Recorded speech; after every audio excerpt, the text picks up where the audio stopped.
state of total collapse and crisis is not lost on anybody who has been paying attention. We see it in the state of a city like Philadelphia. We see it in the mood of the people, the anger and bitterness that exists, and the frustration with this incompetent ruling class. And mostly we see it in the constant threat of war we find ourselves in, which gives a sense of how existential this crisis is for the West. In order to transcend the crisis, we have to first understand what the crisis is. We have to understand it in its totality. We have to understand how we got here, what were the forces that are responsible for the state of things. And we have to understand all of what is at stake. But most importantly, we have to have a positive vision for the future, which is difficult in a time which is so uncertain. Just last week, we were waiting with dread and anxiety to find out if this country was going to go to war with Iran, including the threat of nuclear war. And we can't forget that as I'm speaking right now, there's still a horrific genocide ongoing in Gaza. But it is for that positive vision for the future that we are turning to the Bois today. He allows us to see and explain the world in ways that are indispensable for right now. So in the 2 days of the conference, we are going to engage with the important moral, philosophical, and political questions that we have to contend with. And in doing so, we will be guided by the Boisian science and philosophy. And the last thing I wanted to say is, like I was saying, in these times, it is very easy for people, and especially young people, to get depressed and helpless and feel like there's really nothing we can do that will make any difference. And it's easy to feel cynical and pessimistic about the future, but this will not serve us. We have to struggle. We cannot retreat from struggle. And if there is to be peace, if there is to be a human future, it is up to us to struggle for it. And the first battle to overcome is the battle of ideas. And that's why we're meeting here for the symposium. So today's program we have titled The Crisis of Knowledge and the Western Civilization, and tomorrow's program is W.E.B. Du Bois and the Epoch of Humanity. So we want to talk about the crisis, but we also want to search for revolutionary answers to the crisis. And next Tuesday at the Lucian Blackwell Eastern Regional Library, there's going to be the concluding part of this 3-day event, which will involve a public lecture by Dr. Montero on the Du Boisian world movement of thought. So with that, I'd now like to read the vision statement for the symposium. W.E.B. Du Bois and the New World Movement of Thought Towards a Shared Revolutionary Future. W.E.B. Du Bois, 1868 to 1963, enters the stage of world history at a new epoch of modernity, marked by the emancipation of 4 million Black workers from chattel slavery. He declares that the problem of the 20th century, that is, the problem of modernity, is the problem of the color line. He thus identifies white supremacy as the principal obstacle in the way of the peoples of the world coming together in community and communion, working shoulder to shoulder to build a future deserving of the modern man, woman, and child. He expands the conception of modernity to include all of humanity, and particularly those millions of enslaved and colonized dark peoples of the world, now conscious and restless to leave their mark on human thought and action in the modern world. He thus begins a new world movement of thought, which bends knowledge, science, and morality towards achieving the total freedom of all humanity. In these dying days of Western civilization, when chaos presses in all around us, we turn to Du Bois for light. Du Bois starts from the belief that knowledge is indispensable to the project of human freedom, and that the human being, who is the creator and agent of knowledge, must be studied and known in all his complexity. This requires not just science and reason, but also art, a creative and futuristic imaginary in which the human soul can find expression. As a young man, he embarked on a project to combine history and philosophy to create the modern science of sociology, and deployed it to scientifically study Black America, the life world and aspirations of those within the veil, of whom he was bone of the bone and flesh of the flesh. In the spiritual strivings of Black folk, despised and rejected by their own countrymen, he saw a civilization in potentiality, the the capacity for great beauty, art, and music that gives nobility and meaning to human life. He dared to go against the accepted wisdom of his time, boldly asserting that the historically constituted consciousness of black folk, the black proletarian imaginary, had a contribution to make to human knowledge. Du Bois, in rooting himself in the black poor, made an epistemic break from Western modes of knowing and thinking about the world, a transgression that rendered him persona non grata in the white world for most of the 20th century. He was attacked and trivialized, his life's work suppressed and denied its rightful inheritance by new generations in new times. A Europe exhausted and devastated by the world wars ceded the mantle of Western civilization to the American empire, which further entrenched the color line and arrested the advance of knowledge and modernity by claiming both as the exclusive domain of white people. The multifaceted crisis facing Western societies today must be seen as a crisis of Western civilization itself. The unchallenged hegemony of the US-led world order is coming to an end, its legitimacy rejected by the world's people in view of its utter failure to take humanity forward. In America, the deepening poverty, homelessness, and deaths of despair, the breakdown of communities and civil society, and the profound crisis of meaning and purpose in human lives serve as a memento mori, signaling the death of white civilization and the standards it seeks to impose upon the world. The mood of the nation is dark. Confusion reigns in the thoughts of people. Wars and rumors of war are mirrored by inner shadows of hysteria, cynicism, and mental illness. Many of the basic assumptions we are taught to hold about the world, which give our lives coherence, are breaking apart. These are the signs made jarringly real of our crisis of civilization. Nowhere is this crisis more apparent today than in the American university, a vital pillar of American power and the de facto standard bearer of white civilization. The period of the Cold War saw the consolidation of the elite university as an indispensable instrument of the American state and its ruling elite. It exists to further the political, ideological, and military agenda of the American empire. For 80 years, the university has operated as the ultimate custodian and arbiter of all knowledge. It mirrors the medieval Catholic Church, which asserted divine authority to uphold the 1,000-year reign of the Holy Roman Empire. The university is where elite consensus is manufactured and white supremacist values codified in all streams of human thought. Its reach extends across all disciplines of the natural and the social sciences.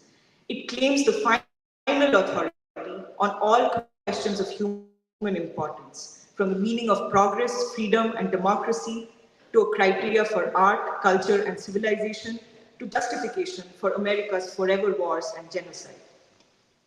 This consensus goes beyond America and is championed by the westernized intelligentsia everywhere, ensuring that the world is made and remade in the image of the white man.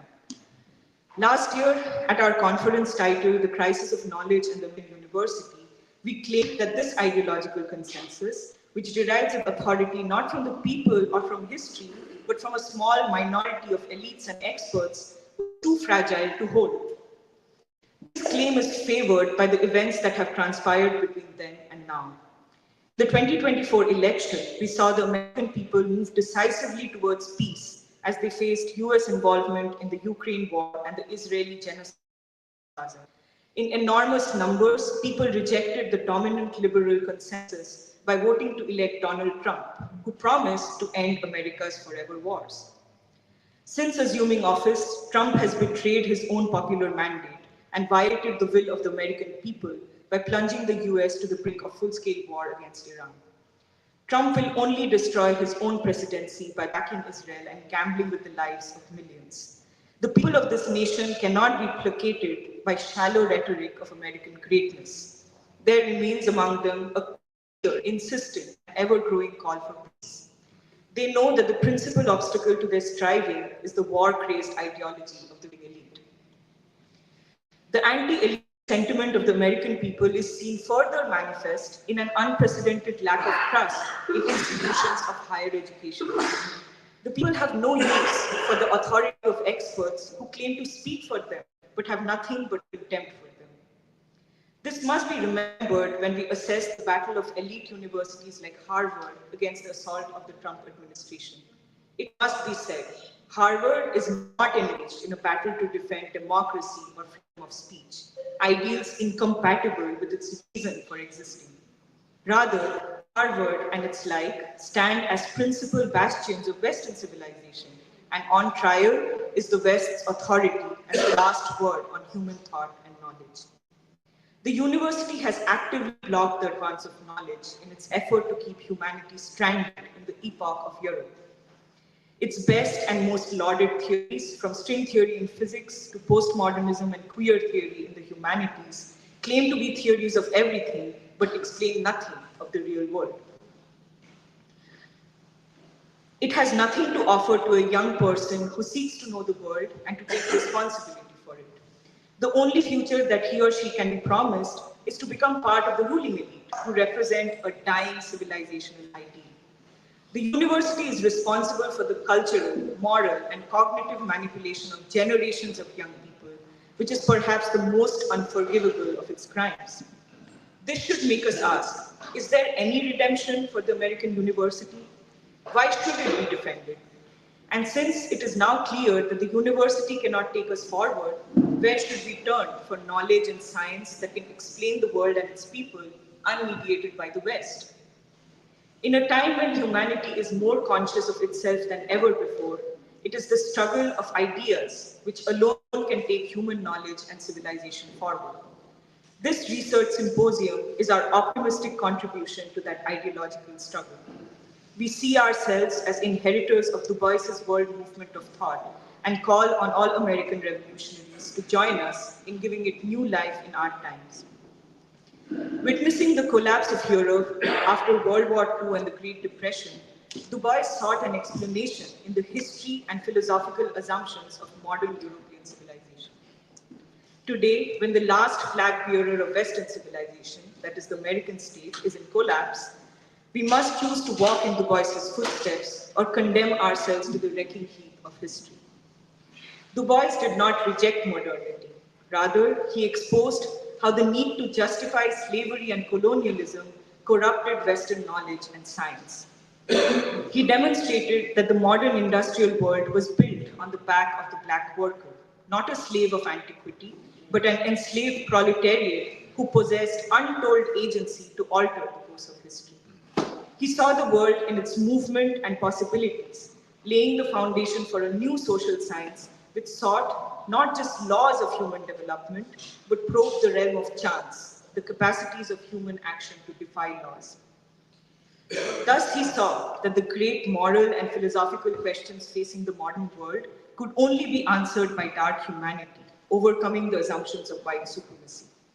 Rather than a clash of civilizations, he championed dialogue and ideological exchange among civilizations. He remained in close contact with the anti-colonial struggles of Asia and Africa and the world communist and peace movements.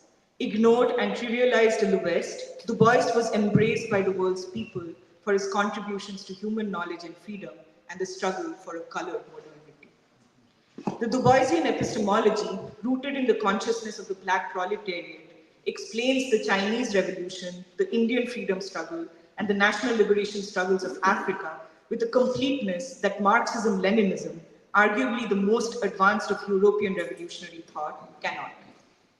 It allows us to see the universal strivings that connect Afro-Asia to Afro-America in their shared struggle against a white supremacist world order, which is as much a struggle to create new human beings, new standards of human life, and new criteria for knowledge and civilization.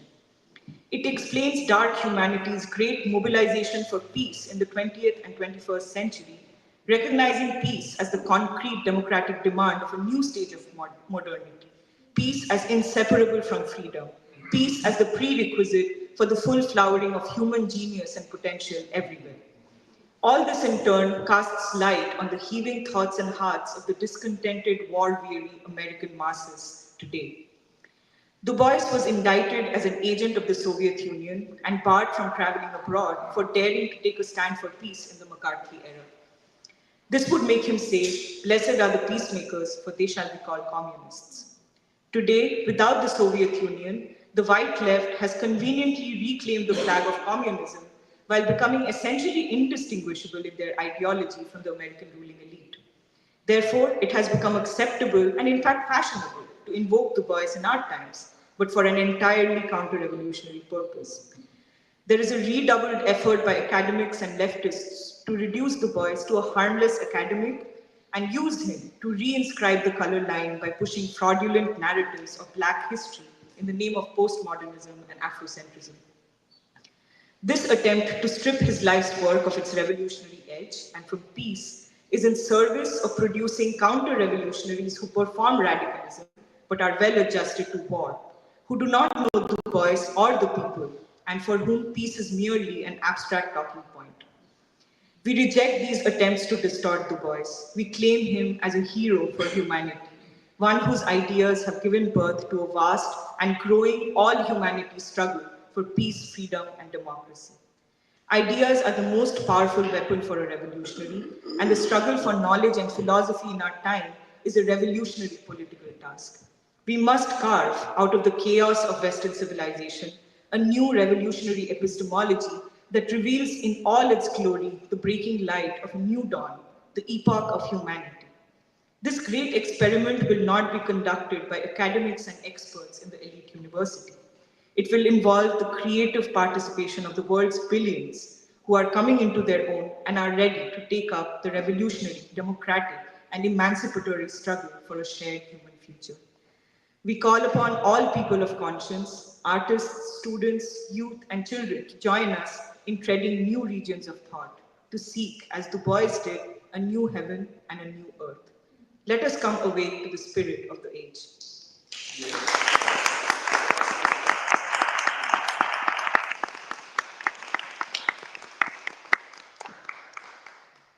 With that, we can start the program for today. First up, we have a roundtable discussion, which will be moderated by Jeremiah Kim, and I'll invite him now to introduce the discussants.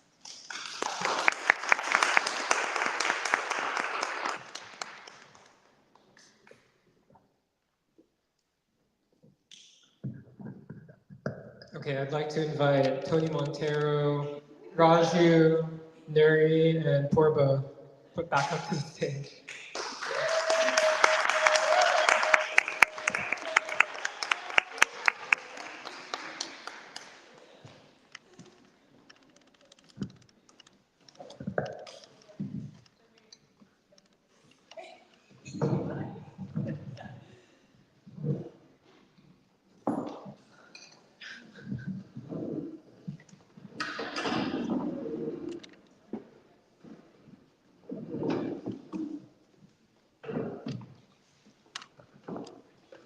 Okay.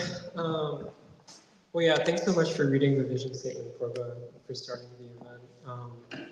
And yeah, it's good to see everybody this morning. And like Porba said, we're going to start with an introductory roundtable to kind of start things off for the symposium as a whole. And so, since we just listened to the vision statement, a lot of the purpose of this roundtable in particular is to kind of pick up on the ideas that are covered in the vision statement, and also, as part of that, to start to lay out the ideas that we're going to be kind of investigating and which will take shape throughout the rest of especially these next 2 days. And like Porba said, I think everyone knows that we're holding this event, the symposium, in a time of great upheaval in the world, a time of great uncertainty and chaos and change, both within the United States, but also on the global stage. And so, yeah, so the title of the roundtable is The Collapse of the Elite Ideological Consensus. And kind of our main assertion with this roundtable is to say, like we say in the vision statement, that the American state and by extension American society have been held together by a kind of core dogma of assumptions and ideas for several decades, and that essentially a very small handful of elites have dictated those assumptions on the basis of their own claim to authority. And I think we assess that we're in a time where the kind of floor has dropped out from underneath this consensus. And I think this has revealed a lot underneath, and that what was once perhaps more obscured is coming to light. And so, yeah, I just want to say that we want to use this time to investigate, these questions of where are we right now, where may we be headed, and yeah, ultimately, what are the stakes of doing this symposium in general? And so the format and timing of this is that we have 2 hours for this roundtable, and so I think we'll probably aim to have discussion with the discussants for like about an hour or so, but we can be flexible, and then we'll open it up for the audience, and so people in the audience can come up to ask questions or give remarks. And just to reintroduce everybody, on the far end of the table, Purva Chatterjee, Anthony Montero, Archishman Raju, and Nuri. And so I have some questions that I've been preparing, but I think like we should just also just see where the conversation goes. But I just wanted to start off by kind of asking, there are a lot of ways that people try to describe this moment in American history and the world's history. Some academics use this kind of nebulous term of a polycrisis. Other people say that we're on the verge of fascism in the United States. There's clearly, political realignments happening in the country that are affecting both the Democratic Party and the Republican Party, albeit in different ways. Like Purva said, many people were worried that we're on the brink of World War III just within the past week alone.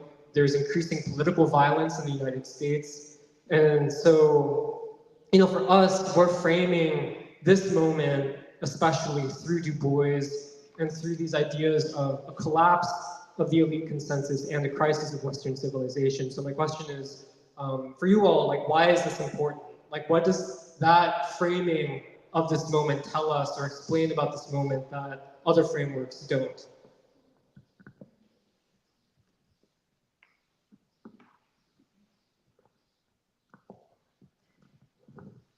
Good morning, everybody. I just want to compliment the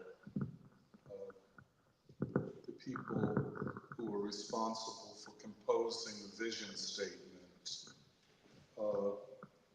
It is bold, it is to the point, it is a genuine good faith attempt to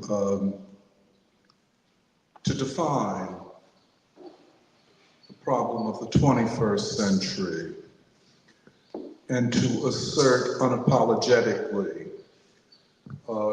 the importance and significance of the thinking of W.E.B. Du Bois at this time, a rejected stone who is now the cornerstone. If we are sincere and serious about understanding the world, everyone will acknowledge that the West faces the greatest crisis of its modern history, that the ruling elite have lost control of the people. Nowhere better expressed than recently when Israel launched a war against Iran and called upon the United States, the Trump administration, to join them. And immediately in polls, 60% of the American people said they're not for this war. This is unusual. In the 80 years, maybe more, of the US being a war maker, certainly in the post-World War II period, every war would begin with popular support for the war. Korea, Vietnam, Panama, Grenada, Iraq, Afghanistan, they all began with enthusiastic support. This time around, 60%, some would say 53%, but the details are not important. We have known for some time that the American people were war exhausted. They did not trust their leaders and the politicians because they have taken the nation to war and the people have gotten nothing in return but misery. And as we say, a dark and tragic landscape which defines this country and the people. This means, and I think this pretty much for the first time in the nation's history, that the people and the elites, we use the word the ruling elites, because we are trying to capture the notion that it is more than the economic elite, that it is more than the political elite, that this elite is a complex network of institutions and individuals who rule this country. They perhaps, in their totality, make up about 10% of the population. That is, they and the hangers-on, the dominant and the subordinate parts of it. But we're talking about a ruling elite. But we're also talking about the centrality of knowledge and the management of knowledge. They like to call it science. We prefer to use the generic term knowledge. Science is a part of knowledge. It is not a superior part of knowledge, I think, as we will discover as we go through this. But the centrality of knowledge and how knowledge is constructed and the constituent parts of knowledge, in particular, ideology, partisanship. When we say ideology, we're talking about ideas that serve a particular group within even the knowledge producers. For example, scientists like to claim objectivity, but we know well that the science elites are, first of all, 99% white people, primarily white men, which predisposes it to certain outcomes. We also know that a good part of the scientific elite are self-defined Zionists, which means that their commitments transcend science and, in fact, are partisan towards a regime which could take the entire world to war. We saw this last spring, if I'm talking too long, we saw this last spring with the student encampments and the ruthlessness with which rich supporters, billionaire supporters of Israel were also billionaire supporters of elite universities, which forced the university administrators to either crack down on the students or lose their jobs. These are also the funders of, quote, science and knowledge. So I use this example to show that knowledge is infused and science and knowledge are infused with ideological commitments. Therefore, the universities which claim to be the pillars of Western civilization, and they claim that in the medieval period, it was the church that would make that claim. But it is with modernity, the modern reconfiguration of societies and politics and economics, that the universities increasingly became the major bastions of civilization. Professors, the most elite professors, do not hide the fact that they are the principal defenders of all of those things that are defined as Western and Western civilization. civilization, first and foremost, democracy without people. An abstraction at best, a moral claim without any backup in practice. So the elite that claim Western civilization claim democracy and science as their foundation. The last thing, and I think the vision statement makes this clear. What does it mean when a civilization is almost totally obsessed with war? What does it mean when the major pillars of Western civilization, that is the universities, and their major professors, by the way, elite professors are more important than administrators. Elite professors answer not to the presidents and deans of their colleges or provosts, but to the donors and to the board of trustees, who are mainly responsible for raising money. Elite professors you might recognize as people who have endowed chairs. What is an endowed chair? An endowed chair is a professorship that is above the normal functioning of the university. In other words, they're paid out of a separate fund set up by a quote, rich family or rich individual. That is why you'll hear an endowed chair be named the so-and-so family professor, family of X, Y, and Z. This is what so these professors who are above any kind of democratic accountability, not even to the university and its structures, are only accountable to rich billionaire donors. They, therefore, are ideologically predisposed to who funds them. Let me end on this. But then, the funders are supporters of war, more than not. I don't know that I've seen a professor of so-and-so Foundation for Peace. I've never heard of that kind of professor.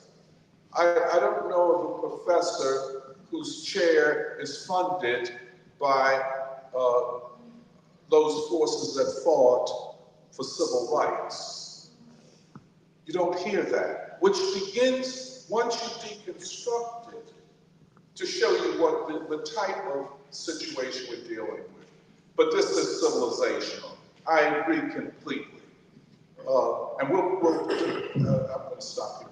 But I hope we will be able to unravel the connection between war and these universities. The students began to protest it.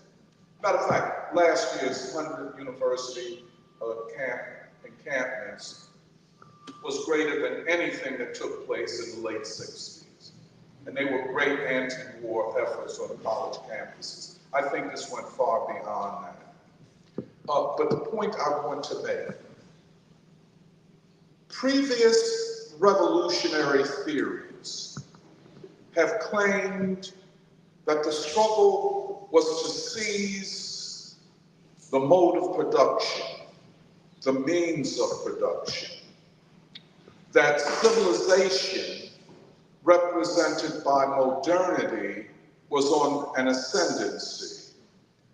It was this ascendant trajectory was interrupted by capitalism. And hence, the upward trajectory of modernity and of Western civilization would be freed from the shackles of capitalism and thus allowed to continue to develop. That was the assumption. I proceeded from that assumption. However, we're looking at something more complex. We're looking at a civilization crisis, which engulfs every dimension of Western civilization, by which we mean North America and Europe, by which we mean white civilization. A civilizational crisis is comprehensive and all-inclusive.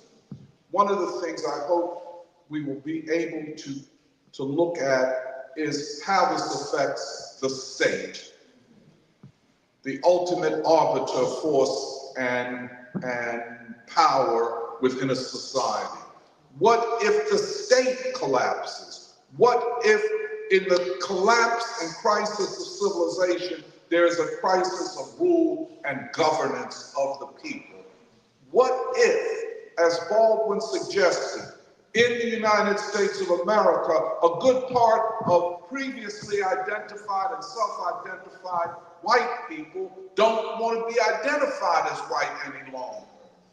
What happens to the control that whiteness and white supremacy has over people? I'm sorry if I spoke too long.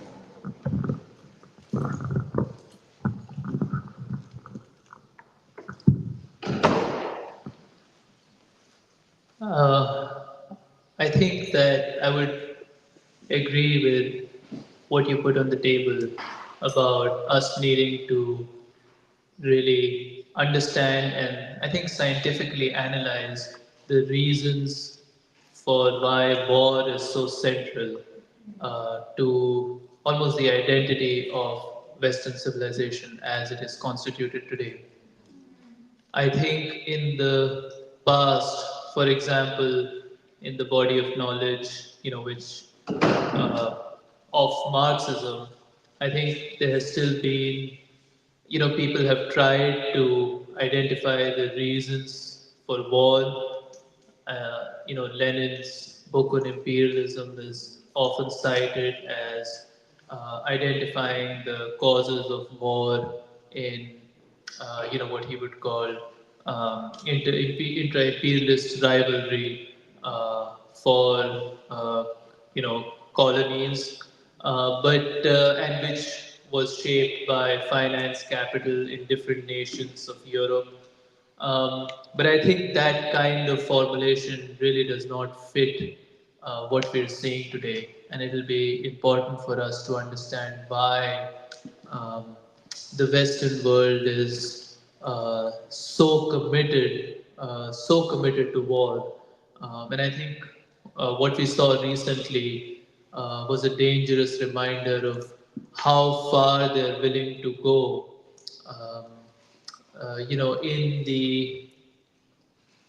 in the effort to stop what is clear to everybody, which is the decline of Western civilization and the rise of Asia and Africa. I think they are literally willing to destroy the world rather than accept this inevitable fact that Asia and Africa are going to rise and the West is going down. I think, which is, addressing what you're bringing up, Jeremiah, that I do think that the more I read him, I think that W.E.B. Du Bois, who also was, I think, throughout his life identifying the roots of war, and I think we really have to revisit and understand his framework to be able to really see what's going on here. But I think it's a culture that has, an elite culture that totally consented to war. And it, in terms of the universities, I think what was brought up in the vision statement, the Cold War, I do think that is something that began shaping this culture, where pretty much every field, whether it's from the sciences to anthropology to linguistics you can always find some connection to the military, some connection to war, in how these fields are constituted, and particularly, all this talk about shutting down these area studies.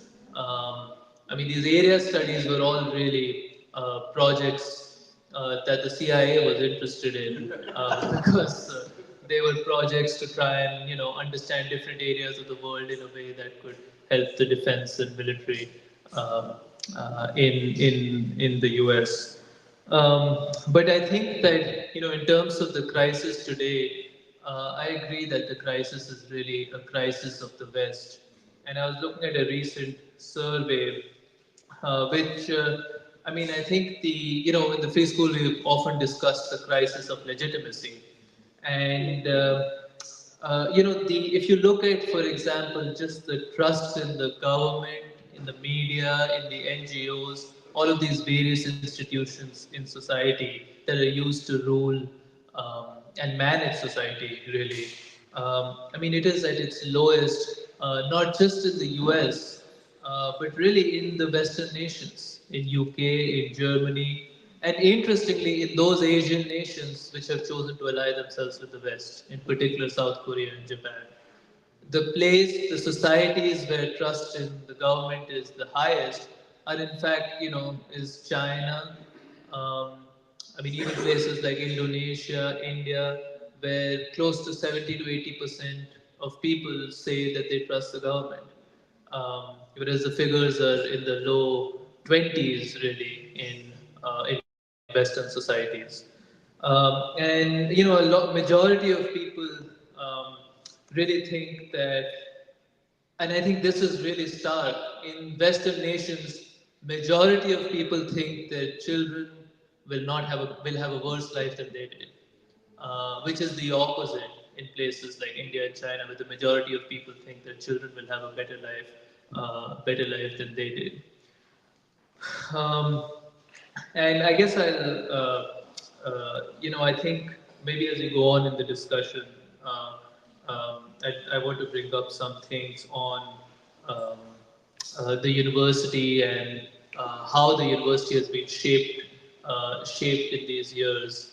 But I guess I'll just end by saying that, if you look at these elite meetings like the World Economic Forum, for the past 2 years, they think that um, the biggest threat to society. So this is really the economic elite and really, sections of the ruling elite, primarily of the Western world, a meeting, and they think that the biggest threat to society, short-term threat to society, is from what they call disinformation. It's not from climate change, it's not even from war, it's from disinformation. And I think what they mean by disinformation is really the fact that they no longer have control over knowledge. They no longer have control over how information is interpreted. That they think that people are forming their own opinions, they have their own ideas. There is no longer that absolute control that they thought they exercised on people. And I think this is what we are going to be addressing here, a crisis of knowledge. And in fact, I saw a recent article which also used the word an epistemological crisis. Um, um, it was an article in the Financial Times reporting on this World Economic Forum meeting in Davos, and saying that one of the ways it was phrased there was as an epistemological crisis, as a crisis of knowledge, and primarily saying that people. I mean, what I just said, that we no longer, the elite no longer has control over knowledge, and that's what they're most afraid of, more than anything else. And that's why I think what we're going to be doing here today is going to be very, very important.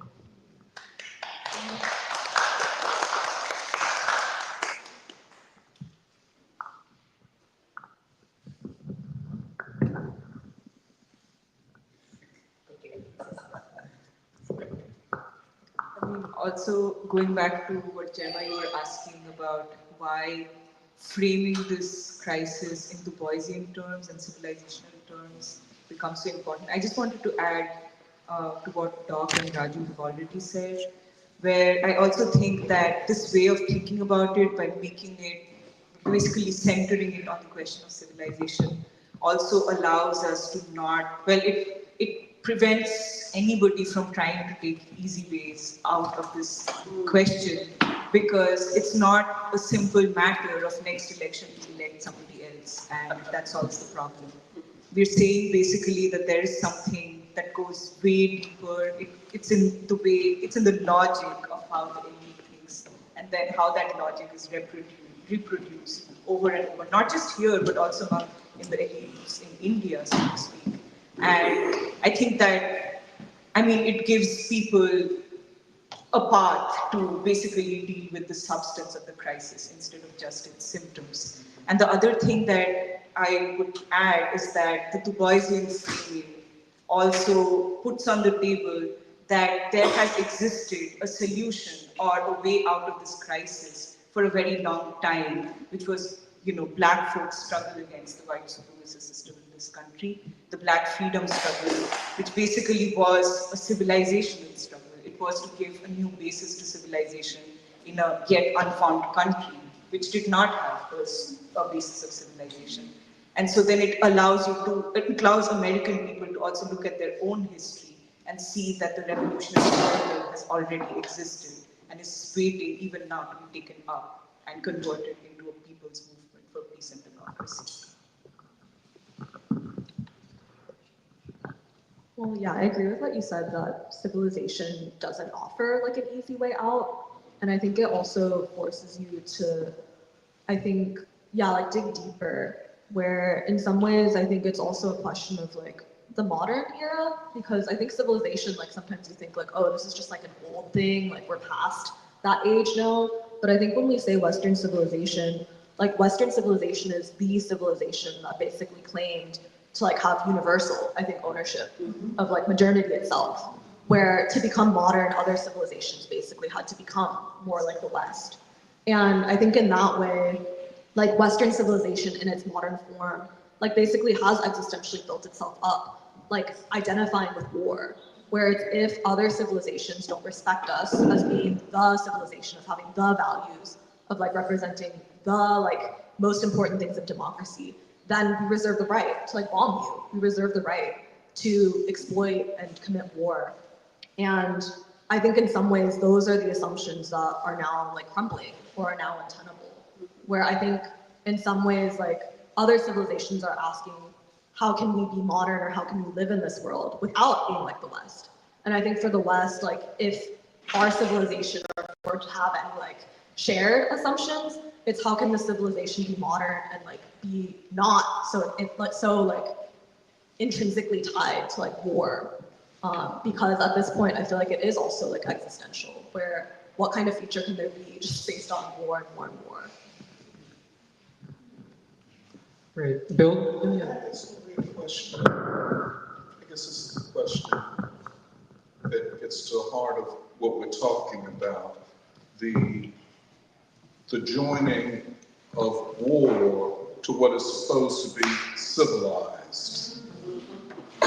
And does not a civilization already discount itself as civilized when it is responsible for a period of the most brutal wars imaginable while claiming to be civilized? I mean, if you would say something.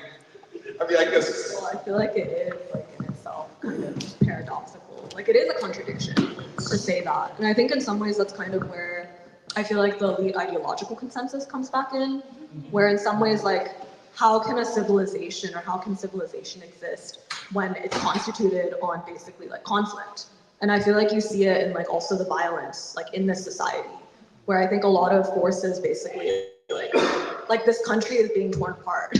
And I think for so long, the only thing that held it together was almost, like this elite ideological consensus from above, like saying like, no, like we're going to do war, like it has to be war. But I think, like in some ways, I feel like we have lost so much of like the path or like even the foundation of, I think, what could hold us together. And I think that's also why, like, we go back to Du Bois, where he's saying, like, okay, Western civilization, like the African roots of war with World War I and World War II, but also, like, is there not a basis for other, like, alternative civilization here in the United States, which is more democratic, which is actually, like, based off of the lives of, like, ordinary people and Black people. Go ahead, Roger. You were saying. I think if I can just say, I agree. I remember a couple of years ago we did I think a 2-day conference on Korea, and we defined Korea as a civilization of peace. And there's every evidence for that. One of the things we looked at was when the Korean people first got their own script. They had been using the Chinese script, which meant that they were subordinate to China. But that's another question. But nonetheless, we define Korea as a civilization of peace. In the early 1950s, the Japanese carried out aggression during a long period, and certainly World War II. And then the United States came in, and in the name of civilization, dropped more bombs on the Korean people, at least a bomb for every living human being in Korea, if I'm correct about that. And then repeated it in Vietnam. And now Israel, in the name of the West, is committing an open genocide for everyone to see. I often say at least the Nazis had the decency, quote unquote, to try to keep what they were doing secret. So I think, and this idea that the question of the crisis must be framed in civilization terms and Du Boisian terms, and hence the alternative to it, or first of all, the Du Boisian approach is, forgive me for talking to him, is that he self-identified as bone of the bone and flesh of the flesh of the oppressed darker races. And hence, the possibility of a new civilization, of the cooperation of civilizations going forward. Could I just add this, I guess, more a question related to that, which is, in the vision statement, we make the claim, quoting the poem, The Second Coming, that the center could not hold. Yes. And basically saying that this consensus, and I think what we're really saying right now is that this civilization, this Western civilization, had to collapse.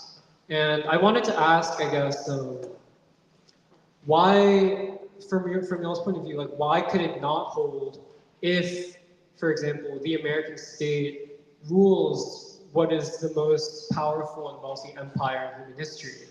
How is it, what made it so weak? And then, related to that, what, in your view, are the most important or the most misunderstood manifestations of this collapse? And I guess the question that is raised by what you're saying is the violence of Western civilization, especially in this moment, is it a sign of the weakness of the civilization, or is it a sign of its resilience or strength, I guess?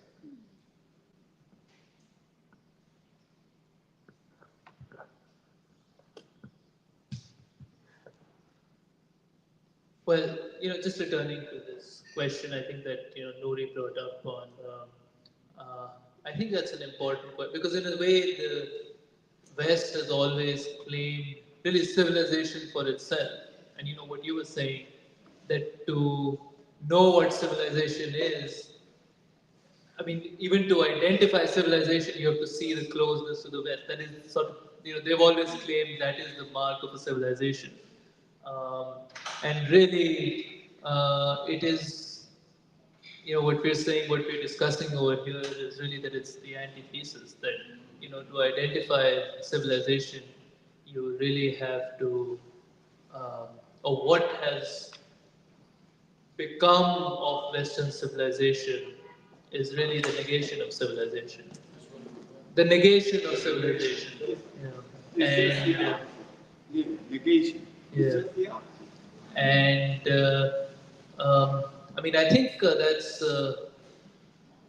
I mean, I think it's sort of because a lot of their claims of civilization have been based on the ability to scientifically and technologically progress, and one of the things that they're also faced with is a crisis there, is a crisis in scientific progress and really an inability to compete now technologically, especially with China. But that aside, what is the meaning of scientific and technological progress if all it does is it, as Mrs. Robeson said, it drags you to the, progress to the edge of a cliff, where you're just ready to, you've reached a state where you're going to destroy everything, you're going to lose everything.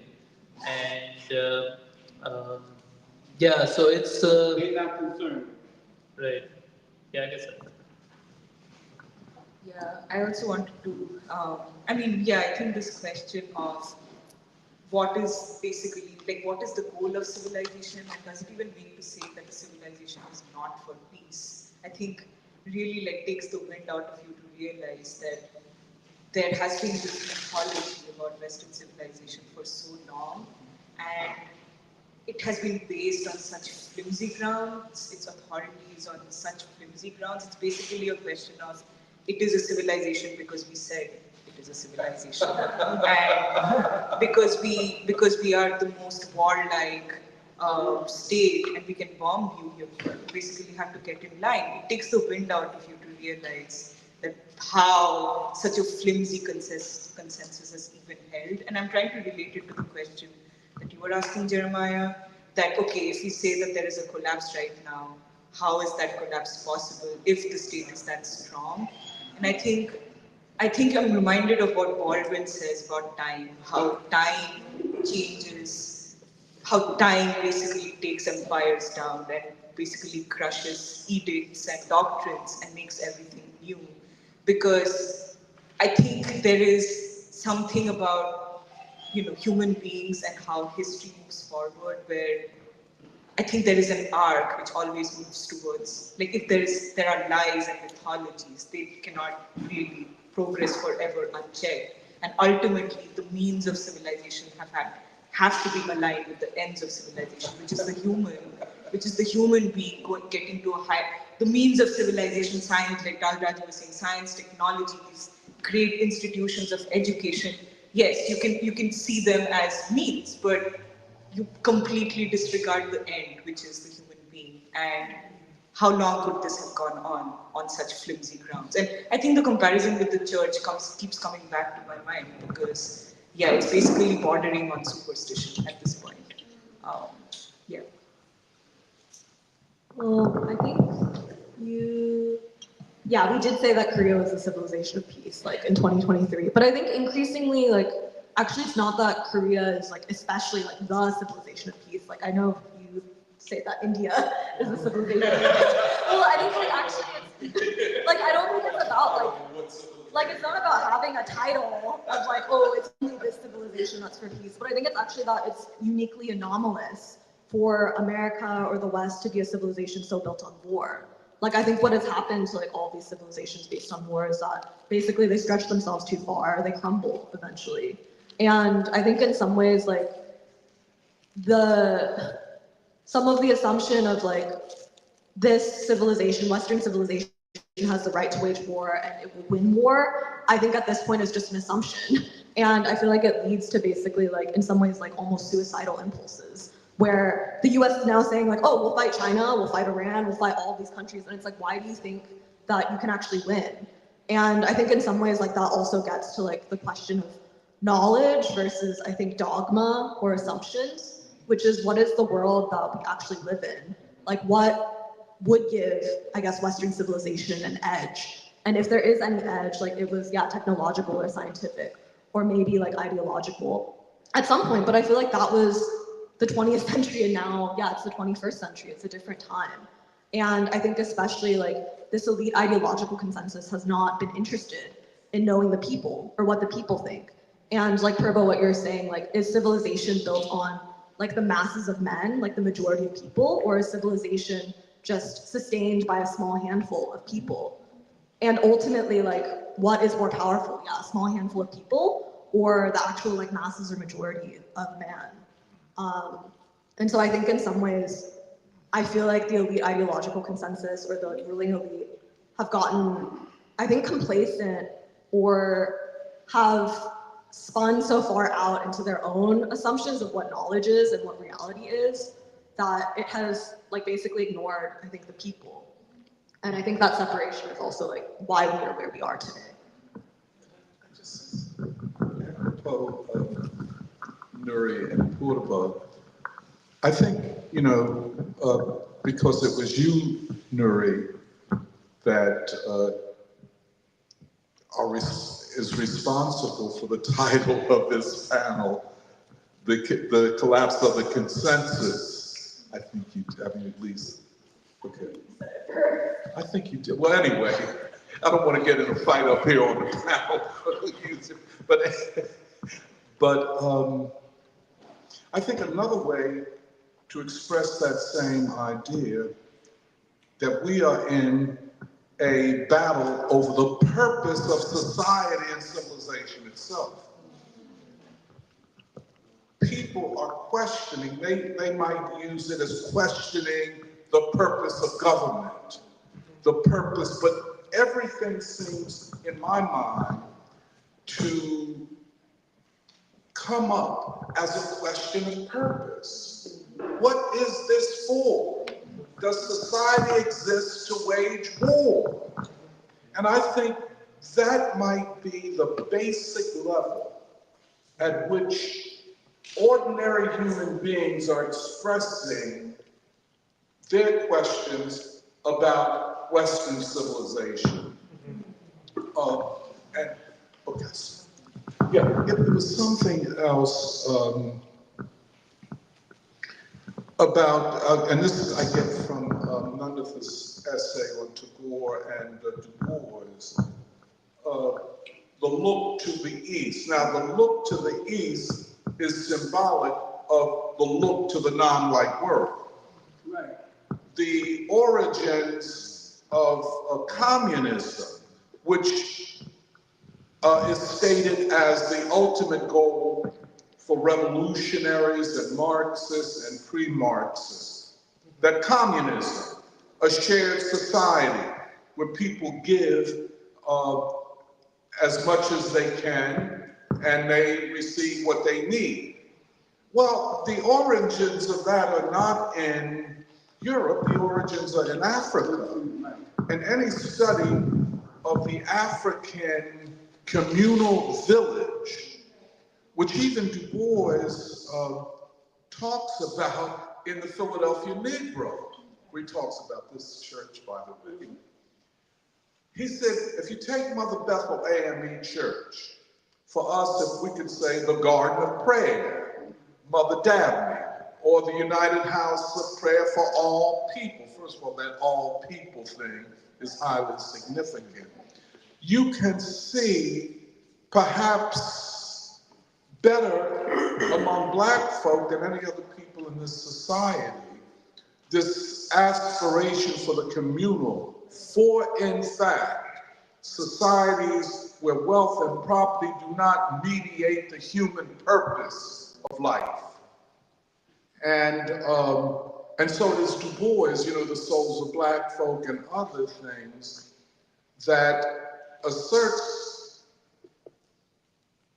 in a strong way why the consciousness of Black people is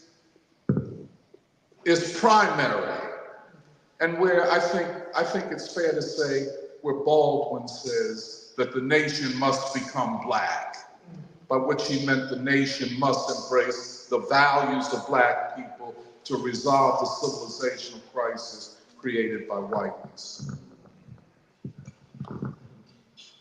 Okay, I'm gonna ask maybe like 2 more questions and then we can open it up. I wanted to return to something that Raju brought up in terms of the university. And, we held a conference last year around this time during the year of James Baldwin, which was titled The Crisis of Knowledge and the American University. And so in that conference, we asserted that the elite American university is part of the vital center of the American state due to its kind of extraordinary control or attempt to control over the kind of ideological landscape of society. And then we also said that Zionism is a Nazi ideology and that Israel is a Nazi state. And like Roger brought up, the encampments, the student encampments, or that Doc brought up, that this was the universities became a kind of battleground over these questions. And so I wanted to ask, I guess, both in the past year, but also looking backwards further, I guess, what have we been shown about the nature of this relationship between the university, the American university, Zionism, the state, and war, and where has the ideological struggle over these questions moved since last year?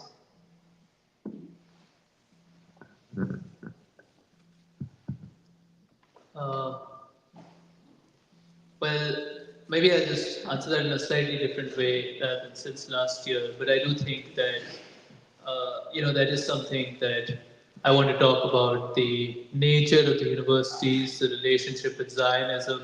And I think it's also important to understand that because, as you were saying, we see the universities as an arm of the state, and we have to ask about the relationship between the American state and the Israeli state, and why this relationship is so, what has shaped such a close, symbiotic relationship between these two states and the ruling elite in them. And so exactly, and I think the university has played a crucial role in that relationship. I think, as we were saying, from um the Cold War, you really see this expansion of the universities. You have, almost a 3 to 4-fold expansion in the number of PhD students and the number of faculty. The universities become that central, after the Second World War, that central strategy, the central place, which will, for the American state. And I think, of course, with the Black freedom struggle, with Martin Luther King Jr., I mean, there is, and with the world movement, which we'll talk about a little bit later in the conference, there is that space that opens up. And you see, I think, to some extent, even in the universities, a little bit, and of course, in McCarthyism, a lot of the professors are removed, but then you get the anti-Vietnam War protests, and you see some space for maybe a little bit of space for democratic discourse in the universities, which certainly doesn't exist now. But I think one of the things that has to be brought up, particularly with regard to Israel, is the I guess you could call it almost a counter-revolution, and the closing down of this space, the elite consolidation over the universities, and I think that to some extent we have to say is inseparable from the Jewish immigrant experience in America. I was just looking up some of the statistics of these, because of course before the Second World War, the Ivy Leagues and so on, they didn't take, Jewish, weren't allowed admission in these universities. And of course you had a lot of, Jewish immigrants who joined in to, the communist movement, who joined into the civil rights movement. But then between 1965 and 1982, and this is almost a direct quotation, I mean, Jews made up 50% of the top 200 intellectuals, 40% of the American Nobel Prize winners in science and economics, 20% of the professors at the leading universities, and close to 30% of the major print and broadcast media, and 60% of the directors of major motion pictures. And so you have this small group of people who, in a short space, really, I mean, this, whereas I guess Baldwin said, become white, but in a way which is so rapid that I don't know if any other immigrant group has had that kind of experience. And of course, the neocons, the neoconservatives, I mean, that's a movement that is mostly composed of Russian, Eastern, and Central European Jewish immigrants who, and because of and for them, a central plank one is, almost self-identified that they have to defend Western civilization, and second, that America and Israel are special states who do not, for example, have, they're special states, they do not, for example, have to respect international law. They're above international law because they're exceptional. And of course, that they have to, quote unquote, defend democracy. I think this ideological movement of neoconservatism and of, first of all, the universities played a very, leading role in it. And second, you really have to see the transition. A lot of the neocons were Trotskyites in the early 20th century. And they go from being to the left to being this extreme right movement, which is committed to permanent war, committed to a permanent warfare state, and committed to a permanent alliance between America and Israel. And I don't think we can understand the relationship between these two states and the presence of Zionism in the American university without, just an honest examination of what that experience has looked like. Yeah. What does that experience look like? Well, I'm trying to understand it myself, but I guess one of the problems is that it's not something that's supposed to be discussed. It's not something that you can discuss. Black people, you can discuss Asian immigrants, you can discuss. Yeah, you can discuss anything, but it's not something that's supposed to be discussed. I think it is. It's impossible to understand because no two states have the same kind of relationship that America and Israel have. Right. And the presence of Zionism in these universities, it's extraordinary. I think even if you look at the, at one point I would say in the 80s or 90s, I forget exactly when, but you have close to 1/3 of the student body at Harvard, at Yale, and even at UPenn was Jewish. And so clearly these Jewish immigrants played a leading role in these elite Ivy League universities. And this is something, this is all self-identity. They say this themselves because for them it's it's a sort of evidence of the brilliance of the Jewish immigrant experience in rising to these heights in American society. I think what has come with it is really this extreme, among a section of the Jewish intellectuals, this extreme right-wing movement, which totally identifies America with Israel, which honestly looks down upon the American people and is committed to total war in the name of so-called Western civilization.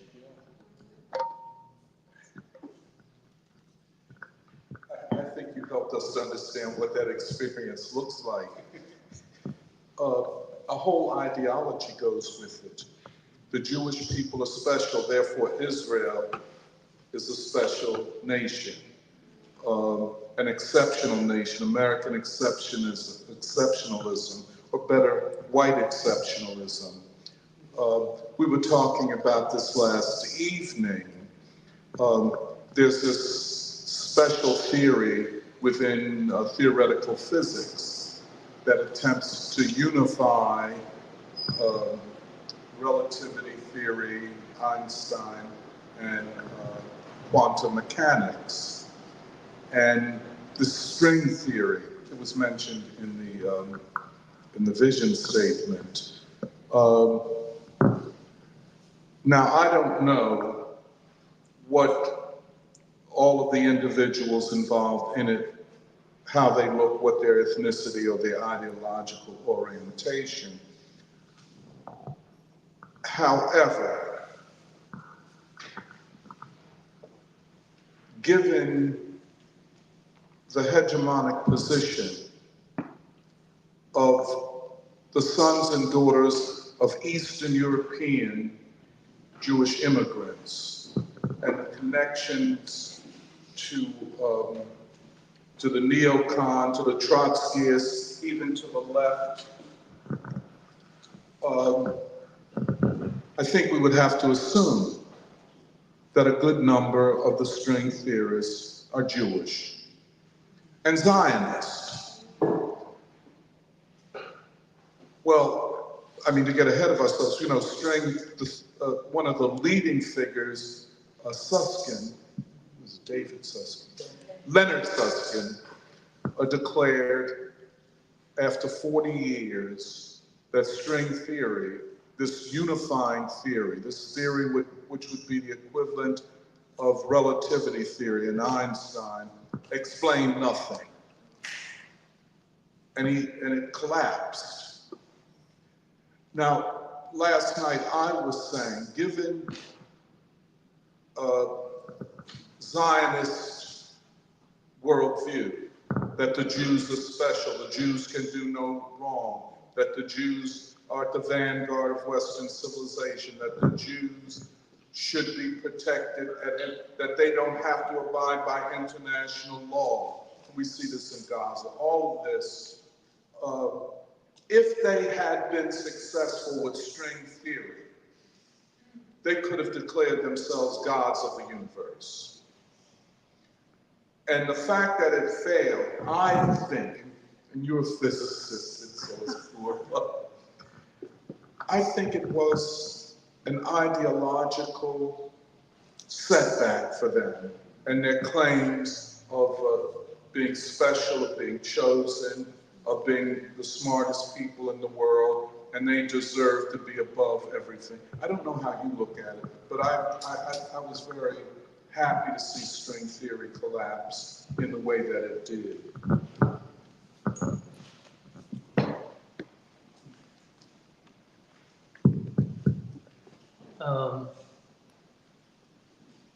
No, I mean, I think that it is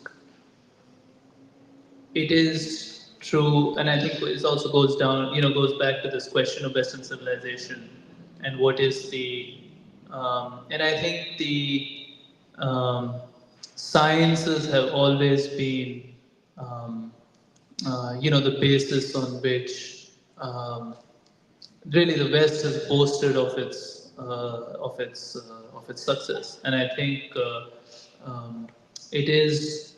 I think it is true that it's this whole idea, and I think this whole idea of the very smart intellectual at a university who will figure out, and I do think this is something that you really see in the we will figure out both the problems and the solutions for the world.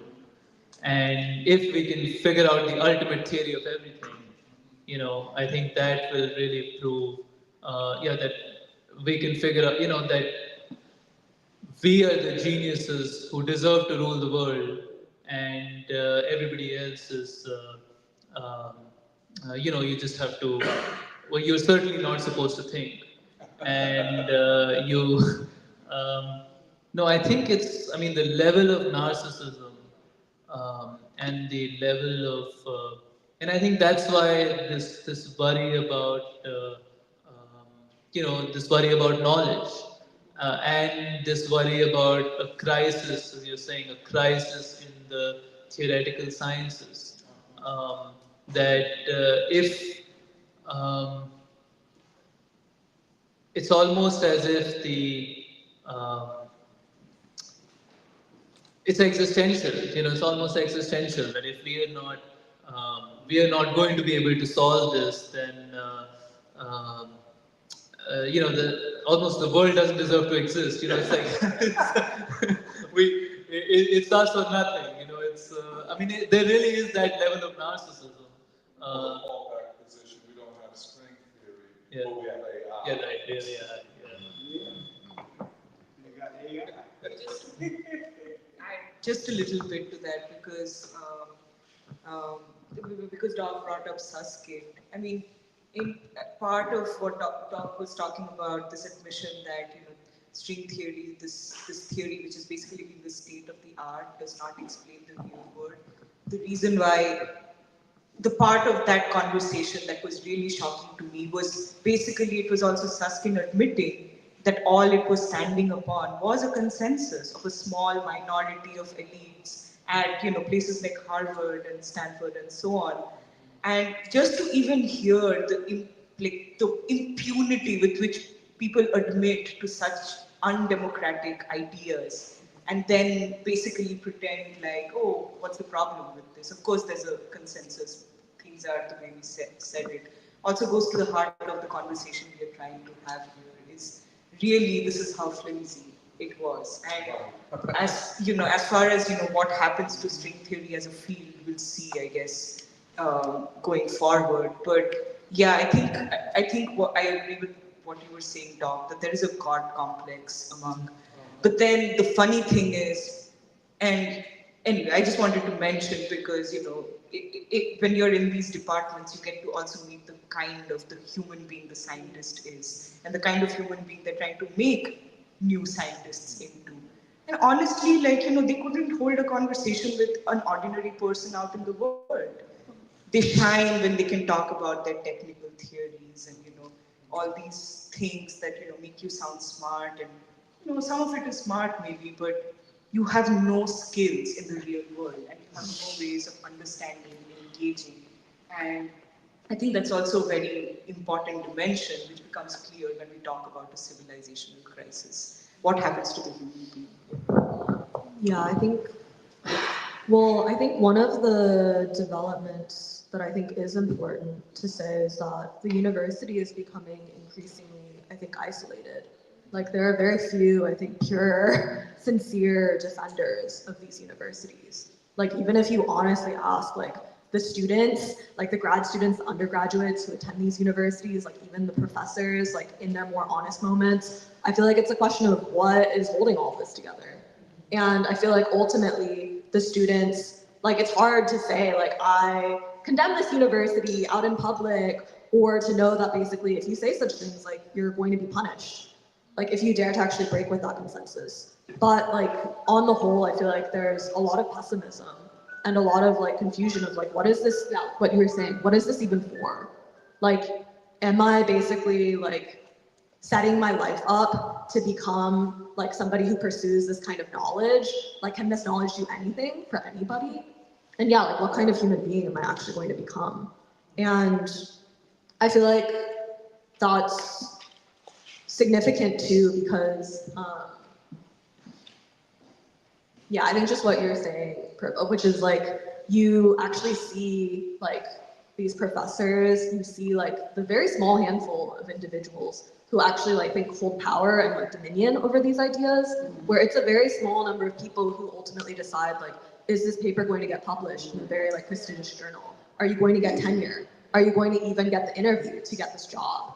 And I think basically increasingly the claims that have been sold, which are that this is the knowledge that determines human society, this is the knowledge that will set you free.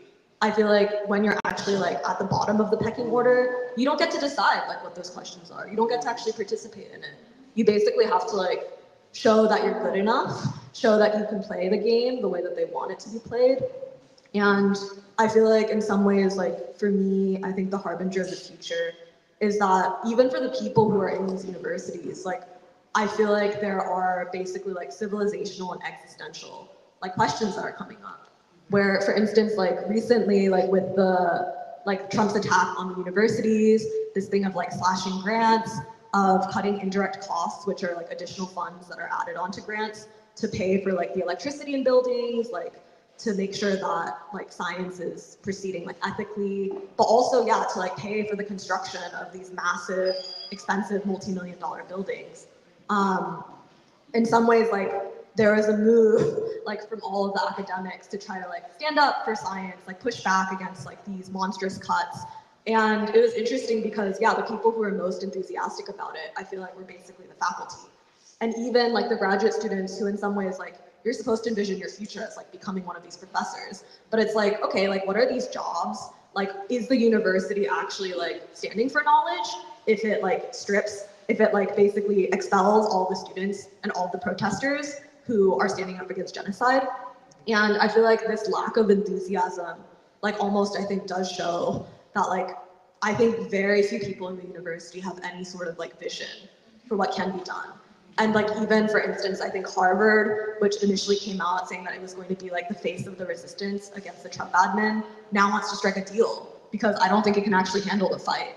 And I think it recognizes that it's widely unpopular and that in some ways its greatest symbol or its greatest power is to actually be a symbol for like American power. And it can't do that if it puts itself out on a limb like this. And so I think in general, yeah, the universities are sort of in a fragile position. And I think that really the only thing like keeping it together is basically like the brutality with which like ideas are censored, the way in which like nobody is free. Everybody is basically just like forced to, I think, continue going about their daily lives acting as though like this is not happening or hanging over your head. Okay, yeah, this is my last question before we open it up. And I wanted to say too that part of how I'm interpreting what everyone is saying is that in an ironic way, the very basis of the claim that the ruling elite make about their authority, which is the claim of knowledge or intelligence, or yeah, like what Roger was saying, how smart we are, is exactly their weakness. It's exactly their blind spot because like Nuri was saying, it's like you claim to know all these things, you claim to be like gods of the universe, but what you exactly don't know is the people who you're supposed to be ruling. And that seems to be the kind of fundamental contradiction and the reason why all of this is breaking down. And so I wanted to, I guess, yeah, bring it back to first, yeah, this question of war and peace and the question of consensus, because Doc, towards the beginning of this discussion, cited a survey that was done this year, right before, like kind of as it was unclear what Trump was going to do in relation to Iran, in which 60% of Americans said that they opposed the US invading Iran for regime change. And I was looking into it, and almost like exactly 20 years ago in 2003, 66 of Americans were initially in favor of the US invading Iraq. And so that proportion has exactly flipped within the span of 20 years. And I think this speaks to everything that we're talking about. And, you know, I feel like whether in this discussion or throughout the rest of the symposium, we'll be asking, you know, what has made that possible? What changes in the consciousness of people? How has that been possible? What was the role of the Black freedom movement in making possible those changes? But I guess I wanted to ask, I guess, because it seems like part of what we're kind of pointing towards is not just the creation of a new consensus, but literally we're trying to discover or establish what will be the foundations for a new civilization, whether it's called Western or not, but especially for the people of this country. And so I wanted to ask, given everything we've talked about, first, what stands in the way of this taking place? You know, not just the creation of a new consensus, but the creation of new values, a new way of understanding the world, new forms of knowledge. What would be needed for like an actual truly democratic sense of knowledge or values to be created. And related to that, you know, in the vision statement, we kind of say that this event itself is our optimistic contribution to the battle of ideas, the struggle over ideas. And so I just wanted to ask, it's like a two-part question, but just why are we optimistic when things seem to be so dark and chaotic, and there's so much violence and uncertainty in this time?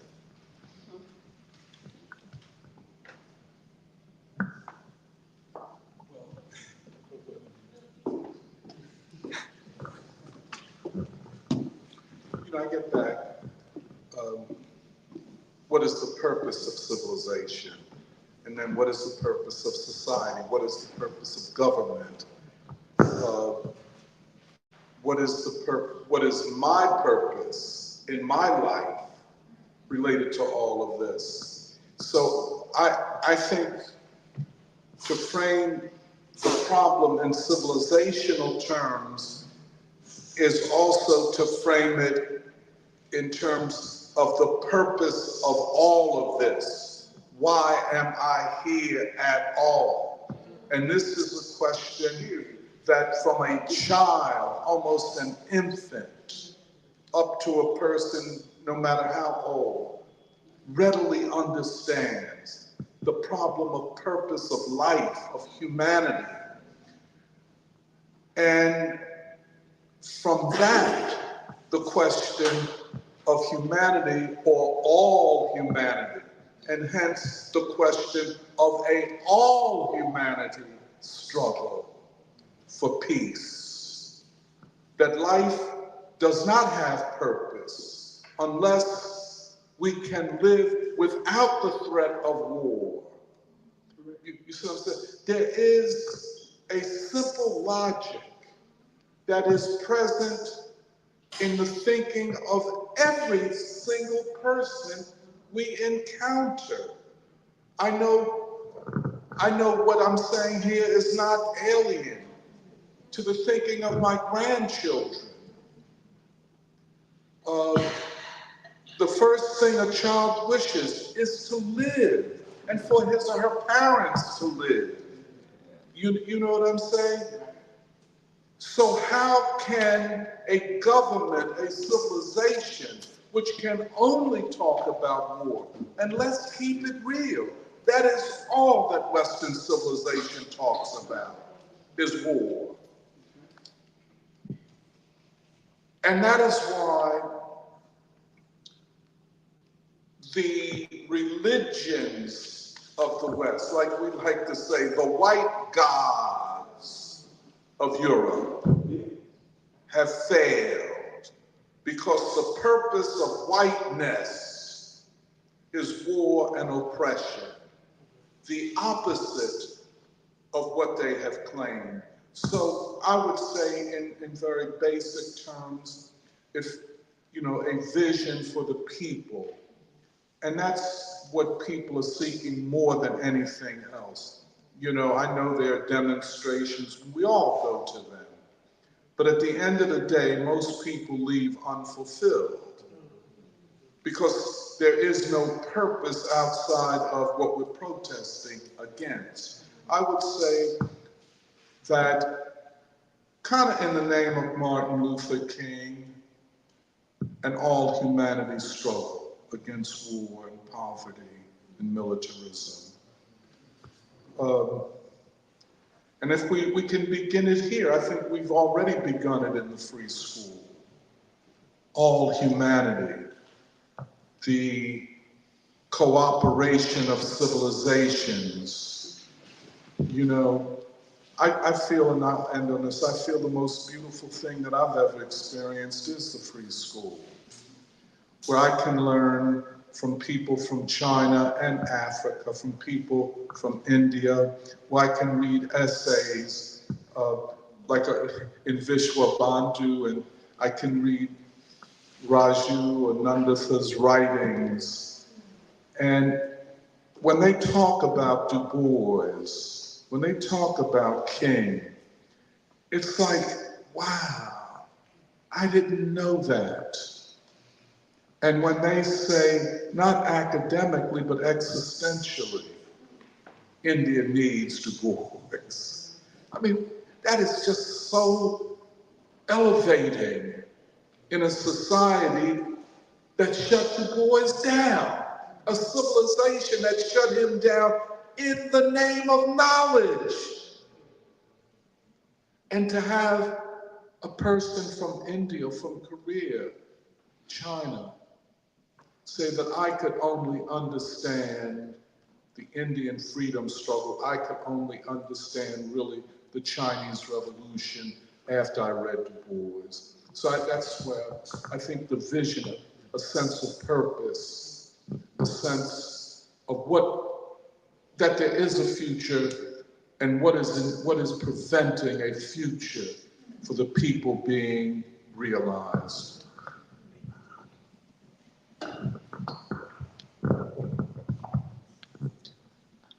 Well, I would agree with what Doc said, and I think uh, I would add that what we've been talking about. I think a lot of the ruling elite is pessimistic. And I think it's pessimistic because I think they believe that that they, as we were saying, the intellectuals in the Western world have already reached the pinnacle of history. That there is no new knowledge to be found. There is nothing else to be discovered in how we can organize our society in the sciences, social, human, and natural sciences. But more than that, I think we really believe that it's not the elite; it's the people who make history, and I think that the crisis of the elite opens up space for the people. Yes. And I think that I really have the sense that people around the world are able to see a little bit better that this thing is going down, and that opens up this opportunity for civilizational unity instead of civilizational, conflict and war.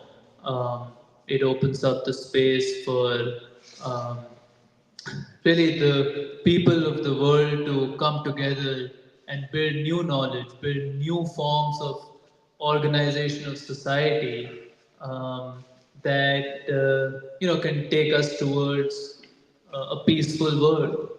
And I think I agree that the you know what we're doing in the free school is presenting that kind of vision, which in this time when the elite no longer has control over knowledge, people are searching for a vision for the future, a vision for a peaceful future.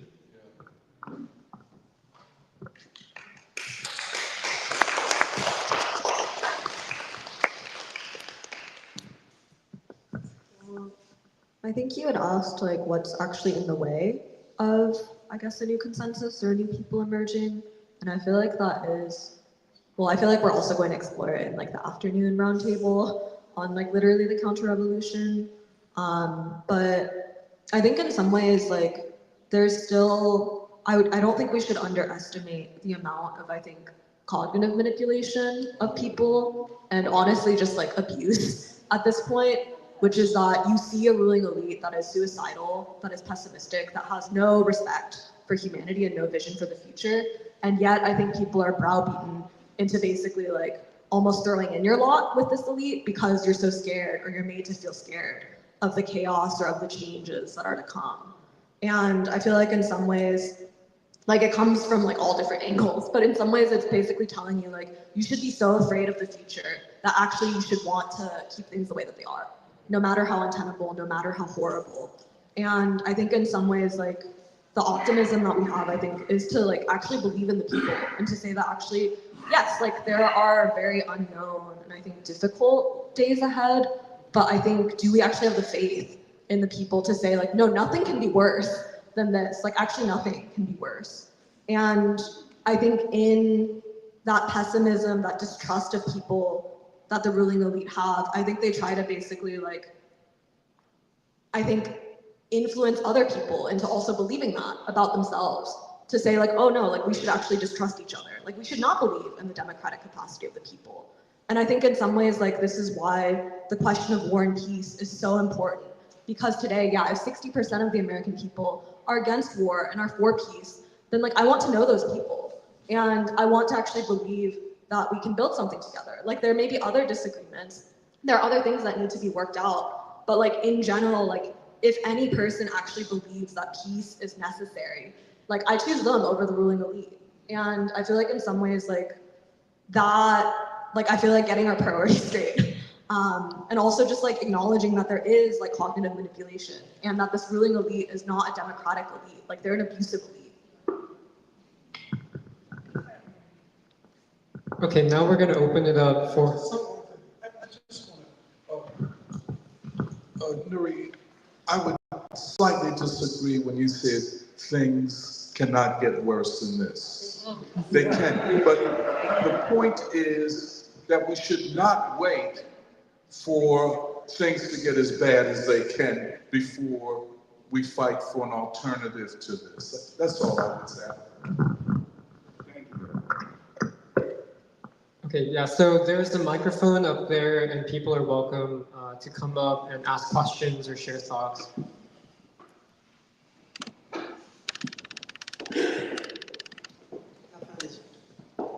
Hello. I find this very interesting. The whole concept of knowledge and access to knowledge, and I guess I know I'm a very rebellious creature. And the whole concept of that you are actually able to successfully dictate what can be talked about and what cannot be talked about. In my mind, anything that exists, regardless of what I think of it, anything that exists, in my mind, I want to know the exact complex nature of what it is and what it is not. And I was saying that anything that exists, no matter what I think of it, in my mind, I want to know what it is, the exact complex nature of what it is and what it is not. And I demand the right to be able to discuss it and to actually, that they are actually able to dictate what can be talked about and certain things cannot be talked about. Is, what would that be, mental slavery or, you know. Now, the only alternative I see to this, and it sounds very radical, you would have to totally remove your mind out of the loop. And then you would actually have to, I guess you would have to totally homeschool children. They are sanitizing history, they're banning where you certain books cannot be read. You want to, so this is very, very significant. The lack of real, accurate information that you were able to get over mainstream media. Now, the ironic thing about this on the other side of this, if you know what to access, there's all kinds of information, accurate information that you can, I say the word if. The word if is so significant, it should probably be about 400 miles high. So this is very serious, that you literally cannot, in the Ivy League college. And the last thing I want to say is, I'm very impressed with the people in the free school that psychologically and spiritually survived an Ivy League education, because you're supposed to be honorary white people. None of these women dyed their hair. Okay? And, you know, they might know a whole lot and love black culture, but they ain't trying to be black. They try to be good Chinese or whatever. And I'm very impressed. Because that's not what was intended for you to turn out. You're supposed to be an honorary white person. You're supposed to work at the altar of white supremacy. Well, is white supremacy all it's cracked up to be? Because, lastly, in America, this is very interesting. In America, in every class, the white male has the highest suicide rate. So is white supremacy what is really cracked up to be for real in every class? And if the white male has the highest suicide rate? So I'm just trying to, I I allow my mind to ask questions. And then I keep it in my mind, and then answers tend to triangles on or whatever. That's it.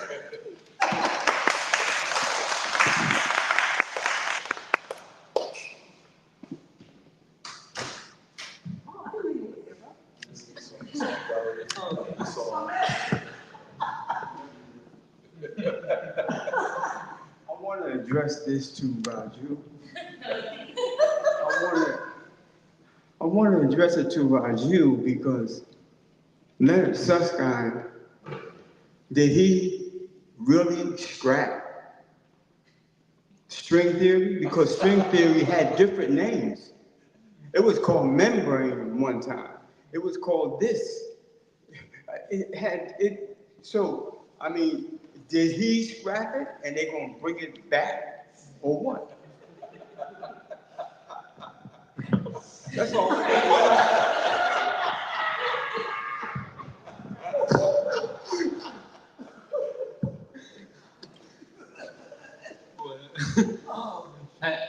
Yeah, well, Daud, we were discussing this last evening because I was telling Doc that I'm not convinced that the string theorists have given up. Thank you.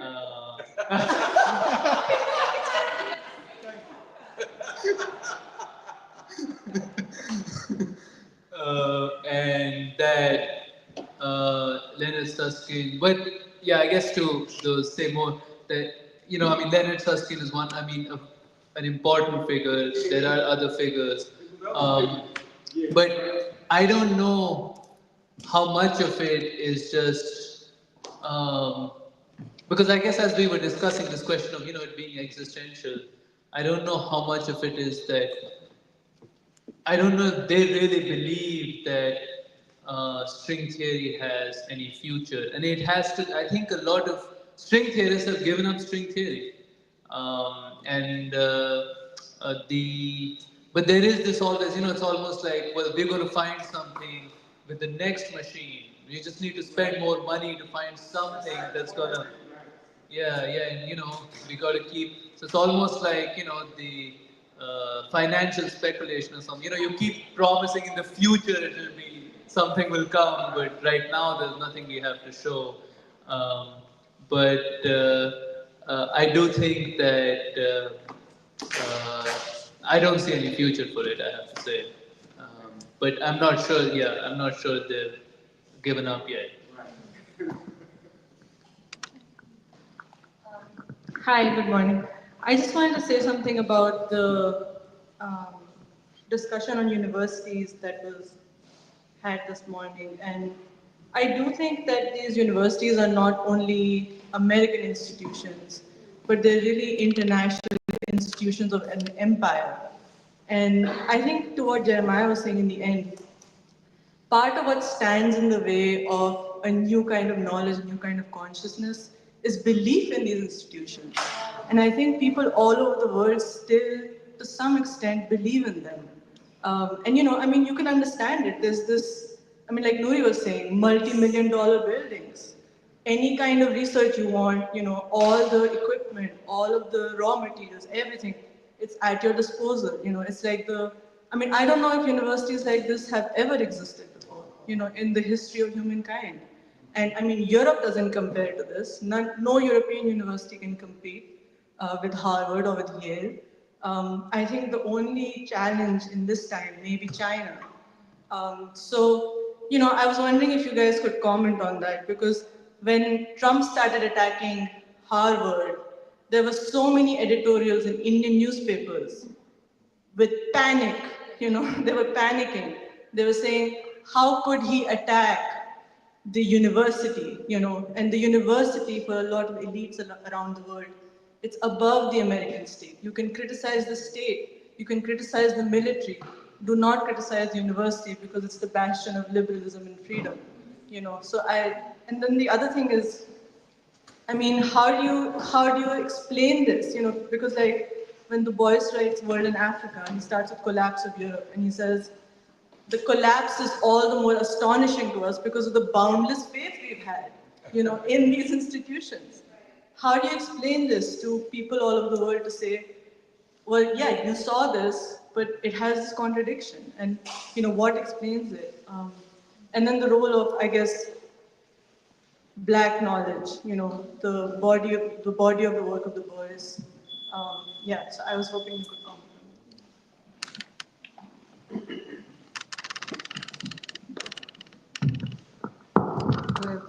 I can start us off.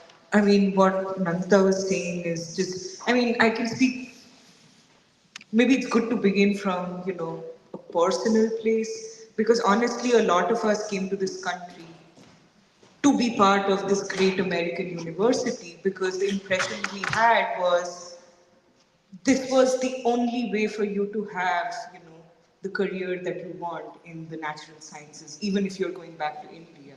And so, I mean, this idea of the belief based on what is visible from even outside America, which is not a lot, that is enough to basically place all your trust and faith in how great and exalted these institutions are. And to be honest, it's not, I mean, I'm not going to pretend that it was easy for me to see from the get-go that what the trappings are and what are the contradictions that you face and the ways in which being part of these universities and basically going through 4, 5, 6 years of grad school or whatever does to you and how it changes the way you think. And honestly, what brought up after that is black knowledge.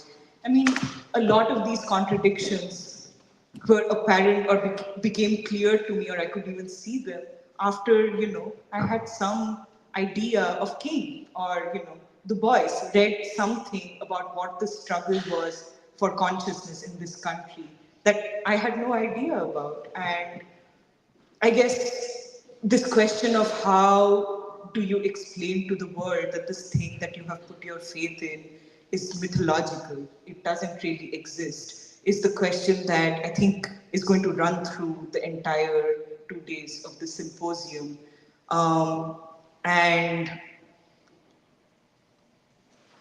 I again, going back to the first question that Jeremiah asked is, I think this is also the value of our framing this conversation about knowledge and the crisis of Western civilization and the crisis of American university in the Boisian terms, because again, he allows us to explain something, the way he conceptualizes the trappings of white supremacy. Like what Ransom, you were also saying, I mean, white supremacy is like killing white people too.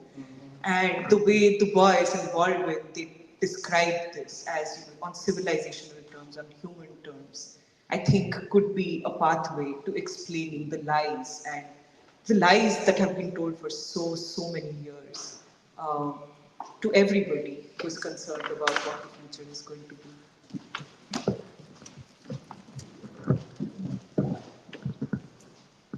Well, just to add, I think part of the equation in this, at least how I see it, is the role of immigrants. And I think immigrants have a great role to play in sending messages and images back to their home countries of, oh, this is how wonderful our American life is, or, oh, my child got into Harvard or Yale or Stanford, and they're having a great life. And I think that ultimately, actually a lot of blame has to be placed on immigrants for being kind of the vehicles, like the kind of living embodiment of what the rest of the world, especially the darker world, what they're kind of told to believe about the United States. And in that sense, it's like, yeah, so I think the immigrants, obviously the news media, and I think, yeah, another thought I had was, Nandita brought up the university as kind of like a stronghold for like the actual American empire. And I think, because everyone knows that the US has, 900 military bases around the world. But what people don't really talk about is not just those military bases, but all the American universities that have these satellite campuses around the world, and not even the kind of satellite campuses of the American universities, but also even local universities like India, for example, or South Korea, in which their entire system, all of their knowledge is kind of derived from and is so dependent upon what goes on in American universities. And I think that this should be part of, like Raja was saying earlier, a new understanding of what we mean when we even say the word empire and imperialism and its actual manifestation in the 21st century, along with obviously the military side of it. But the ideological is much less understood and much more complex and has to actually be dissected, for the benefit, both for the American people, but also for the world's people.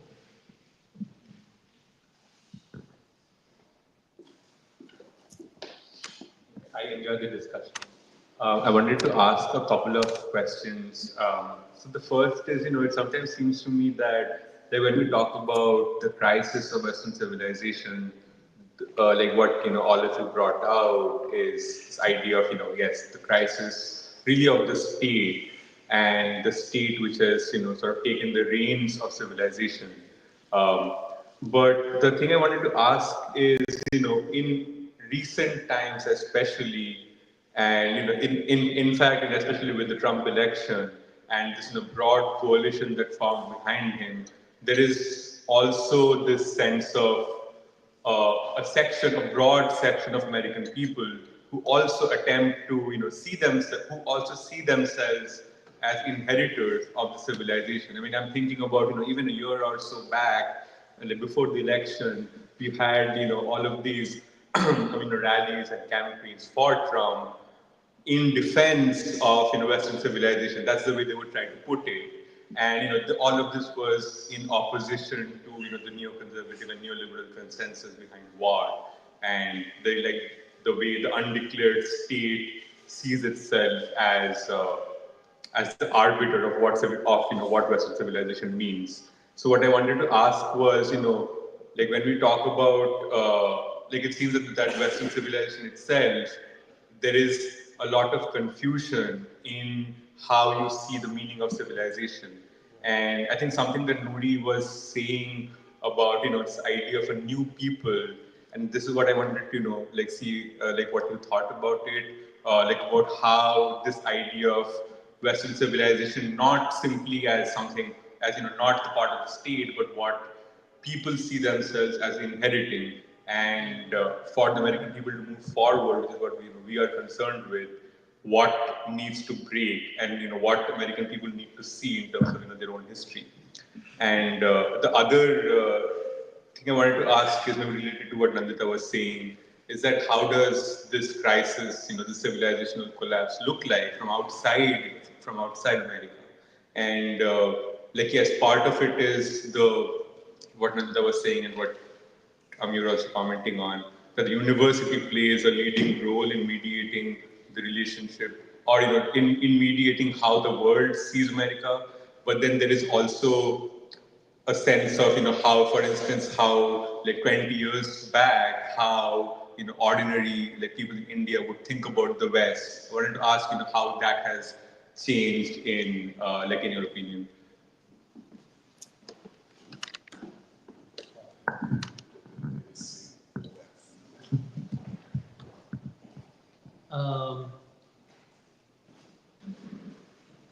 Well, I think I maybe said it a little bit in earlier. I think there are ways in which people see it, and there are ways in which people can't see everything that's going on over here.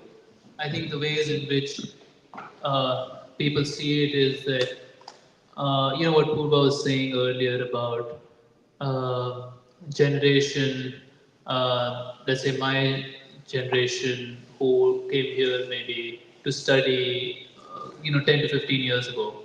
I think at that point there was still this belief that, to be a scientist or to be producing knowledge in your country, you still have to come to an American university, you have to come to Harvard, so even even Xi Jinping's daughter, I think, came to Harvard to study. Because these universities were seen as the center of knowledge, and I think a lot of people would argue, well, yeah, but they are really excellent. They produce it. But I think there are two things that have changed for the outside world. One is that, I think what Nanta brought up, what the Bois was saying, the collapse of Europe, something that you had this boundless faith in, and suddenly it collapses. Yeah. And that's sort of what it looks like. There was boundless faith in these universities. I do think there was. I think a lot of people felt that these were the places to go to be able to, know how to run a society, to be able to learn the highest levels of knowledge. You felt that if you went to a university in your own country, you would not be trained in the same way that you would be trained over here. But I think that doesn't exist anymore in the same way. I think a lot of people don't necessarily feel like they have to, and I think a lot of people may even be withdrawing from these American universities. But I think, and so in that sense, I think a lot of people do see this collapse of the West. But I think what a lot of people don't see is the role of the American people. For example, I don't think the Trump's attack on the universities has anything to do with anti-Semitism. I think it's really an internal struggle that's happening in the US about the future of this country, and the universities are at the center of it. And I think those kinds of dynamics, people don't, it's hard to see, it's hard to understand. And I do think that the way I view it, because, we're in touch with the free school and we're able to, that the role of the American people will be central. Because, in ways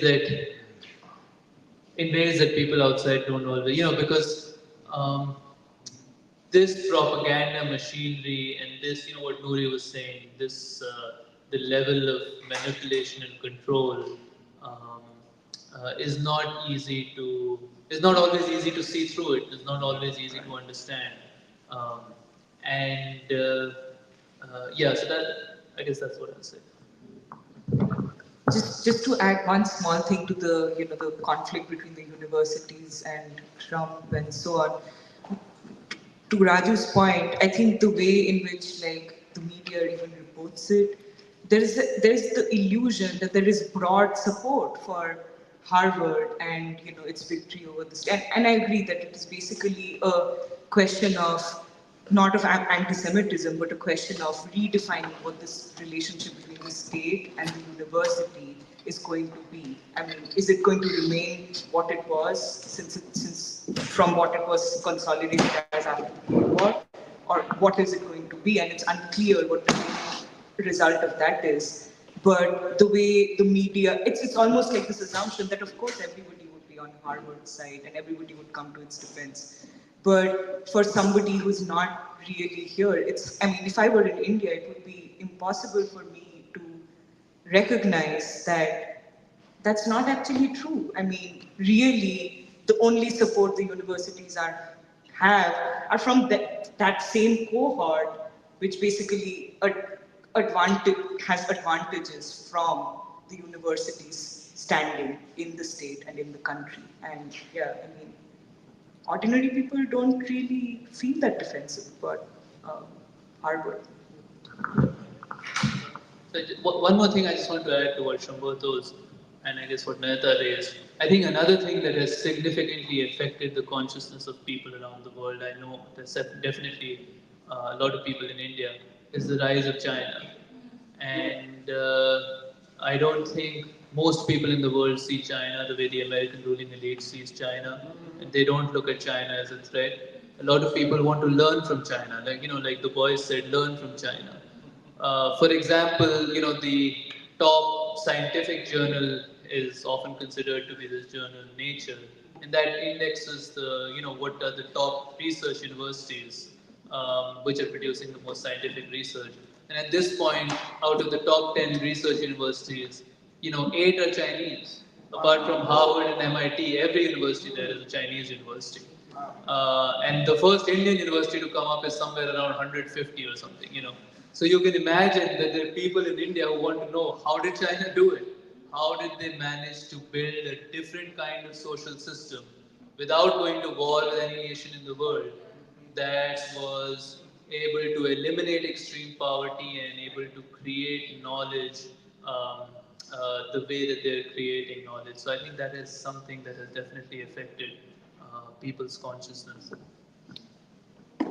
Sorry, Is this going to continue roundtable, or are we going to have an opportunity to ask our questions or make our comments? Go ahead. Talking heads. Video. Thank you. I'm here by accident. I was walking my dog a little while ago. I live about 3 blocks from here. Saw a wonderful poster on a pole. I thought, down the street. Let me check it out. Bois, some of my favorite people. Couple of things you're talking about: civilization, the Western Civ. And we must remember the underpinnings of Western Civ: the Academy, Aristotle, Plato, Socrates. You want to know why Western Civ has existed so long? It's because they've had a long time to build the foundation. And I think right now we're looking at Western Civ like this blip on the map, being the United States, dominated by war, not peace, no concern for humanity.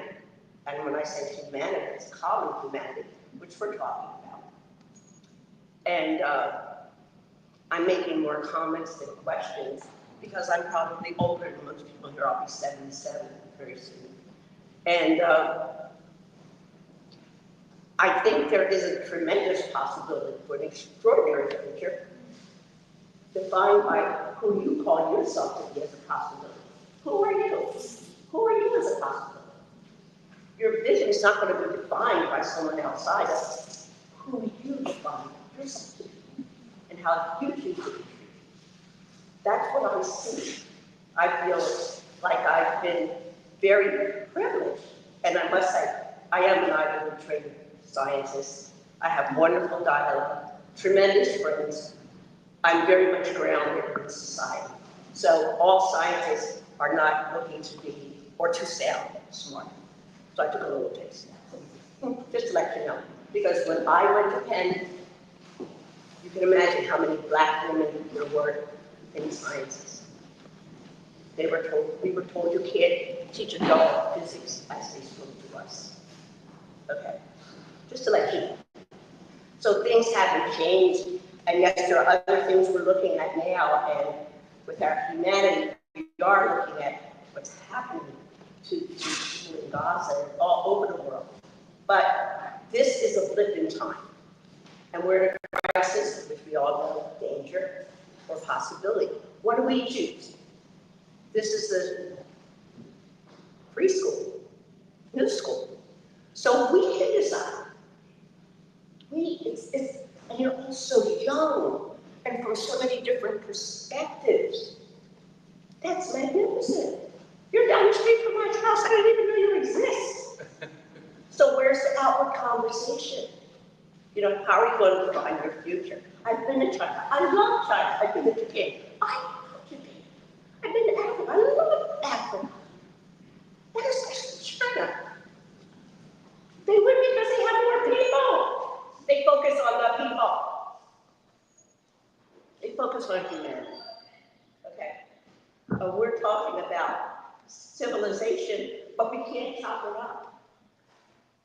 Civilization has many different cultures. Culture. Not different humanity. It's one humanity. There's one civilization. So I just wanted to interject this because, I grew up through the end of the 40s, through the 50s, through the civil rights, through the Black Panther Party. Spirit of the people is greater than man's technology. The spirit of the people. Soul of black folks, the spirit, soul, is going to come from the people. as you all say. And it's not about knowledge. Knowledge is a manifestation of the hearts of people. It's not, there's knowledge, I'm gonna get it. It's always manifested by people. So I wanted to share that because have tremendous confidence, please. Believe in your future, believe in your contributions, because this is a wonderful conversation. Very, very rich, very fulfilling. And I'm glad I saw the poster on the poll. Maybe there should have been a few more. But yes, very rich dialogue. And the world lives in language. We know that. And Noam Chomsky always says, for every problem, there's absolutely a solution. You couldn't have a problem unless there was a solution. So, not to be blinded or so defined by what we see at this moment. America will be 250 years old next year. There's a little section in Tokyo called the Unio district, and there is a bean curd restaurant that's been in the same place for 700 years. Is that an institution? Where's America, 250 years? What's that mean about that 700-year bean curd restaurant of all things? So I just leave you with that. Time is on our side, because you are the future. That's it. I gotta go. Thank you.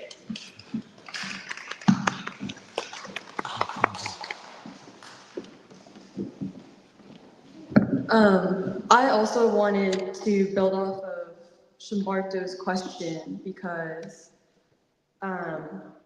actually this panel made me think a lot about even the question of, well, who is the face of or defending Western civilization at this point? Because I'm not convinced the American people as a whole, or even white folk, are really the ones who are defending Western civilization anymore. Because in a lot of ways, there's something really important about, even in the panel, how we're defining, like, one, what are the pillars of Western civilization at this point? The university, or even the fact that when Nanda said that the university is above the state. And I mean, I think it was last year where at the conference where,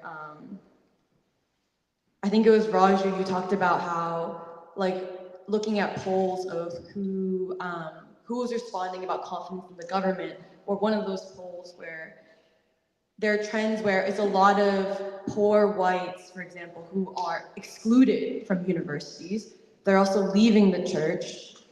So I just think this panel provides new ways of thinking or categories to even understand that if there's a crisis of Western civilization, who are the real people, the elites who are trying to keep it up or defend it? It may not be the people who were doing it 50 or 100 years ago. And I also think that's why it was so important to talk about the Zionists or the Jews, because in a lot of ways, I think it's actually a new elite who are trying to uphold Western civilization.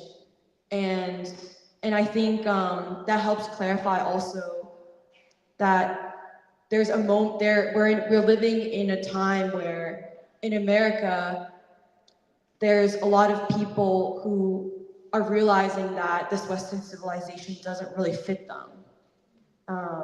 So I kind of just wanted to add that. Concept of an elite, a concept of an elite consensus that does not, well, that excludes the masses of people. And if I could just, I think it fits in, see, it is not insignificant, the number of Jewish people who inhabit elite universities and high positions in elite universities and are able to break elite universities if they pull their funding. We saw this last spring. But is this small group representative of the American people? And if the American people say, well, you don't represent us, your elite consensus is not us, are they then anti-Semitic? I don't think so. And that would apply to any group. If Black people occupied these positions and acted in the ways that Jewish people act, I would be obligated as a Black person to condemn them. What is wrong with that? And in my or anyone else condemning them, is that a representative of racism? Take Colin Powell. He went before the United Nations and lied to take the nation to war against Iraq.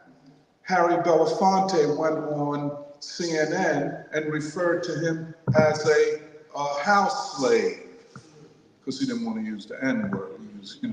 But he called him a house slave. Was Harry Belafonte giving in to white supremacy by attacking a Black man who lied in the name of war? I think it's the same thing.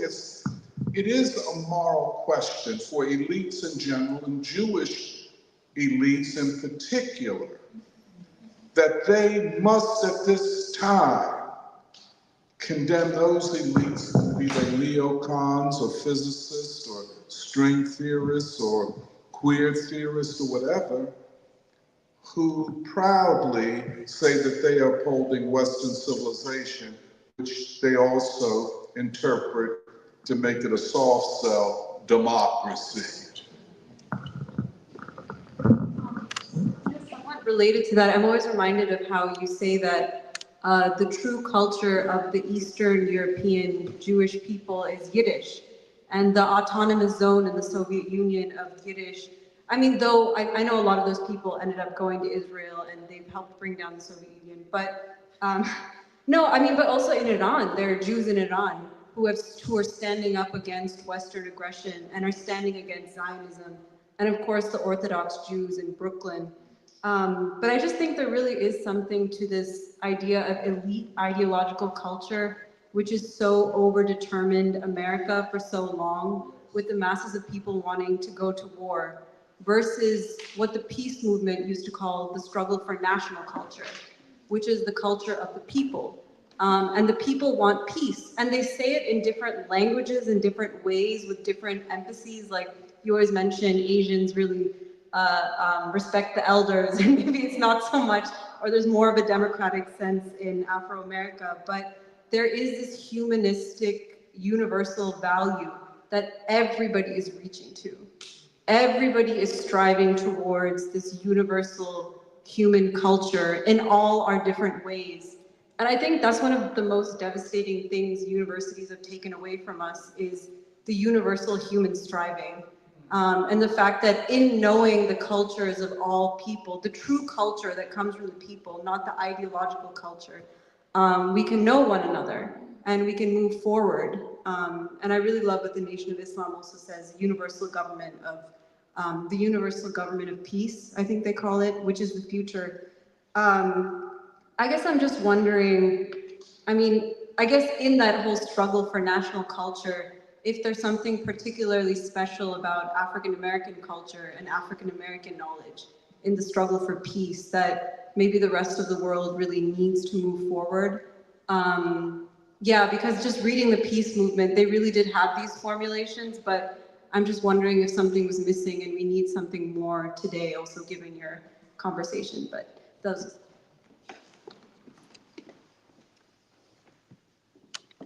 Maybe we can take Jahan's question and then have a kind of full response. Okay, yes, if we have time, I would just like to say that, well, I think that this main point of the breakdown of the elite consensus is very clarifying to explain things which are difficult to understand currently. And I'm particularly thinking of a question that I think Jeremiah had asked earlier, that whether the violence we are seeing and the war policies of the West, whether they reflect a strength or a weakness. And I think this panel helps us to understand that the consensus is very important in understanding this, because there's no doubt that the US has a very powerful military, largest military budget, most military bases, but without that consensus, can they really use them in the way that they used to before? I mean, this is a basic point, I guess, going back to Enlightenment era political thought, that no government can really rule without some sense of legitimacy among the people. And does that explain the kind of erraticism that we've seen in the last week, even from the Trump administration? The fact that there is not a consensus for war. And I would also just like to say that apropos of the last comment, this point about the role of the Jewish intellectuals is very important. And it's very interesting that in our era of identity politics, it's quite normalized, I think, to even talk about how much you hate white people on these university campuses. We were talking earlier about a professor who tweeted about all I want for Christmas is white genocide. But one group that you're not really allowed to discuss is the Jewish community, especially the Jewish intellectuals who are overrepresented in these elite institutions. But of course, you know, we're talking about others as well. The period that we're living in, we're seeing immigrants' rights groups claim they're defending democracy. We're seeing the rise of a white left. And I think it was very interesting what Doc had said earlier, that there is a certain tendency within even Marxism to default to a belief in white modernity, to default to a belief in means of production, to not see the role of civilization, and again, to not see the role of ideology and consensus. So I think, I just wanted to say that I think that this panel is very helpful in clarifying the kinds of anxieties that I think many people are having about the erratic behavior of the US government, the US state, the US political class, that there is this unraveling. And I agree with what Meghna was saying, that perhaps we are working out some kind of resolution through work like this.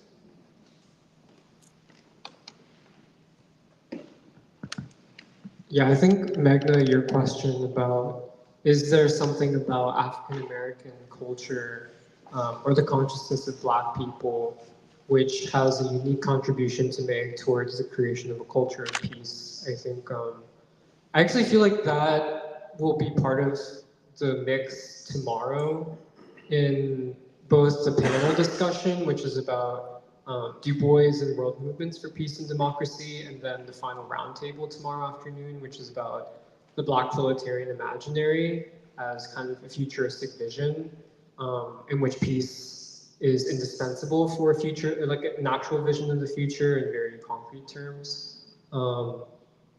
So if no one else has any further questions, then I think that we can end this roundtable. And just for, actually, yeah, we're right on time. So we're gonna take a break for lunch for about an hour, and then we'll be back for the next panel of today, which is entitled Kant, Einstein, Lenin, a Du Boisian investigation. And then we'll have a final roundtable this afternoon to close out today, which is about the counter-revolution against cognition, culture, and consciousness. And I just want to thank everyone the participants in the roundtable, and also everyone who asked a question or raised a comment. But yeah, we'll break for now.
I'm very excited to get into this panel, which I'm moderating, and it's about three consequential thinkers of modernity, who I think are three key thinkers for modern philosophy and science, namely Immanuel Kant, Albert Einstein, and Vladimir Lenin.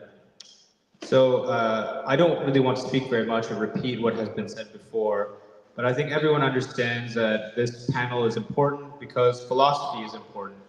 And for us, philosophy is at its most fundamental is about human thought.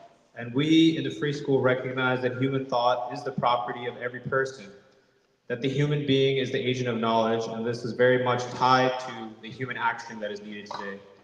As the panel says, this is a Du Boisian investigation. And in the spirit of Du Bois, as we discussed in the vision statement, we assume the centrality of Black and darker humanity to world history, thought, and the future. We believe that the people have the right to education and to know, and that ideas are necessary to winning the next stage of history. So we examined these thinkers with the belief that philosophy is indeed central to the pressing questions of our time, to understand the form of modernity we are living under, and to understand why it is failing, and to identify the unanswered questions that are bringing us closer to disaster and ruin, what earlier we called the memento mori, and also to prepare ourselves to assume the stage of history. I just wanted to say briefly also that events have been transpiring so quickly. This time last week, I think many of us were very afraid of a huge war breaking out, perhaps even the risk of World War III. I think we're all relieved that it did not happen, but we should know the risk is still great. And given the death and suffering in our world and even in our streets here, we are privileged to be alive and to be here to think. And so all of us, I invite all of us to think on behalf of those from whom life and even thought itself has been mercilessly stolen. And we also began this panel with the knowledge that humanity has achieved much in philosophy, science, and democracy. But we know there's so much in our world that is unacceptable. And we will hopefully learn from our presenters about what we have inherited from these thinkers and what is left undone, and what we must think through together to prevent catastrophe and to build a better future for our children. The three gentlemen that we will examine all assume the stage of history in one form or the other. All three are foundational for the world we live in.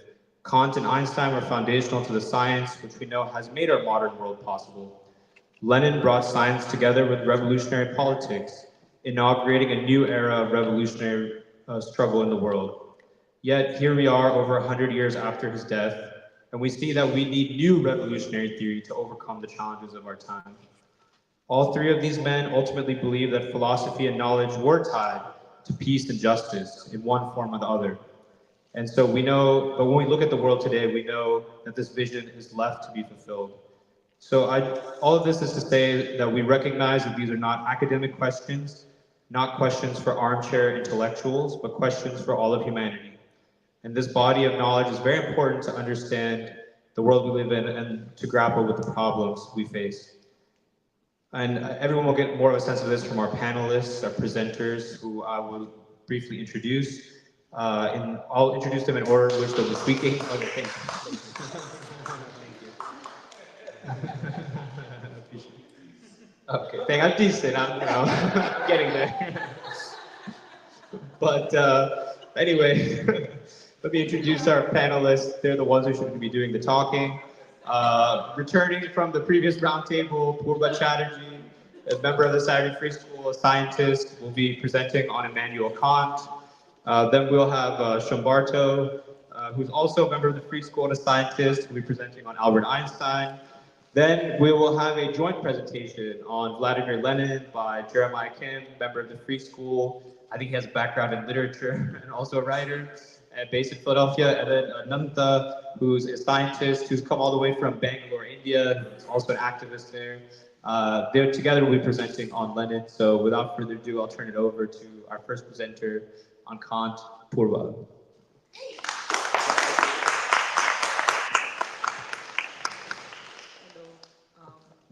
Okay, so I'm supposed to talk about Kant. I want to start by saying that one of the central assertions that we're making in this conference is that Western ways of knowing and thinking about the world have failed us. They cannot take us forward, and they cannot explain the world as we see it. And so we have to make a break with Western epistemologies. But in breaking from Western thought, it cannot be a reactionary break. It has to be a revolutionary break, which means, like Jahan was saying, that we have to give due importance to what was actually achieved by Western thought. And we also have to, at the same time, soberly assess their limitations. And it is in this context that the Enlightenment, the European Enlightenment, and a philosopher like Kant, who's probably the most important and influential among the Enlightenment thinkers, is very important, because they did make a contribution to take humanity to a higher stage of consciousness.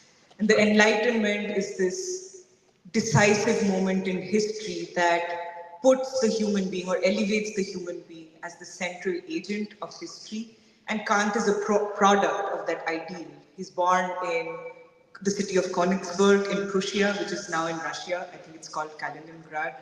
He's born to a harness maker's family, and he rises to be one of the most important of German thinkers of the time. And I think in some ways he embodies the Enlightenment ideal. And he had great faith and commitment to this ideal, which he saw to be a great democratic principle, which would be humanity's destiny. So now coming to Kant's philosophical system, he's trying to address the question, what can we know and how? And in doing so, he's mostly occupied with the connection of philosophy and the natural sciences.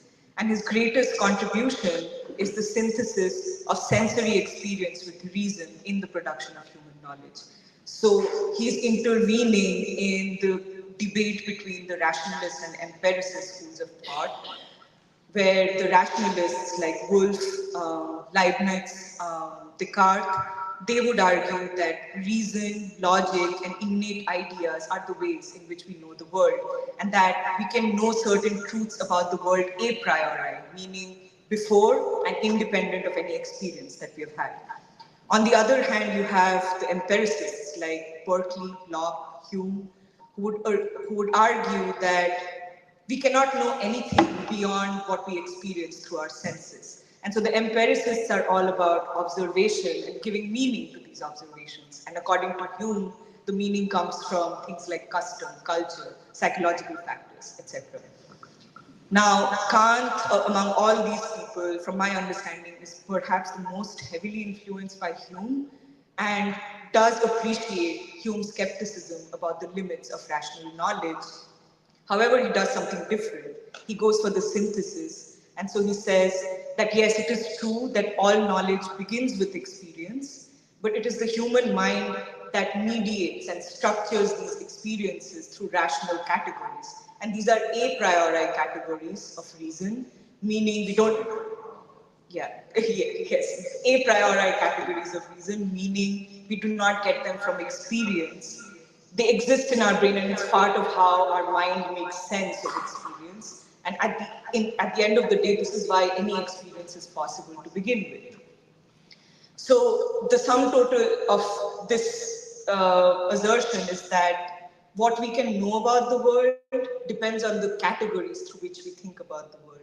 And in his best and probably the most influential work, The Critique of Pure Reason, he tries to identify what these categories of reason of the human mind are. And he identifies that there are three classes of categories. So you have the categories of sensibility, which are space and time.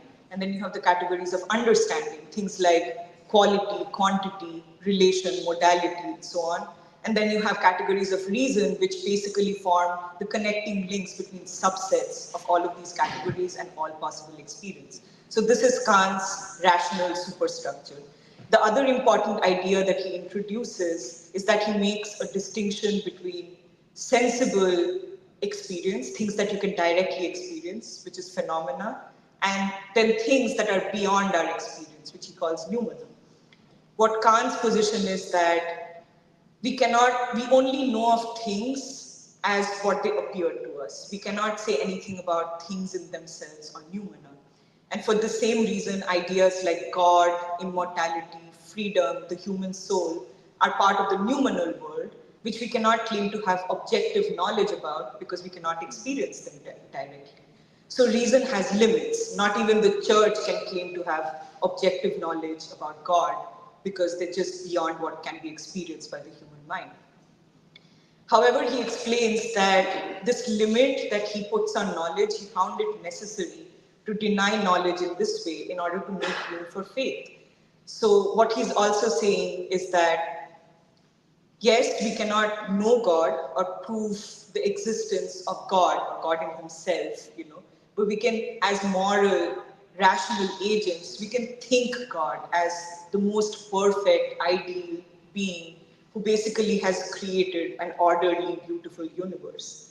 And so for him, all faith is rational. The only way a person is able to believe in God is because he's a rational, moral agent who believes that there are moral laws that bind all human beings together equally.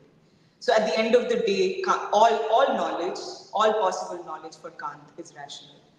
Now, without going further into the technicalities of his philosophical system, I wanted to maybe pivot to talking about why this is revolutionary for that time.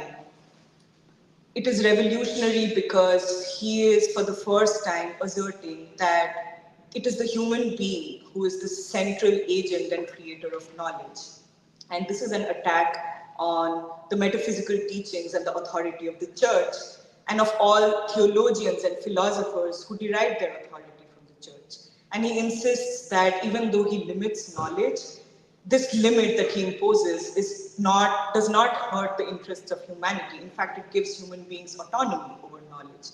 The only people it hurts are those theologians and philosophers who have basically enjoyed unchallenged privilege and monopoly because it forces them to realize, I'll quote from what he says in Critique of Purism, it forces these people to realize that they can lay no claim to higher and fuller insight in a matter of universal human concern than that which is equally within the reach of the great mass of men, ever to be held by us in the highest esteem.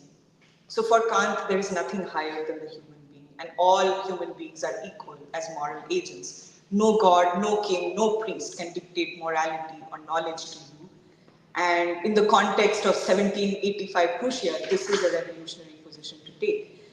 The other thing is that he enthusiastically supported the American and French revolutions. And in fact, the French Revolution in particular affected him very deeply. He had high hopes from it, and all his acquaintances and colleagues would report that he would constantly talk about it, he'd follow it closely, and he would defend the French Revolution against any criticism, even from people at the highest offices of the state. And this, together with his growing reputation as an atheist, subject him to persecution by both church and state. Nothing compared to what the Bois was put through, obviously, but there was definitely a risk in the positions that he took. But it was really his own moral maxims that made him believe that he was duty-bound as a public intellectual and philosopher to take a stand for what is right, and in his words, to act as judge and critique of those who ruled on behalf of the ruled. And I say all of this to say that revolutionary philosophy is not created in vacuum, and it cannot be separated from the revolutionary philosopher. Kant, like other revolutionary philosophers before and after him, was responding to concrete political and human demands of thought and consciousness in his time. Now, Kant's idea that you cannot know noumena or things in themselves was criticized as subjective idealism, most substantively by Hegel. And for Hegel, I always miss, for Hegel, there is really nothing. There's no object outside the dialectical process of knowing. This idea of a reality or thing in itself this idea of a thing in itself that exists beyond our reach, like some static, unknowable thing, is not satisfactory to him. For him, reality is something that is brought into being by the unfolding of the human consciousness. The human consciousness meets contradictions, negates them, and then moves towards a higher whole or higher unity. And this is why for Hegel, the unfold history is basically the unfolding of the human spirit and human consciousness. And the historical process is what brings human reality closer and closer to the reality with a capital R. Now, even though Hegel criticizes Kant, he does him justice by taking his philosophical system forward. Kant himself would not agree that he was an idealist. His point was that, yes, I believe that there is an objective reality. I'm just asking us to be careful about what we can claim to know about it, because we can't experience it. But I do want to say that a subject dismissal of Kant as a subjective a dismissal of Kant as a subjective idealist has actually perhaps hurt philosophy a little bit. And this becomes clear when we go back to Kant in the age of postmodernism. Postmodernism has not just abandoned reason, it has abandoned the idea that knowledge has to have any objective criteria at all. And what postmodernism wants us to believe is that there is no objective truth for us to try and know. So throw all of this, in the garbage. Truth is subjective to each individual according to their identity. And where Kant was looking for necessary and universal laws that were applicable to all human beings equally, postmodernism will say what seems necessary to you is not necessary to me, and you can't really say anything universal about the world because human experiences are not universal. And the absurd part is that they really go to great lengths to construct unintelligible categories just to prove that there are no universal categories to explain the world. So all you have to do is to give meaning to your disparate experiences, and this automatically puts narratives over science, which has an objective criteria, and authority rests with whoever controls narratives. And so to say all of this, I bring in postmodernism to say that, this basically abandonment of philosophy or what came before has actually taken us backward. It has decreased our capacity to know because we cannot abandon reason, we cannot abandon science, and to a large extent, we cannot abandon the search for universal principles that tie all of humanity together.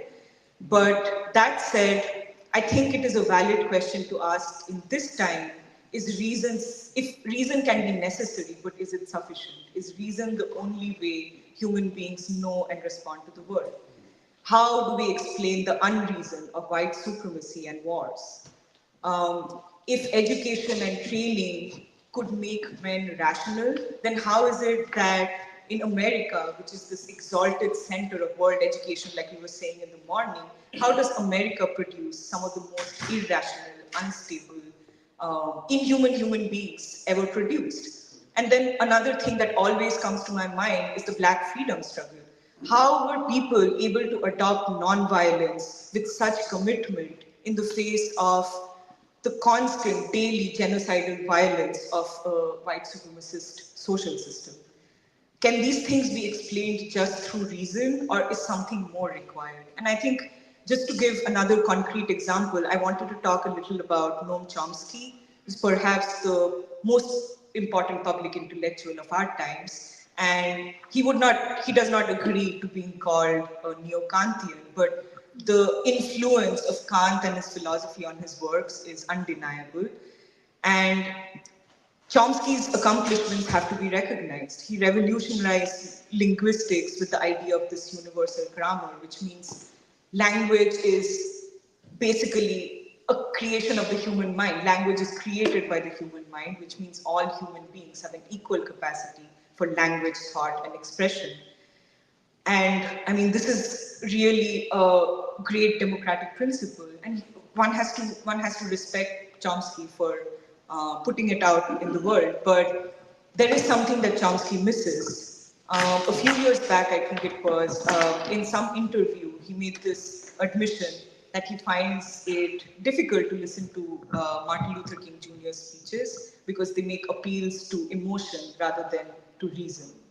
And I just want to make the point that in not being able to see King, Chomsky also misses something about people, what moves human beings, what makes them act in a certain way. and what gives them the capacity and strength to make the moral choice. So in putting reason above the emotional, spiritual dimensions of man, Chomsky, like Kant, misses something about what makes human beings human. And the last thing I want to talk about is basically all of these questions bring us to the Bois. And I'll keep it short because I know everybody is going to talk about it. A direct comparison between Kant and Du Bois is not possible, and it's not even useful because they're not really doing the same thing. Kant is more invested in the natural sciences, and Du Bois is more invested in the science of human beings, so sociology. But in as much as they both are trying to take human thought and consciousness forward, a comparison of their philosophical assumptions can help us to know in our time how knowledge can be taken forward. So I want to start by going back to Kant's idea that how we know the world is determined by the categories through which we think. But this also can be interpreted as our knowledge of the world is only as good as the categories through which we think, or the questions that we ask and need answered. The question that Kant is concerned with is how can man know nature? And according to him, if you know nature, you can know man. The question that Du Bois is concerned with is how can man know man? And the further question, can man know man without knowing the black man? It is one thing to say that all human beings are equal because they're rational. What value, what substance does it have in a white supremacist society or world which does not treat all human beings as equally human? And so he's also asking the question, can we know anything about the world without knowing how dark humanity knows and sees and responds to the world? The other thing is, and I wanted to read some quotes from, I'm sorry, I keep forgetting that I have to hold the mic. I wanted to read some quotes from his autobiography, The Dusk of Dawn, where he describes his intellectual journey to the conclusions that he reaches about the color line in philosophy and sociology, where he says that early in his life, he thought that the problem of the color line was, quote, a matter of education, a matter of knowledge, a matter of scientific procedure in a world which had become scientific in concept. However, the more he saw the unreason of white society, the unreason of the world wars, the devastation it caused, he was forced to shed this idea that education would solve things as an illusion. And he says that he recognized, quote, there were economic motives, urges to build wealth on the backs of black slaves and colored serfs. There followed those unconscious acts and irrational reactions, unpierced by reason, whose current form depended on the long history of relation and contact between thought and idea, end quote. So through this experience, he came to conclude that the world of human beings is a world of law, as Kant would have believed, but it is also a world of chance. And his ultimate conclusion was, quote, the scientific task of the 20th century would be to explore and measure the scope of chance and unreason in human action. So where Du Bois brings us is to consider that reason and science must be supplanted with an imaginary that gives you a way to study and know human beings in new ways that just empirical science cannot achieve. And so with Du Bois, we can go somewhere where Kant does not take us and becomes more important at a time of the collapse of the white world order, where Asia and Africa are resurgent. And I think this is where the future of the progress of knowledge actually begins. I'll stop there.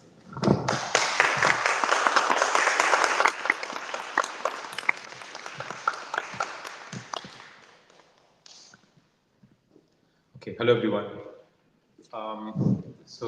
I'm going to talk about Albert Einstein, and I want to start by saying that it's daunting to talk about Einstein, because his discoveries really have fundamentally transformed our conception of the natural world. But I think it's also a good reminder that it's not more daunting than to talk about Du Bois.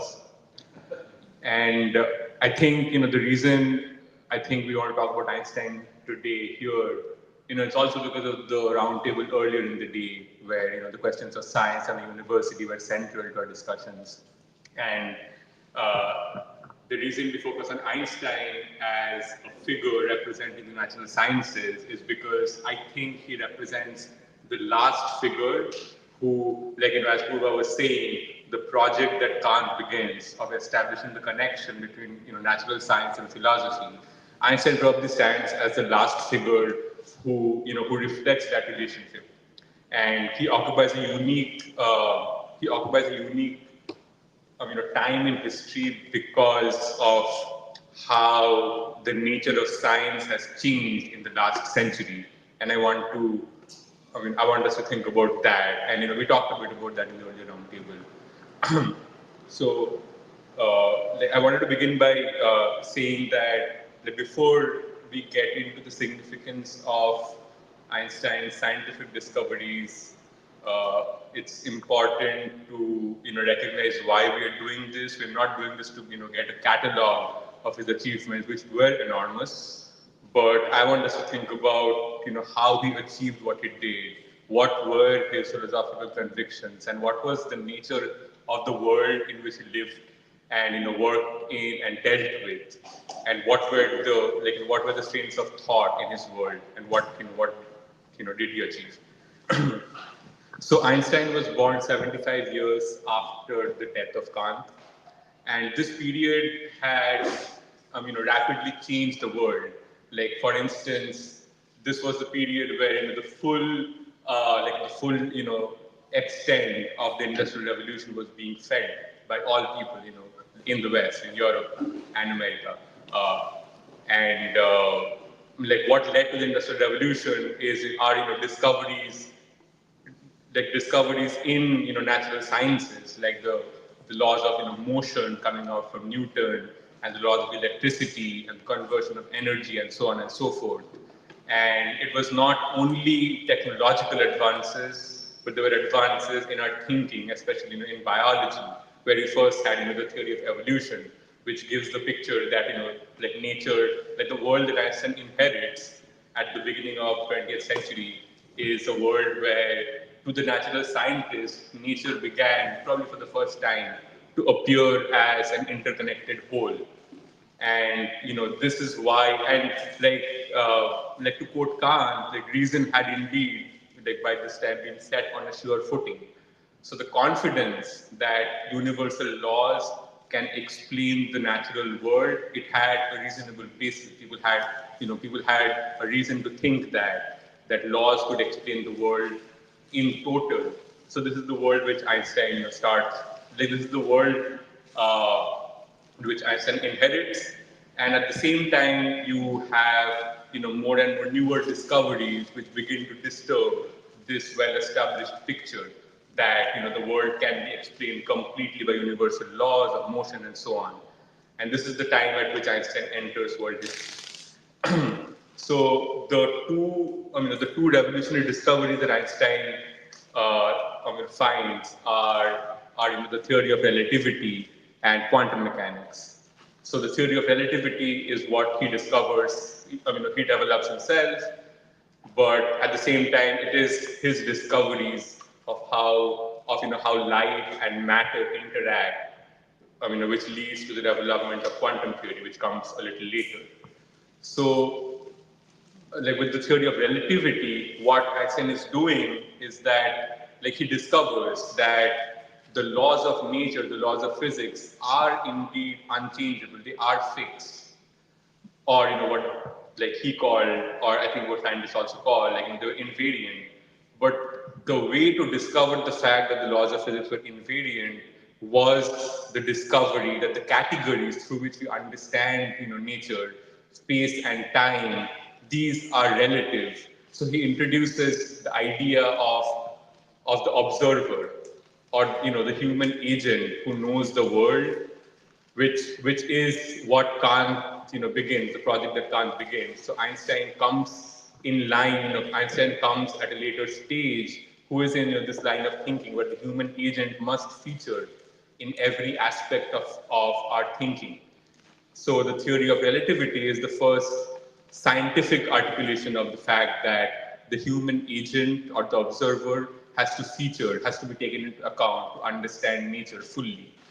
So when I say that he discovers that space and time are relative categories, what he's doing is that he's rejecting what what was known till so far, what comes out of Newton, and the fact that space and time were absolute. So basically the world, what Newton and what the world really thought, what the natural science of that time thought of the world was that the world looks the same from wherever you are.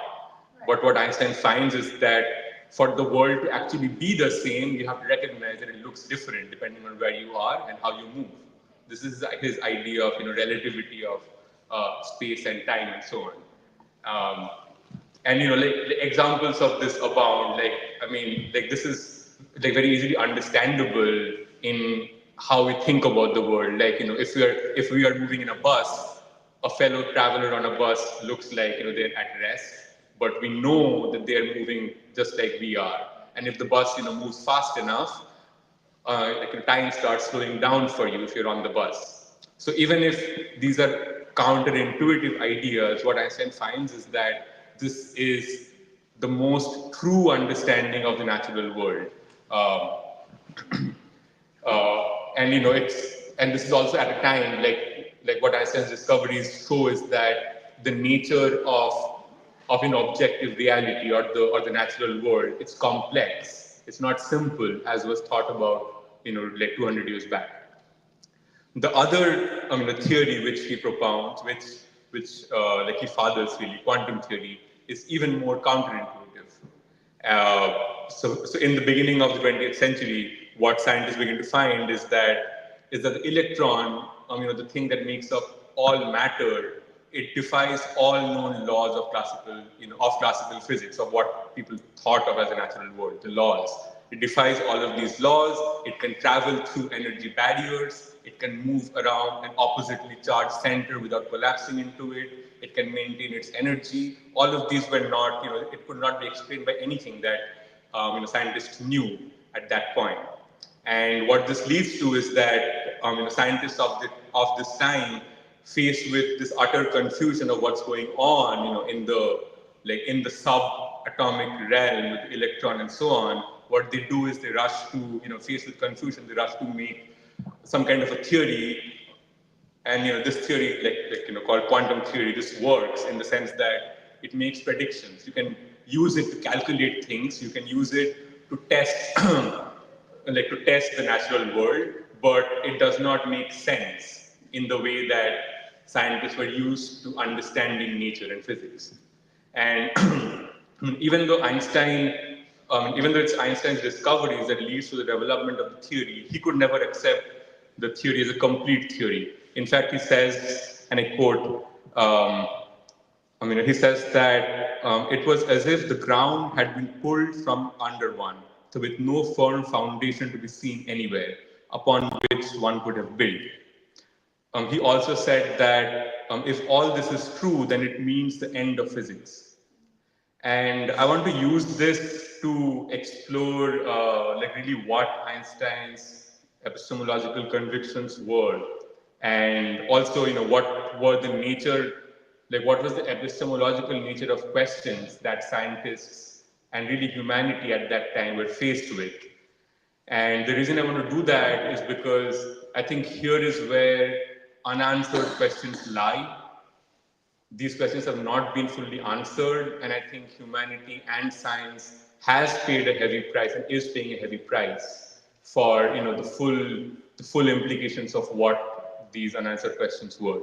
So to talk a little bit about where Einstein comes from, how he thinks, I think it's important to look at what he says in his correspondence with friends and other scientists and so on. And the picture that comes out to me is that Einstein really holds that the essence of all scientific theories ultimately lies in the epistemological conviction of the scientist.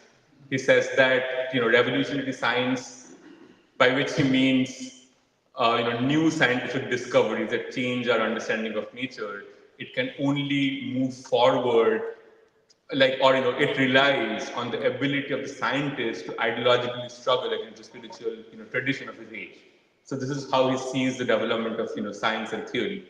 And I think in particular, the way Einstein talks about Galileo Galilei, I think is useful for us. And Galileo is the scientist who puts forth the final proof of Copernicus's theory that the Earth moves around the sun and not the other way. And so talking about Galileo, Einstein says, it has often been maintained that Galileo became the father of modern science by replacing the speculative deductive method with the empirical experimental method. I believe, however, that this interpretation would not stand close scrutiny. There is no empirical method without speculative concepts and systems, and there is no speculative thinking whose concepts do not reveal, on closer investigation, the empirical material from which they stem. To put into sharp contrast, the empirical and the deductive attitude is misleading and was entirely foreign to Galileo. So what he's doing essentially is that he's echoing Kant, and he's saying that the forward movement of knowledge, it requires experience and it requires our a priori modes of thinking, which come from us, which comes from our ability to think. And, so this is how he sort of puts it, that laws of nature ultimately are the essence of an experience. And the essence of an experience is never found from direct observation. The essence of an experience comes from what we make out of an experience, what we think about it. And this is what, what we normally call the laws of nature is our way of giving meaning to the natural world of experiences. Einstein also, Einstein's thinking is also reflected in how he broadly thinks about physics. He says that physics and, natural science is ultimately a specialized articulation of the nature or, analyzing the nature of everyday thinking. So he's saying that movement of science essentially is a movement of how much clearly you can articulate the ways that human beings think. So all of this is where Einstein comes from. But then with the advent of quantum theory, the complex nature of everyday thinking at this time, it first enters into the realm of natural science, to the notion of uncertainty. So quantum mechanics says that we cannot say everything about the electron by just looking at it. We have to, when we look at the electron, we can only say partial truths about the electron, and it imposes limits to how much we can say about the exact nature of the electron. So faced with this, what this brings about, in terms of epistemological questions, is that this did not mean that there were no scientific laws. Instead, it means that the nature of reality was more complex than our current understanding of science. And so therefore, what was put on the table for scientists at that time was that serious philosophical work was required to answer these questions. Questions such as, was nature fully deterministic? Could you tell everything about nature by looking at it at one point, which was believed so far? And was even the category of law, was that enough to understand nature?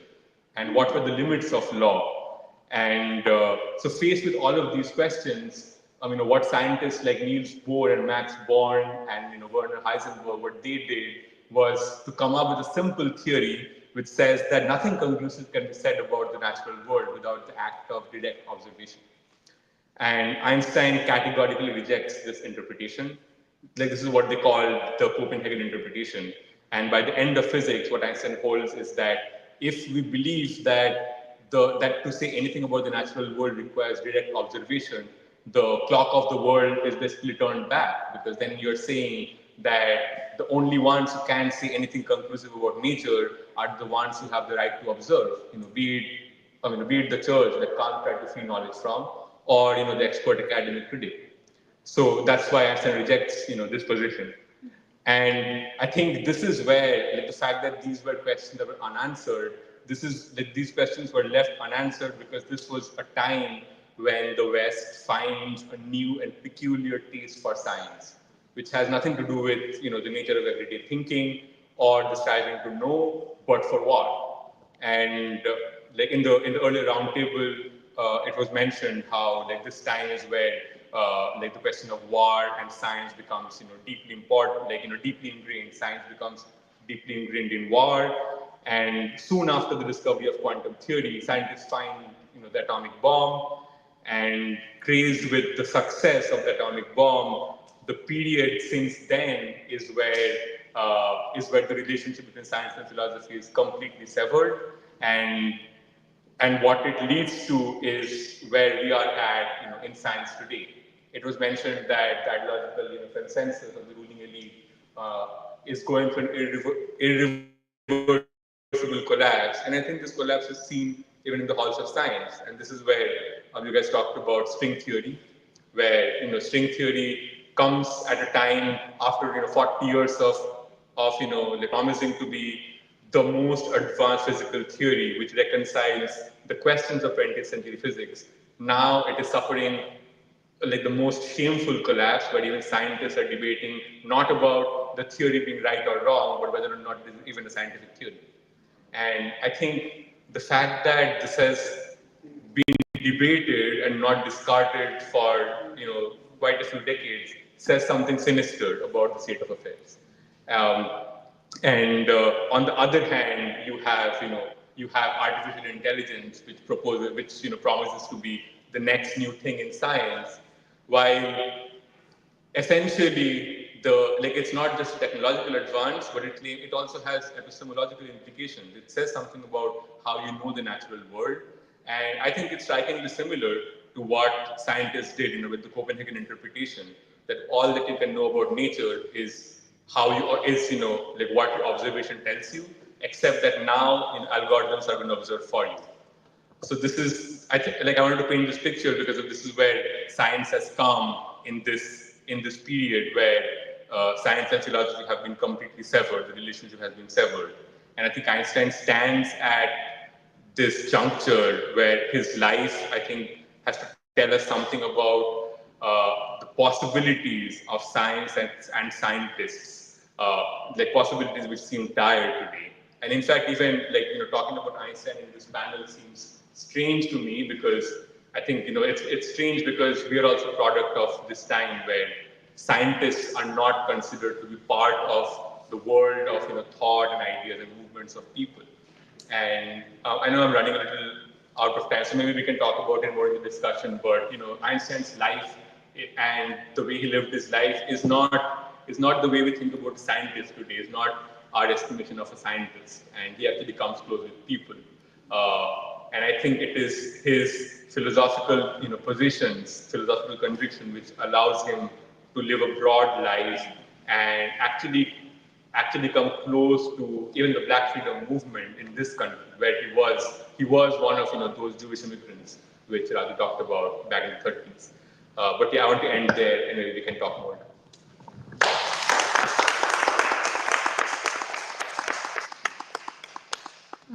Hi everybody. So Jeremiah and I are going to talk about Lenin. And I guess in talking about Lenin, we are going to address not only Lenin, but the whole, I guess, the pantheon of Marxist thinkers that come before Lenin, like Marx, like Engels. But it's a difficult thing to address Lenin, because you can't separate Lenin from the history of the Soviet Union, which was a great experiment in human democracy. And any criticism of Lenin so far has been anti-communist. So I want to make sure that we understand that we are not anti-communists. We uphold the role of the Soviet Union in the great struggle for peace and against colonialism, but we do not any longer live in the era of the Cold War. We are living in a time where we have the emergence of these civilizational states. And so a reassessment of what has come before us, of the assumptions of science, the science of society that has come before us, is necessary to see what assumptions still serve us and what don't. So it's in that spirit that we're talking about Lenin today. So I just want to begin by saying that, of course, Lenin was a great social scientist and revolutionary, and I think maybe Jeremiah is going to address some more of this. But I think inherent in the body of Marxism-Leninism is this idea of teleology, i.e. that society is going to go through phases or stages of history which to some extent are predetermined. And it starts with primitive communism, to agricultural pastoralists, to I guess, yeah, the whole sequence of stages of history. And I think to some extent, even in the Soviet mode of thinking, this teleology is over-determining to some extent. And opposed to this, I guess you could think about the idea of democracy, or the idea that the future of humanity cannot be predetermined, but must be forged. And I guess the idea of the future of humanity should be debated among the great masses of people, so that we can have a new vision for a new future. And it's in this light that I also look at somebody like Jawaharlal Nehru, who, when India became independent, was trying to work out a new theory of the state. And they were not working along the lines that India had to go down the same road of Soviet-style communism, although there were influences from the world communist movement and Soviet-style communism. But they were trying to work out a new theory of the state that could, as the Bois said, ward off the thermidor that had, been seen in advanced European nations. The other thing that I think about the Marxist-Leninist framework of the world is that it's almost like, I guess we've been talking about natural sciences, so it's almost like it's doing a natural science of society rather than a human science, i.e. the emphasis is on determining the laws of society as opposed to the science of the human being, i.e. how can you know the human being? How can you know the capacity of the human being, and how can you develop the capacity of the human being? So those are the two things that I wanted to say about the body of knowledge, and I think Jeremiah will talk more about that. But more concretely, I want to talk about the history of the world communist movement a little bit, because there is this great debate that happens on the colonial question in the Second International between M.N. Roy and Lenin.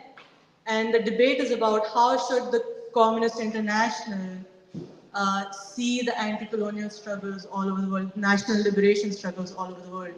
And M.N. Roy is this Indian communist who basically says that the Communist International should not support the national liberation movements over the world, and instead should fight for communist struggles within these nations.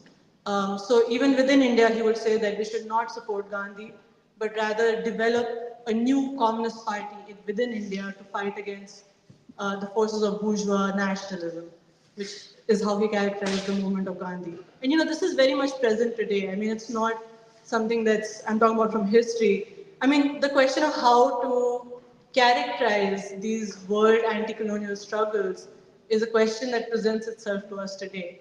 And many people, I think, even young people who are attracted to activism, reject the history of these anti-colonial struggles because they see them as bourgeois democratic movements of the elite rather than movements that are supported by the masses of people in these countries. But Lenin disagreed with M.N. Roy. Lenin said that no, maybe I can just read from him.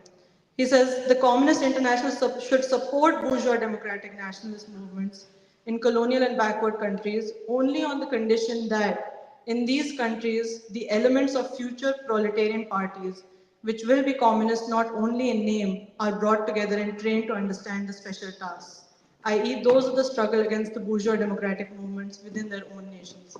So he does say that we should support the bourgeois democratic struggles, but on the condition that in the future, there will be a communist struggle that emerges within these nations, and that in the future we should have clarity on what the future of humanity should be.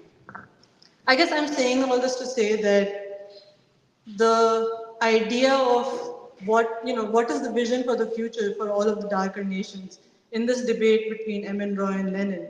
And to some extent, Lenin is more eastward facing. He's trying to break away from that, Western civilizational framework. But he still thinks that the future should look like communism, or the future should look like, and I'm not even saying communism generally, I'm saying Soviet-style communism, Marxism, Leninism, communism. So that's one thing, and then.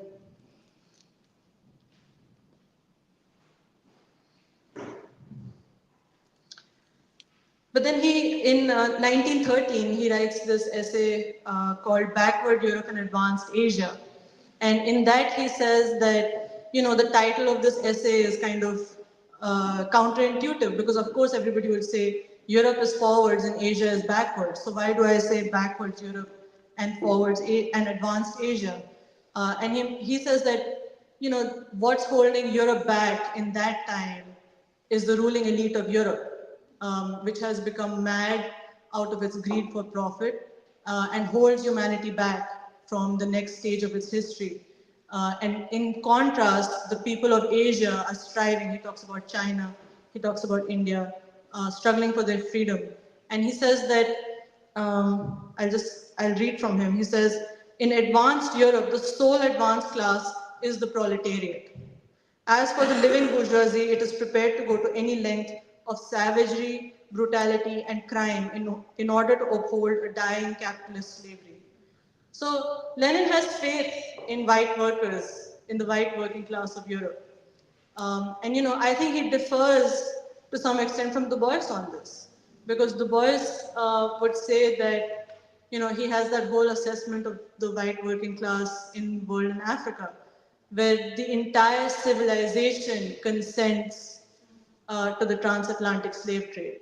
And what does that do to knowledge? What does that do to science? So I think what is missing to some extent in Lenin is this concept of civilization that we were talking about earlier, that it is not only the ruling elite of Europe that was holding Europe back at that time, but also the compromise of the white working class with the ruling elite along lines of Western civilization. On the other hand, in 1928, Du Bois writes Dark Princess.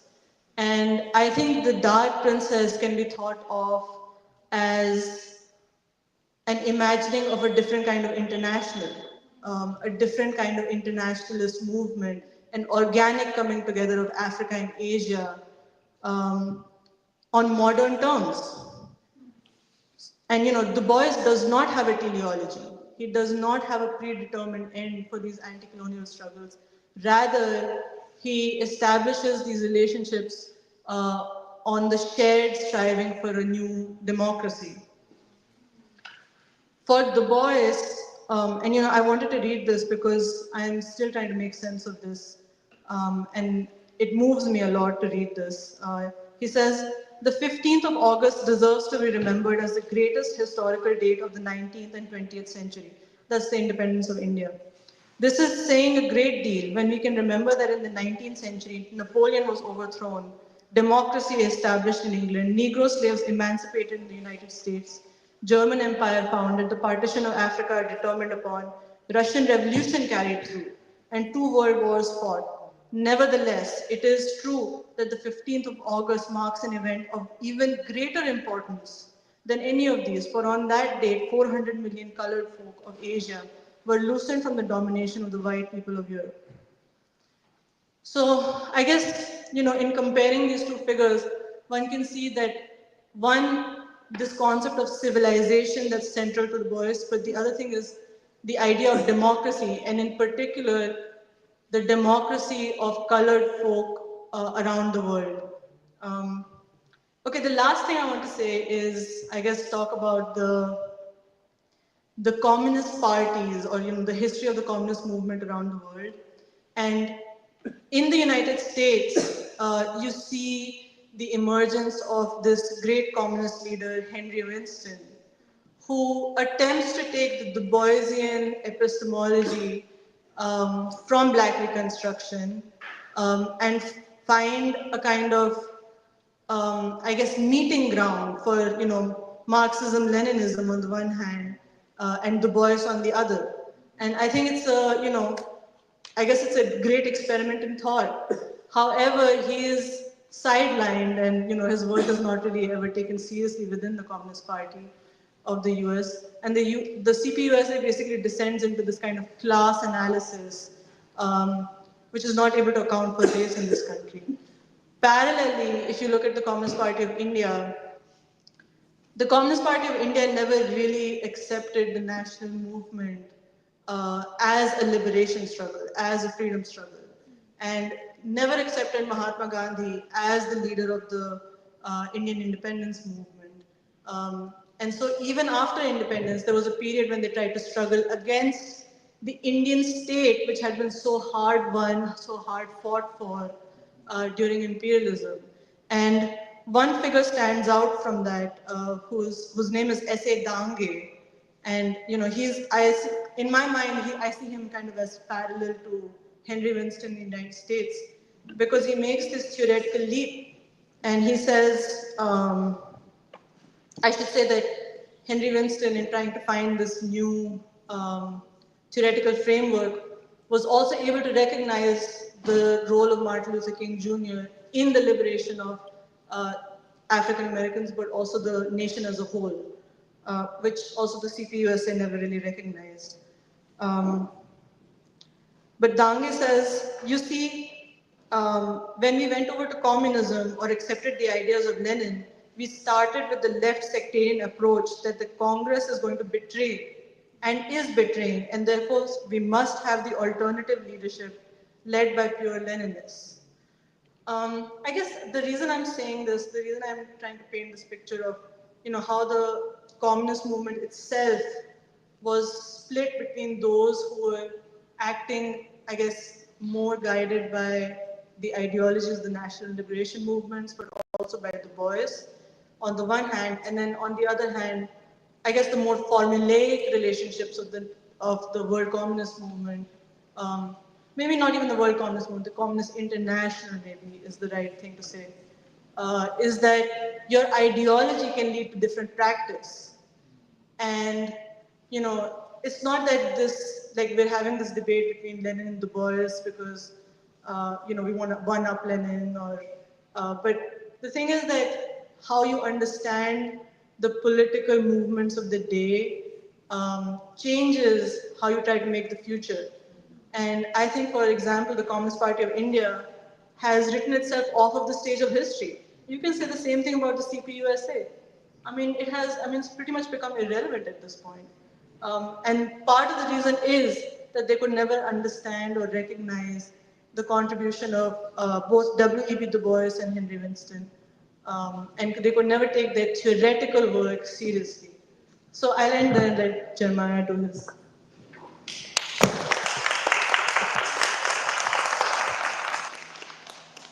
Yeah, I'll try to go fast, but I'm not sure if I can go fast.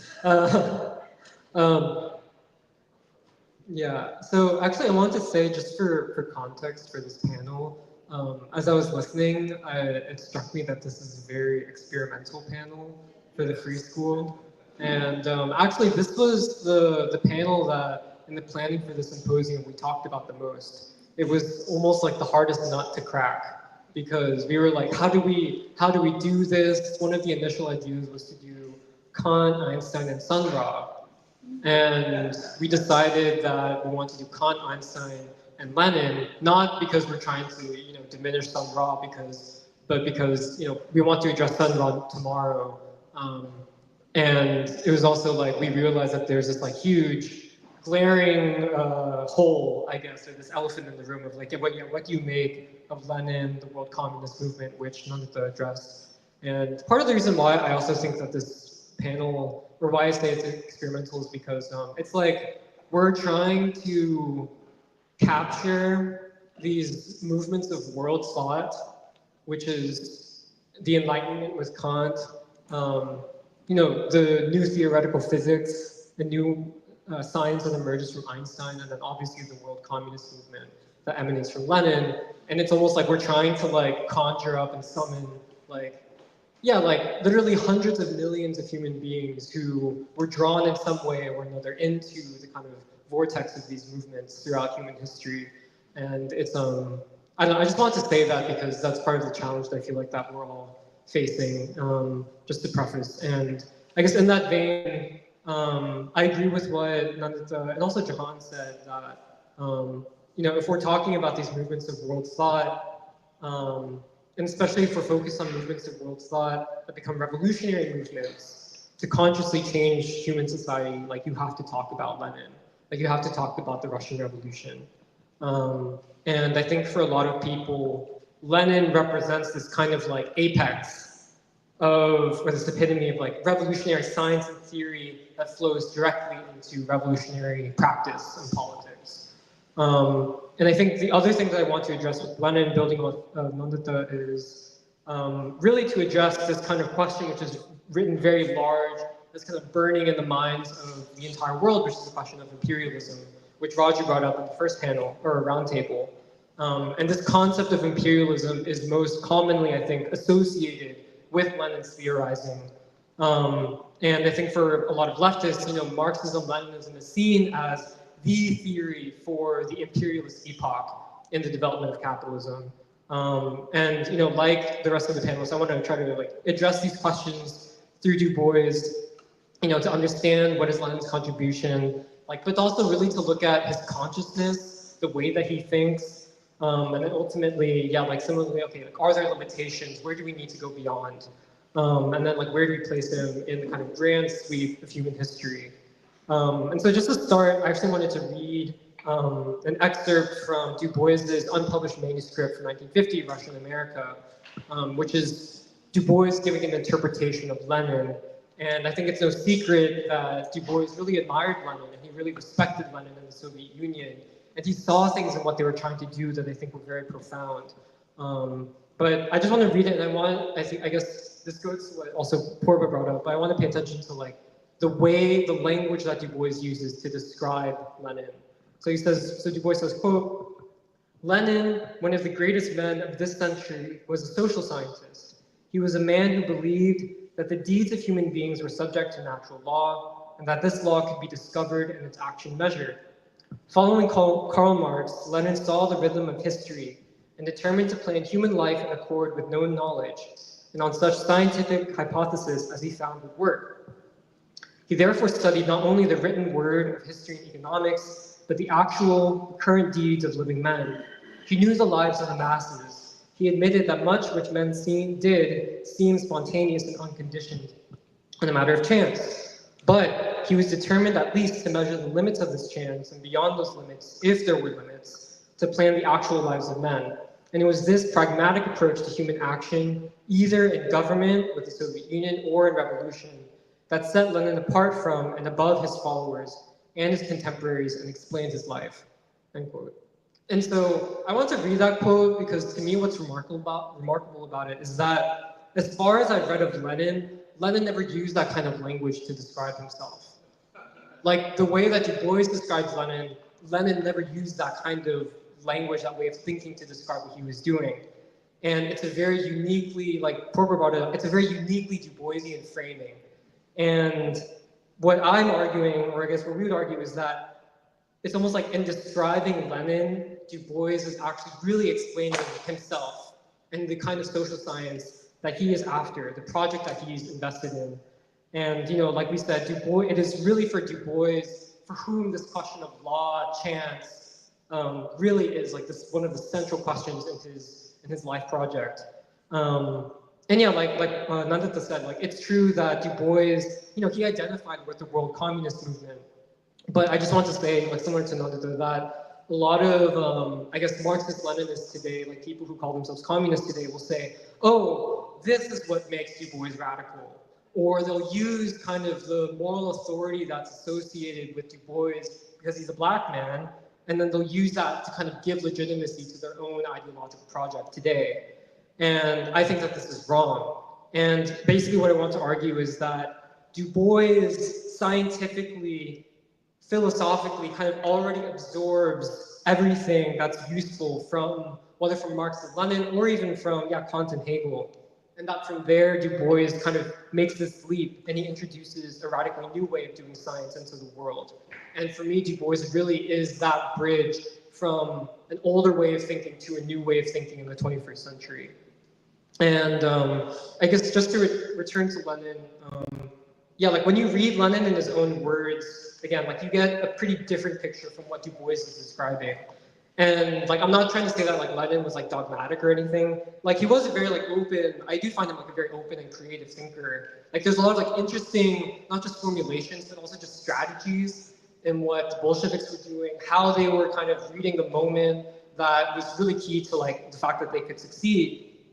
But I guess for me also at the same time, the limitation is that Lenin is like so compelled by this like revolutionary imperative that when you read him, and like I've been trying, like, we've been both trying to, I guess, read Lenin for the past week or so. But like when you read him, it's like he has this kind of air of like complete certainty, almost like an air of inevitability. And it's because Lenin is like invoking, like what Nandita brought up, like these these objective laws of development, like objective laws which kind of mirror natural laws in the natural world. And if you've read Lenin, like you know that this kind of flows into a very distinctly Leninist approach to the way he writes, which is really driven by like polemics, like ideological polemics. And it's like when you read him, a lot of the time he's like literally just insulting people. Like he's excoriating people, like people who are like opportunists, idealists, these weak social democrats, these people who are perverting Marxism. And that's a lot of, the way that Lenin theorizes is through the polemic. And I guess the way that I'm also connecting this to the larger, the kind of framing of the panel is that, Lenin following Marx, I think really does inherit a lot of the achievements of the European Enlightenment, especially with this belief that, the world can be rationally explained, scientifically explained, that there's rational self-interest, that all phenomena have like a cause. And I guess even going to Marx and Lenin themselves, or Marx and Engels themselves, I think that in the 19th century, what I read like Marx and Frederick Engels is trying to do was attempting to use the theory of class struggle to explain all of society itself, especially with these massive changes that are happening in Europe because of the Industrial Revolution, which Gilberto mentioned. And so Lenin, he takes these ideas from Marx and Engels and he says, we are going to unleash these ideas as a world historic force for revolutionary change. And we will complete what was left incomplete by the European revolutions of 1848, for example. And like this, I don't know if people are familiar with this, but like I actually learned this recently, but like in like 1848 and 1849, there was like revolutionary insurgencies in like 50 different countries in Europe. It was crazy. And the thing about it is like when Lenin says that, he's actually successful in a way. And I think it's the reason why he's successful is because he has, again, this kind of like supreme confidence in the science of Marxism. And that gives him also this audacity to press forward in a period of great chaos and uncertainty in Russia, in which you have, the collapse of the Tsarist regime and the creation of this kind of bourgeois provisional government in early 1917. And then by the end of the year, the Russian Revolution has happened. The October Revolution has happened. And then the Soviets, where the Bolsheviks declare this new democratic state.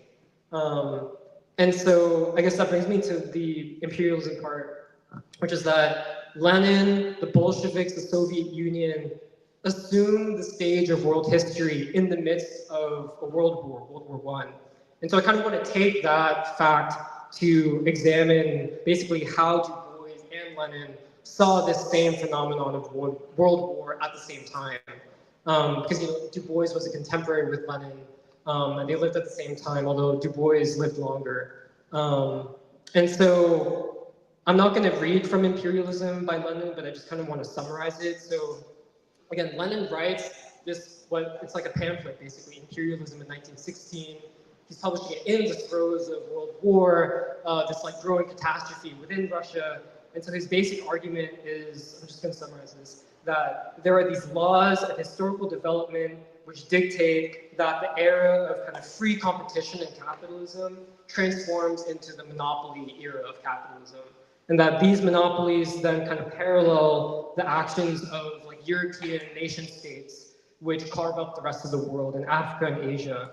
And then also very important to Lenin is like that there are these banks and industry which merge to kind of dominate and connect the world through finance capital. And one of the last points he makes is that, you know, imperialism for Europe becomes this solution to resolve the contradictions within capitalist countries by kind of displacing the worst exploitation outside of Europe. And that this then drives this is what drives the kind of imperative towards war between the colonial powers kind of for monopoly over the world. And so that's kind of like basically the thesis of imperialism by Lenin. And if I got that wrong, someone should correct me. But so I wanted to compare that way of understanding imperialism, World War I, that Lenin does, with Du Bois, who writes this essay in 1915 entitled The African Roots of War.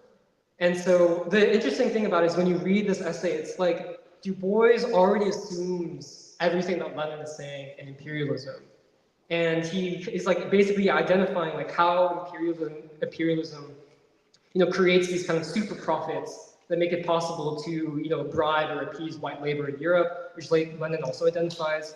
But the important thing is that Du Bois goes beyond this, and he really sees, I think we said this before, but he really sees the world war in like civilizational dimensions. He sees it as a problem of race, and for him, this problem of race is both kind of like an age-old problem of like all of humanity, but is also for him like a world new problem. Like, so it's a new problem in the history of the world.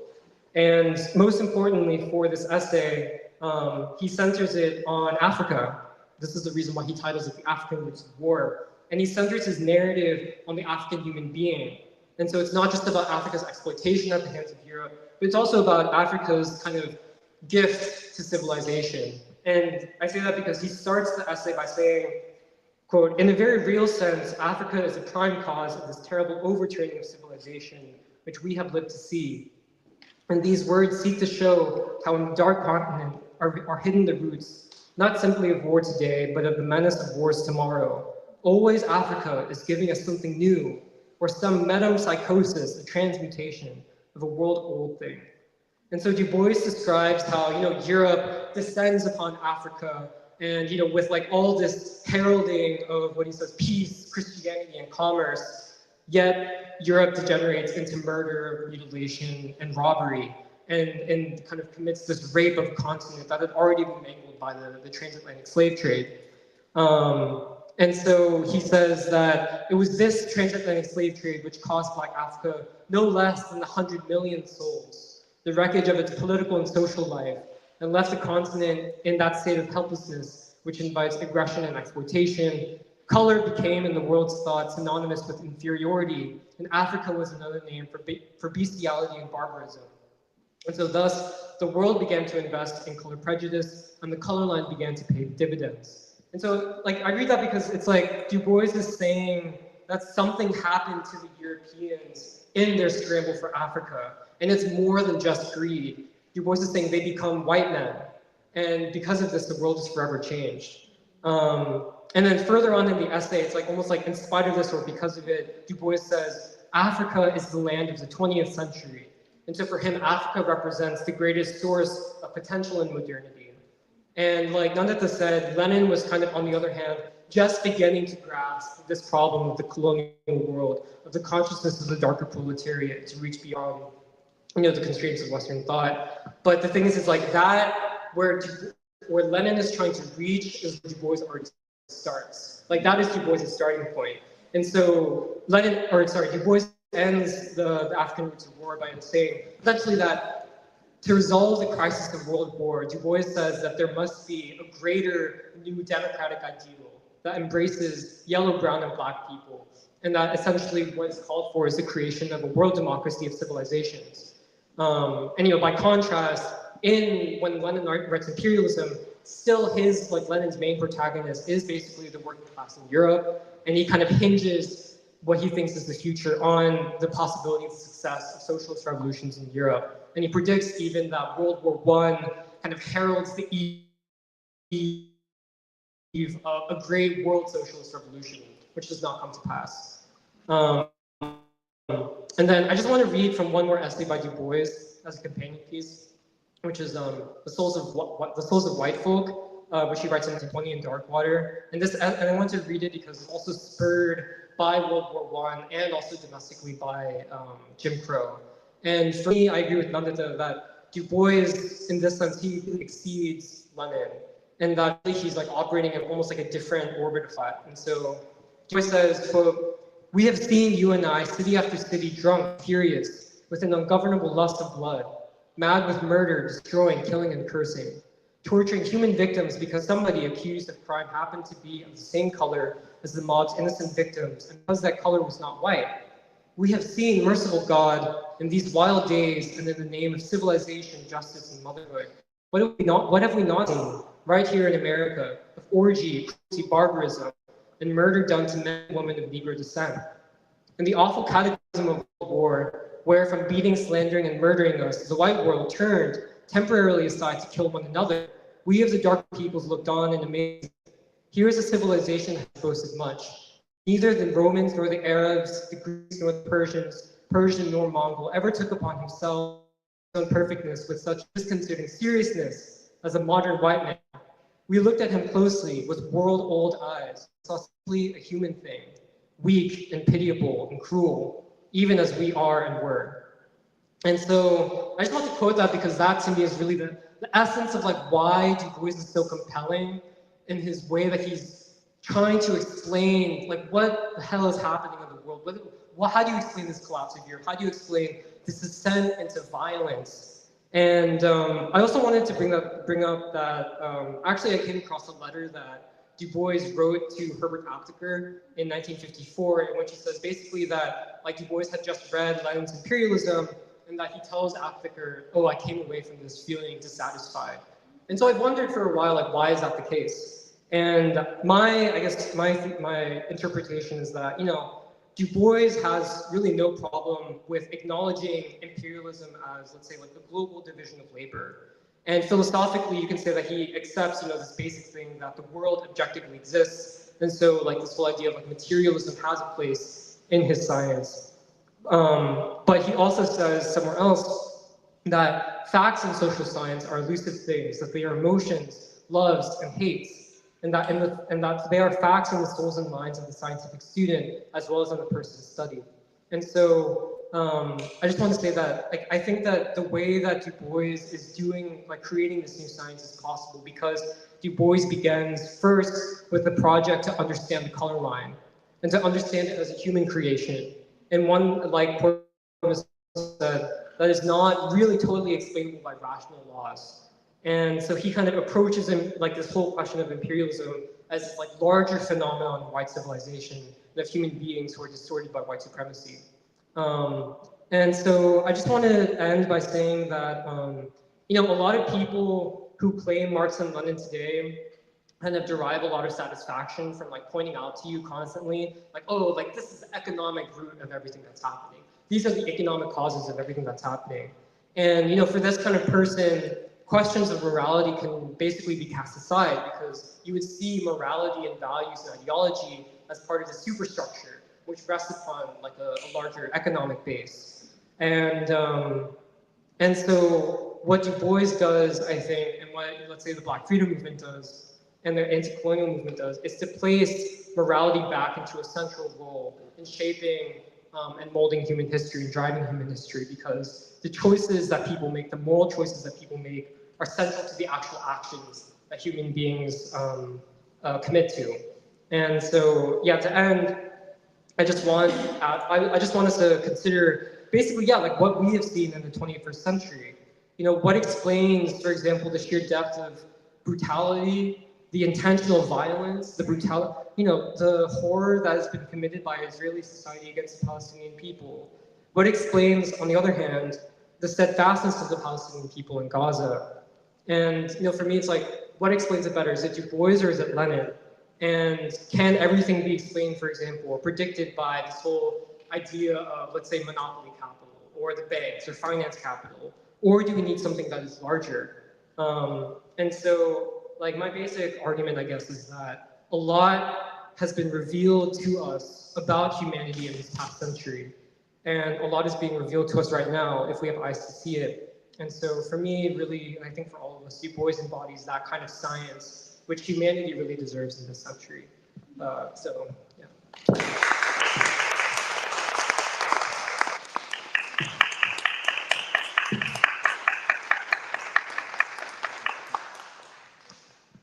Yes, I really want to thank all our presenters for taking on this great challenge and connecting these complex thoughts to the pressing concerns today. And I think related to the last panel, this is very educational and very important because I realized during this panel that part of the elite consensus has been to keep people ignorant of this philosophy so that people do not understand the foundations of the world we live in, or even the foundations of the science that Du Bois was dealing with.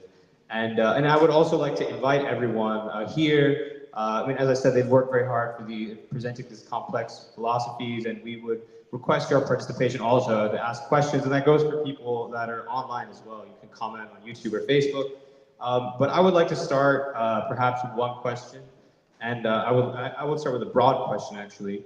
I'm struck by the fact that, again, we are talking about modernity today, and two things which really characterize modernity are science and democracy, or modern science and modern democracy. And I think they very much go together. And these three, or we can add Du Bois, four thinkers, very much think they go together. And two concepts which I see as a thread throughout all the presentations. One is the concept of the human agent. We could say the human agent of knowledge. We could also say the human agent of action. I'm thinking of Lenin. But I think it's relevant for all of these thinkers. And of course, the other one is human thought itself. The fact that human action and human thought are related. So just generally, and you can also feel free to comment on others' presentations or the other thinkers that were covered. I wanted to ask how you all see this. Something that was kind of started by Kant when he talked about the human as an agent of knowledge, and I think even Einstein, talked about everyday thinking and the fact that man can know. And then with Lenin and Du Bois, we have this discussion or debate about class struggle, but human agency in class struggle, as well as man knowing man. So if that makes sense, yes. If anyone would like to start us off on that. Well, I think that, I think we're living in a time where there is this upsurge in world humanity, where people who have been kept in the dark, who have been kept uneducated and without the basic necessities of life, are coming to a consciousness of themselves. And so, in that sense, I feel that the science of human beings becomes even more important. In some ways, our technology has leapt way ahead of our human sciences. And, how do you know each other? How do you know each other in a world where you have so many different civilizations, so many different ways of thinking, so many different ways of knowing? And I think, as Jeremiah was saying, man has to know man. I guess we're also having this conversation in that, in the background of all of that. Yeah.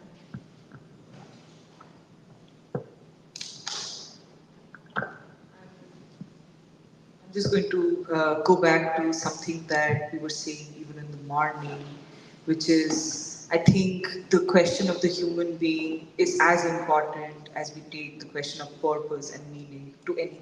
Because if you talk about civilization, you talk about democracy, you talk about science, art, anything that you can conceive of that forms a part of our world, its object has to be the human being and his life and how he lives and how he thinks and what his strivings and aspirations are. So I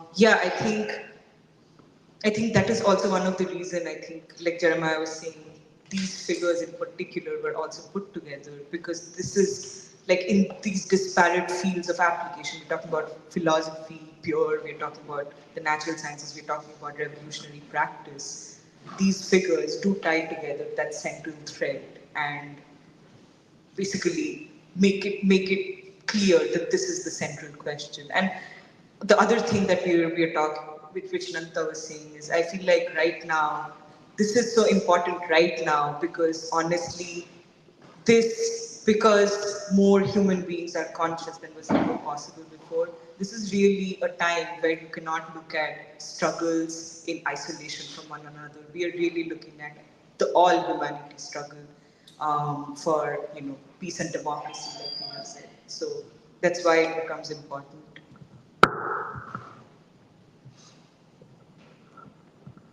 Yeah, I think also like related to the last round, the first roundtable, when we frame this through like a collapse of civilization, one of the consequences, at least for me, of like really what we mean by collapse of civilization is that like all of like the assumptions that knit together your sense of the world, like everything that gives your world like a sense of coherence, all of that starts to break. Like everything starts to break apart. And so I think for a lot of people, it becomes increasingly difficult to really like make sense of like literally anything that's happening in the world today. And I think a lot of, at least I feel like when I listen to Americans talk sometimes, it's like, they're like, oh, like the world is so confusing. Everything's gone to hell. I don't know what I'm going to, like, I'm just going to throw up my hands and we can't do anything about it. And I think this is both one of the consequences of like literally a breakdown of an entire civilization. But I think it's also, like we said in the roundtable, it's also an area of opportunity. And I think my basic understanding of like literally, like even what we mean by the modern world, like modernity, which is a word that we use a lot, is that it becomes possible for people around the world to know each other. This was not possible, I think, in like ages before like the modern world, at least not in the way that we know now. And it's not just technology, but it's like actually ideas traveling. And I think that this is one of the great opportunities that I feel like is the task of revolutionaries, to try to like actually meet the demands of what has been created in this world, like what is possible in this world. And at the same time, like that is exactly what I guess even prevents people, is like not knowing each other. But I think that there is, at least for me, there's a thirst among people to know the world too. And for me, one of the great examples, like the reason why I brought up the Gaza and Israel stuff is because I think a lot of, especially young people, but I don't think it's just young people, like want to really know who these people are who are being killed by our bombs. And they want to know who these people are who are resisting in the face of this Israeli genocide. And like there's this hunger to know who are these darker people. And to me, that is a sign of like a growing consciousness and literally what we mean by a new stage of modernity, and why knowledge is central to that, like why the human agent of knowledge is central to that. Yeah, I just wanted to say briefly, I really liked how you asked that, yeah, like what shapes the modern world is this movement towards science and democracy. And I've been thinking, I mean, yeah, the human agent comes like basically with the Enlightenment and the European Renaissance, this idea of the centrality of the individual comes into the foreground of all thought. But then I think, yeah, to what everyone else is also saying, I think we're at a time when this requires a philosophical renewal, like because the human being, even what we mean by the human being and how human beings think and how human thought has moved in the last 400 years, I think it has changed. Objectively, it has changed, and I think the reason we look to the Bois and the Black Freedom Movement is because I think I think the idea of the human being that comes out of a Du Bois or a Baldwin, I think there is something I think there's something very basic, which, this is the project that begins with Europe, but there is something deep about the human being which was not understood in Europe, because Europe had the luxury of not knowing the world. And I think, America does not have this luxury. And then, Black America faced with the utter degradation of the human being.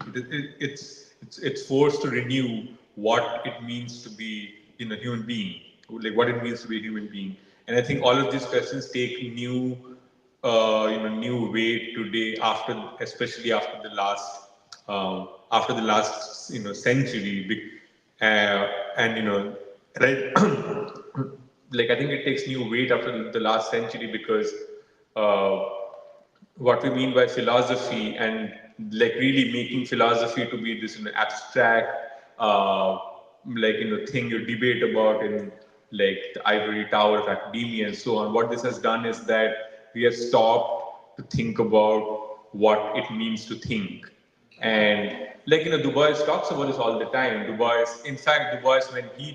when he talks about Galileo in his time, he talks about how this movement, where I think he puts it like how we've moved from the age of thought to the age of matter or the age of motion. And he says that this movement, what this has done is that the things thought of has replaced the thought of thinking. And I think what he's saying is, it's very important for us to keep in mind, because at every point when we have a new understanding, new ways of thinking, and when new ways of thinking actually take humanity forward, there is always the tendency to sort of dogmatize it.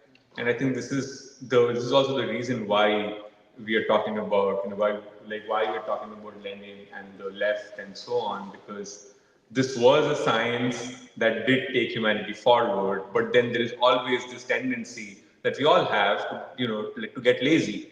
And I think this is what comes out, I think, of Du Bois, that he's always looking at this tendency. He's looking at this tendency to stop thinking, and he's saying that to be human really, is to constantly examine oneself and thought.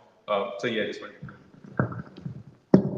Yes, and as I said, please do feel free to line up if you have a question. I don't want to keep talking, but to just follow up while we're waiting, I think that we're starting to establish the centrality of the human agent of knowledge, and yeah, you can go ahead. I'm just going to finish this thought, and then you can go. I think we're establishing the centrality of the human agent of knowledge, and for myself, actually studying these philosophers with Free School the past few months, I've really understood better the work of the Free School, because we really do see people like that. And I think Doc had said in the last panel that so much of protest politics is deeply unsatisfying to people, because it does not treat people, and I think Jeremiah was kind of alluding to this as well, as people who can know. And I think Du Bois would also add agents of knowledge and agents of morality. It does not treat those two things as important. But we can also return to that. I think there was a question. Yeah. Yes, please, go ahead. All right, I'll keep this pretty quick. If we think about modernity as you said, centering the agent or the knower in history, are we thinking about, or is the knower synonymous with a human? To put that another way, what is the role / nature of the non-human world, epistemologically and metaphysically, in this framing of modernity?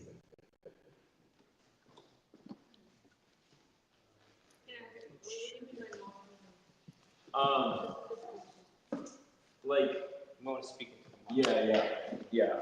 I mean, we've talked about science, right, as like a thing where we're like discovering what's out there, the nature, like our sense experiences with other things, right? How it's been described, I think we can think about Kant, where it's like the knower interacts with the world and like learns things about it, and in like Lenin and like Marxism, the like world sort of like ushers humans along, right? But in this work or in this picture, maybe we have two kinds of things, which is like knowers and agents, and then just sort of like deterministic or perhaps like indeterministic, like chance events objects. Or maybe to like give you a contrasting thing, is it just all knowers, right? Where like the world chairs, you know, like economic forces are agents in themselves. Questions like that. I don't know if that's helpful. Maybe I could interpret your question a little bit in terms of perhaps you're getting at, you know, things as objects, and perhaps that's also getting into the question of natural science. So maybe we could also interpret it as how do we, and this is kind of relevant for Einstein, Lenin, and Kant, and Du Bois is what is the relationship between social science, which is concerned with human beings, and natural science, which is perhaps more concerned with, you know, matter, energy, things, objects.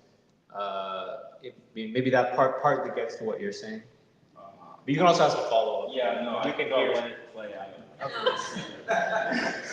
I'll just say, I mean, just very briefly, I don't know if, so I know that there are many metaphysics that you could have of the world, but for us, the human agent of knowledge is important because we consider human beings to be agents of history. And we think that people make history, and for people to make history, they have to have the consciousness and the capacity to make history. That's why questions of knowledge are important to us. And yeah, I guess the thing you were saying about economic forces being agents, yeah, I mean, I don't know what you mean by economic forces particularly, but yeah, you know, I think that's what we were trying to get to with Lenin also, because economic forces, or maybe, you know, if you want to think about it like a class, I guess Marxism would say that your class determines your consciousness, or your social consciousness is a reflection of your social being. But obviously that's not true, because you can have the same social class and have very differing social consciousness. And you can see that in this country, for example. You can see that in the difference between white workers and black workers in Philadelphia. So yeah, that's what I would say. No, I think I was interpreting the question somewhat similar to Jahan, like the connection between the laws of the natural world versus the laws of human beings and society, whether there are connections, whether there are similarities. If that's sort of your question, I mean, that's sort of what we were also trying to get at, is I feel like a lot of different people that we study and try to get something for going forward are dealing with these different aspects of knowledge.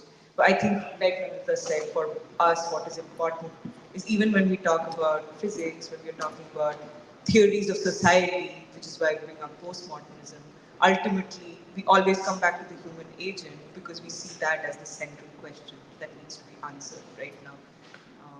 But yeah, I don't know if I have very much more to say. Yeah, I don't know if this is the correct interpretation either, but it made me think about there's this, and I don't know if this is what you were referencing, Shimbarto, but there's this part of the Souls of Black Folk where Du Bois is like, I want to consider of the thoughts of the things themselves, which is that he's saying Black people are not seen as human, they're seen as things, and yet they have thoughts. And he's like, I want to understand the thoughts of quote, these things themselves. And I feel like he's setting up in a kind of paradoxical way, but still to say that, like, well, first, obviously that Black people are human beings, but that, like, it creates a unique condition of thought when you're literally not just seen as not human, but like everything in the world has put you in a place where you're not treated as a human being. And I don't know if that really gets to what you're asking, but I feel like it's in part because, like, you know, last year, and I guess today still, we're talking about even stuff like postmodernism. And I feel like my general sense of the postmodern move, like after World War II, was to say, we had this concept of the Western man who is the agent of history. And that concept of the Western agent of history is done with. It doesn't, like, it's not, that does not actually explain it. Also, it is, you know, it's racist, it's all this stuff.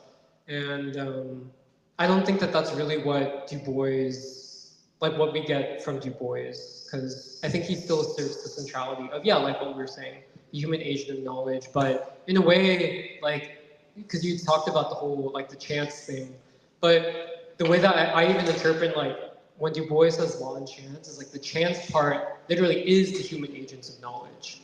Like history itself is propelled not just by these kind of objective, deterministic laws or patterns or whatever, but that human beings make choices because they know things and they know the world, and you can never really quantify that. It's always something which is either probabilistic or you can't quantify it. Like, how can you quantify the moral choices that human beings make? Like, you can't. And that, for at least in my understanding, that for me is like Du Boisian chance. Like, it is exactly the fact that human beings can know, and because they know, they can make choices. And that this can not only change their own lives, but also change the course of history.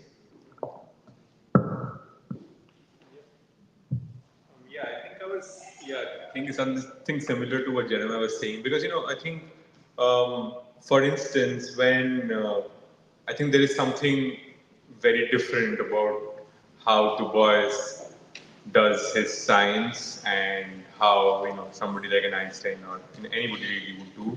And I think part of it is how you think of assumptions, and Du Bois sort of starts with the assumption, which was a revolutionary assumption in his time, that black people are human beings. This is how I'm going to start my science. But then, and this is how he's saying, okay, how we know the world, how you know the human being is about, it has to do with how you see, how you know, the black man.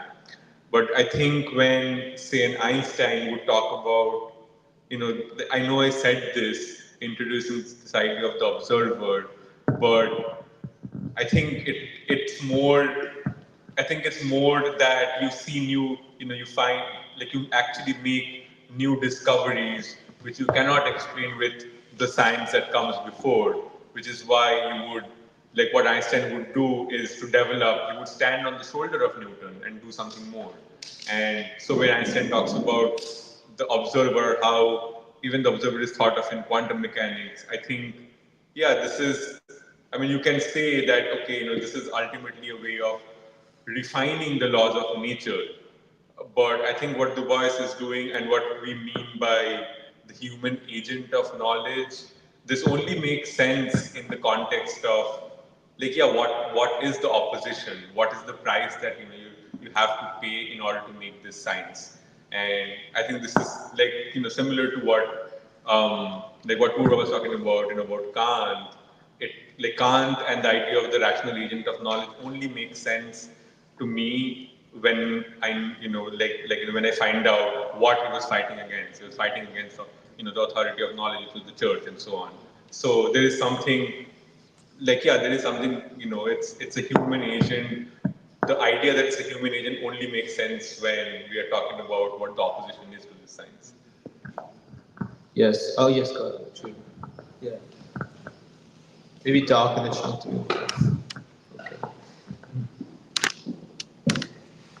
In fact, this was the most difficult to put together, and for you all, it was the most difficult.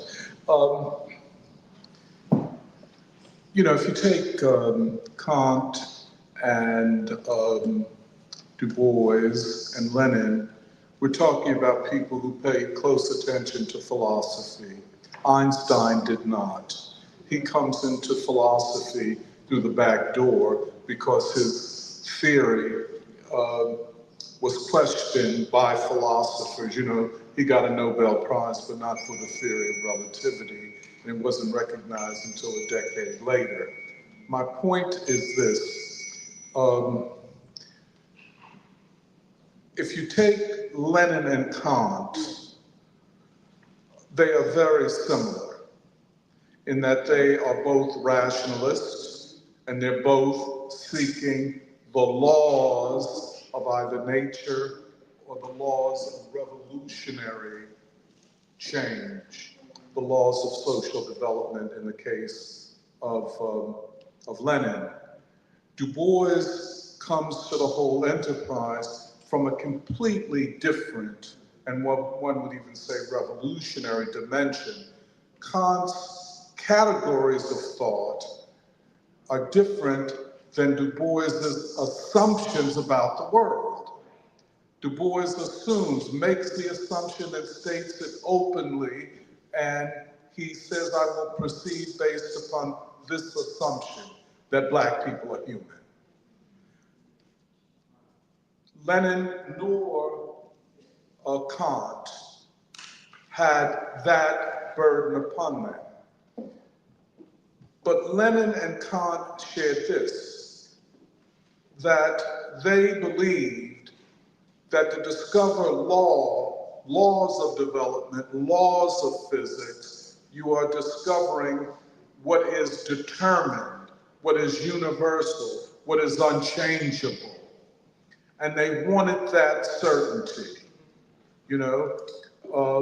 And therefore, you know, even Hegel will say, freedom, and freedom is not a part of the system of Kant or Lenin, you know, freedom of thinking.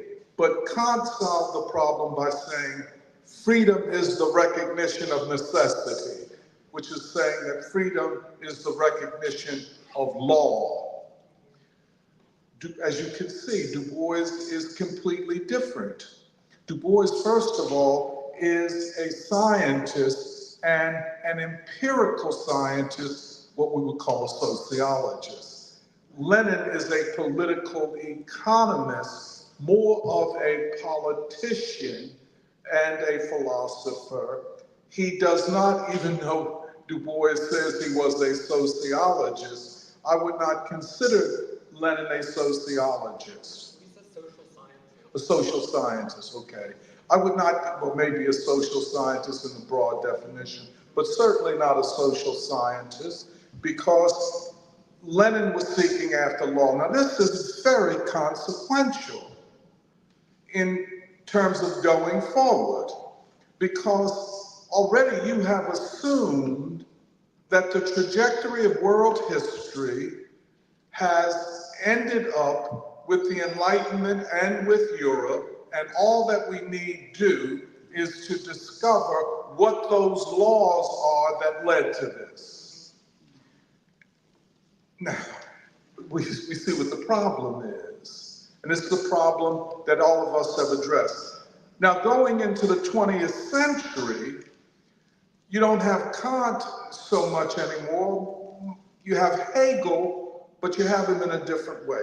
You have three philosophical movements. Dialectical materialism, which is associated with communism, the Soviet Union, and the World Communist Movement. Logical positivism, which is a philosophy of science which tries to fill in the gaps left by Kant and Hegel. And the third has nothing to do with science as such, but questions the morality of human beings, and that is existentialism. But none of these three movements survive into the 20th century. Existentialism is battered by postmodernism, as is, well, pretty much logical positivism, which collapses on its own, and dialectical materialism goes into a crisis as a result of the collapse of the Soviet Union and the World Communist Movement. What we are trying to do, and I think what this panel is trying to do, is to discover foundations philosophically and ideologically for a new world movement, where freedom is not the recognition of law, but freedom is the achievement of humanity and the freeing of humanity from war and racism and oppression. This is different, I would suggest, from what Lenin was attempting to do. Certainly Kant had no idea of it, and such. Last point. To know nature is not to know man. Kant assumes, as does Lenin, that to know the laws of nature or ways of discovering the truths of nature, all we have to do is apply it to quote man, and we've solved the problem. Well, the problem was not solved and cannot be solved in that way. But then, to their credit, Kant was a revolutionary, not only in philosophy, but he believed in the French Revolution, etc., and the most radical wing of it. And Lenin, of course, was a revolutionary, but inadequate for this time. And I think you all are absolutely correct in the critique of the modern day left, especially this movement of so-called communist parties are all over the place. I think we've got about 7 or 8 now of varying stripes and practices. And then throwing in the towel a kind of nihilism and skepticism manifested, for example, in what we call social democracy, the Democratic Socialist of America, the Mamdani, this election, oh wow, we're free at last, thank God Almighty, we're free at last. Well, if you believe that, I got a bridge in Brooklyn to sell you. But I think the ending is, this is the work of revolutionaries. Philosophy must be connected to science and social science. It makes no sense otherwise. Without that, philosophy is a hollow academic discussion. But then we have to recognize that, and this is the great credit of Lenin, he realized that philosophy is shaped by politics, and politics shapes philosophy, and therefore we have to understand the ideological conditions of philosophy.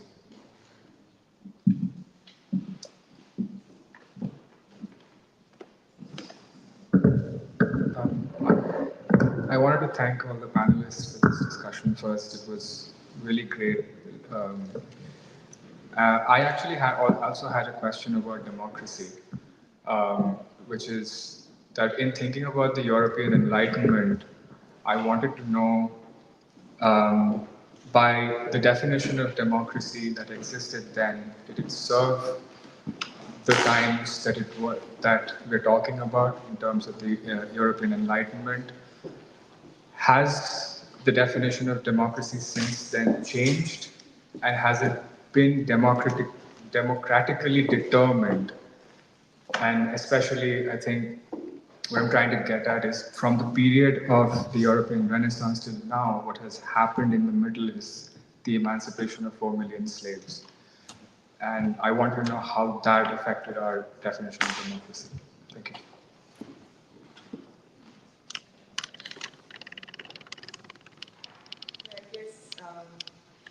I guess the question is whose definition of democracy, and I think I'm struggling how to say this, but I think what we are concerned with is the substance of democracy, and when we say that the emancipation of 4 million black workers starts a new stage of modernity, what we are saying is that something that remained unfulfilled about democracy, human democracy, is now put on the table with this event. So you're in a new stage of modernity.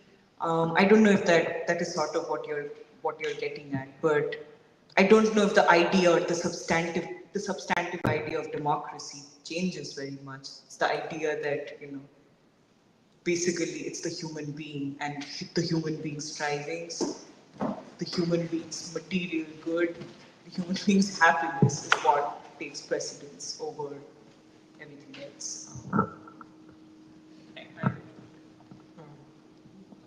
Well, yeah, I think if you were to, for example, like assess that question of democracy through, like a Marxist lens, it's like everything is about, okay, like which class is in rule, for example.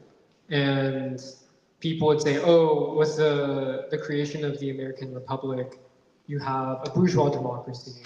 And then what is needed is a proletarian democracy. And so when, Lenin and the Bolsheviks create the Soviet Union, their I think their main argument is that socialism is their form of democracy, like it is democratic.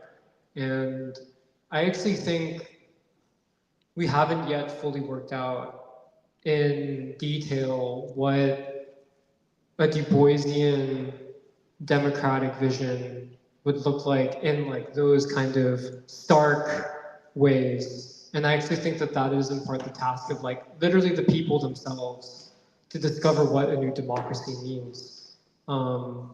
And I think also commenting on what Doc brought up, one of the things that I wanted to say earlier is that there's this kind of, the last thing I want to say about Lenin is that like, there's this kind of comforting thing when you read Lenin, because like he's laying everything out so clearly for you. He's like, this is what it is, this is what it's not, and you're stupid to think that it's this thing.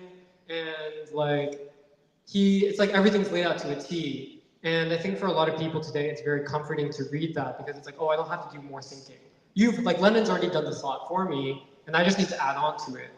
And like, the interesting thing is that even the way that Du Bois does science, like does quote unquote theory, is very different from the way that Lenin does theory. Like the way that Du Bois will be like, let me try to give you a metaphor. Let me give you a metaphor like the color line. And we will use that metaphor to try to understand society. And that metaphor, or it's like he'll give you like a poem or a song, or he'll write an entire novel as a way of doing, like literally working on new theory, a new vision of the future. And I bring that up because it's like, to me, that's why I do think that Du Bois introduces this new way, like literally this new way of doing revolutionary science. But it's also a way of like theorizing, of doing science, which requires us to like actually work to interpret it, to actually make it live in this time. And in which like, I think the great, I think, weakness of all of the communists and leftists and people today, especially in America, is that, yeah, like you've kind of taken people like Lenin as like your instruction manual. And Lenin gave you the instructions 100 years ago, and the problem is that people just haven't followed the instructions correctly. And so we're going to follow the instructions correctly, where no one else has. And that's kind of the mindset, I feel like, of a lot of people who want to be revolutionaries. And I think that Du Bois's way of like literally introducing new ideas, introducing like this new vision of democracy, like is like, it's very different. For me, it's very different.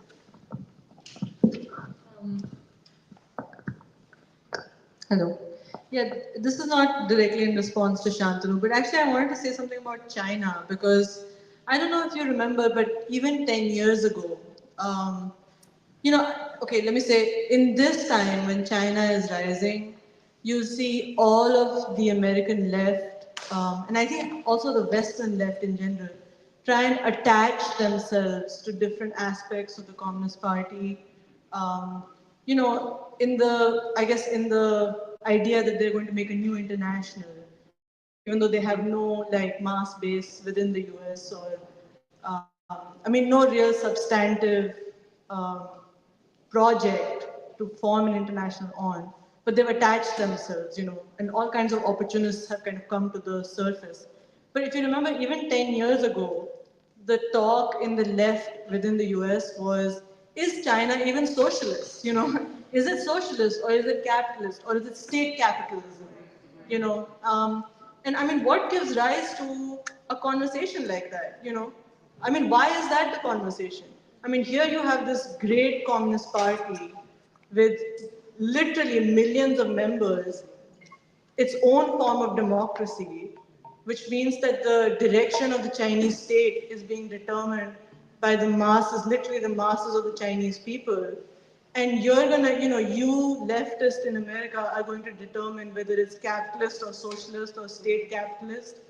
I mean, there is a certain arrogance in it all, which is white supremacist. I mean, you know, one has to say. I mean, you're not to sit here in judgment of the world's people and the world's movements. So, yeah, I guess this is in response to what Doc was saying, because what does democracy look like? Democracy doesn't always look like the way you imagine it. You know, it does not look like the white man's imagination. It's not going to follow the vision you have. is going to take different forms. And what society is going to look like in Africa even 20 years from now, you cannot determine because it has to be a democratic process. So you can't sit here and theorize what the future in Africa or Asia is going to look like. Yeah, I just wanted to say that at the end, I guess. Yes, I think we're out of time. Oh, okay. Maybe one more. Do you think we have time for one more question? Okay. Are we doing okay? All right. Go ahead.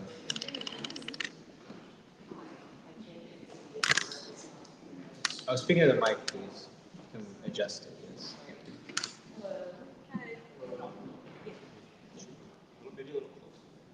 Okay. Okay. Yeah, I think it would be a disservice not to bring up Ibrahim Traore, Burkina Faso, Mali, Niger, the confederation that has formed in the Sahel states. Democracy, what does it look like? And, that's, I think, what you had said at this point. There's a lot of self-determination that goes into democracy. Determination of peoples, of cultures. Not looking to the Western mode of thought. We can see clearly that this new confederation, led by Ibrahim Traore, president of Burkina Faso, really modeled also Sankara and the freedom movements of African leaders in the 60s, 40s, 50s, and 60s. I think it's a model that Africans are looking very closely at because they have been able to take over their resources, their state resources, their mineral-rich state and country and area or region. They have been attacked mercilessly for the past he has been attacked mercilessly. His life has been attempted, about 18, 20 times by Europe, the European powers at this point in time, because he is of the people, for the people of the region and area. With that, he is trying to, or he is attempting to remind the people of Africa who they are without the Western mentality or mindset, to the point where there is mandates on no skin bleaching for women, no wearing of wigs, colonial wigs, like get rid of the symbols of your oppressors. So Kenya, my home state, is also in the streets at the moment, also trying to take back self-determination from the neocon presidents that we have. So remember Africa in this time or at this time, because we will need the world's eyes on what's also coming up. Thank you.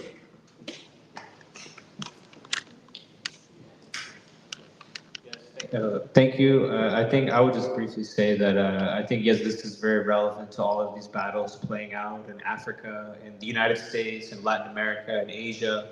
But I think every revolution, whether it's in its infancy or it's been around for many decades, is going to require its people to engage in this great battle of ideas, which we have discussed today, and to engage with Du Bois's new movement of world thought.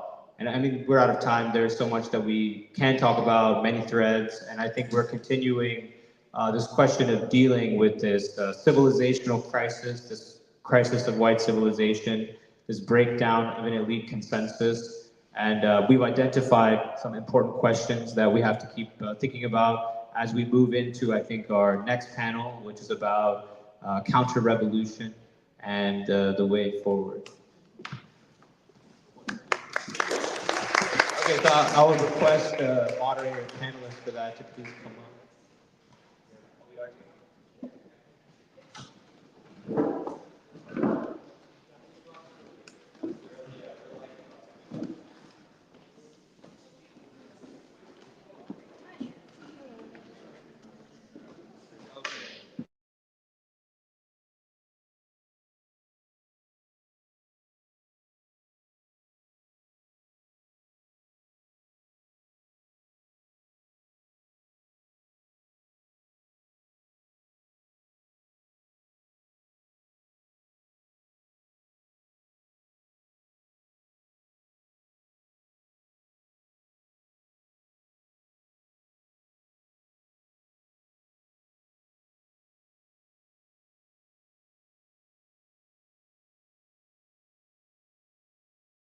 we'll reconvene for the final roundtable for today. What's up?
going to be on the roundtable, which includes Meghna.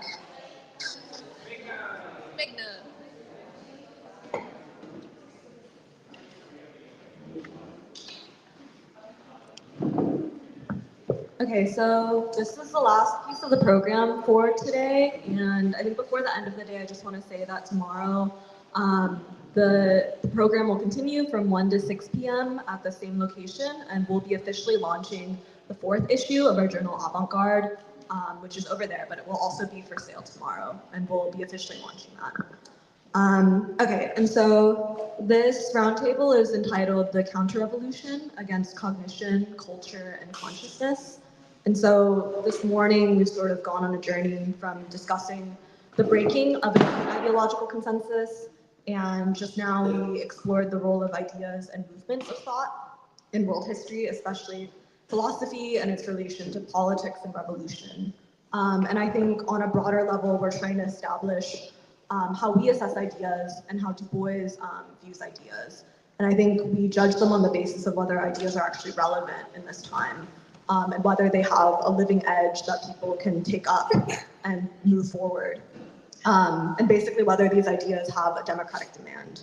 And so I think we're not operating from a deterministic teleology and confidence in laws, but I think rather faith and confidence in human beings. And so I think for this conversation, we really want to focus on the impact of ideas and thought on human beings, the agents of knowledge and the agents of history. And so again, the roundtable is entitled The Counter-Revolution Against Cognition, Culture, and Consciousness.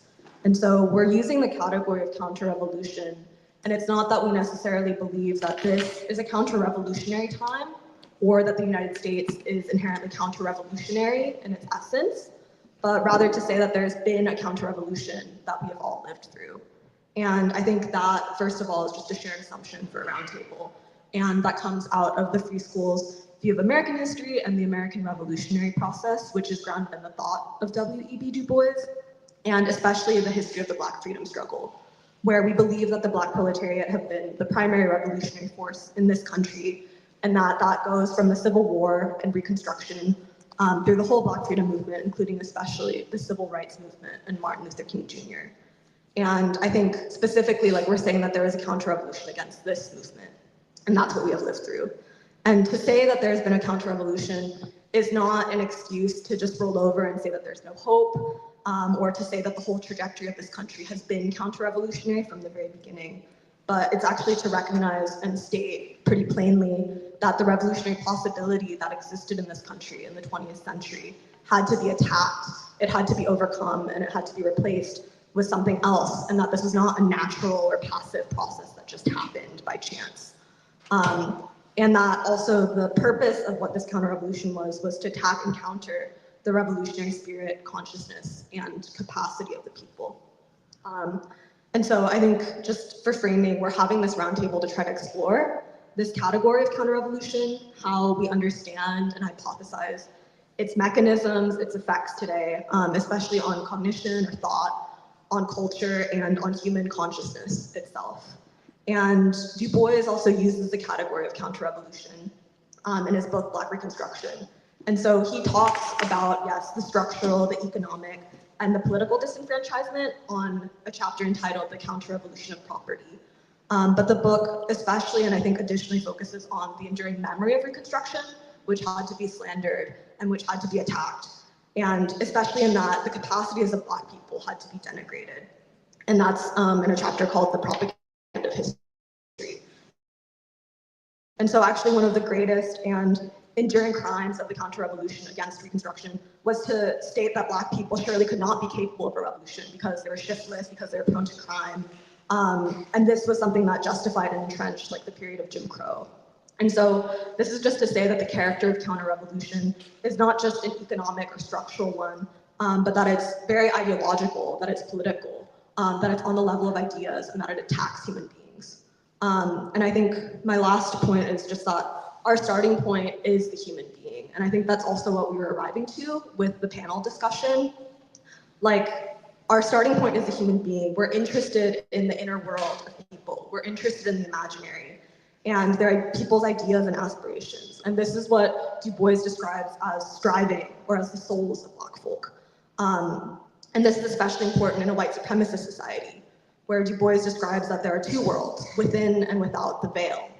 And he wrote in the forethought of Souls of Black Folk, quote, "I have sought here to sketch in vague, uncertain outlines the spiritual world in which 10,000 Americans live and strive." And so when Du Bois steps within the veil, he raises it to try to show the meaning of Black religion, the passion of its human sorrow, and the struggle of its greater souls. And so Du Bois' sociology goes much further beyond just studying things from the outside or from the macro phenomenon to the level of like generalizable law.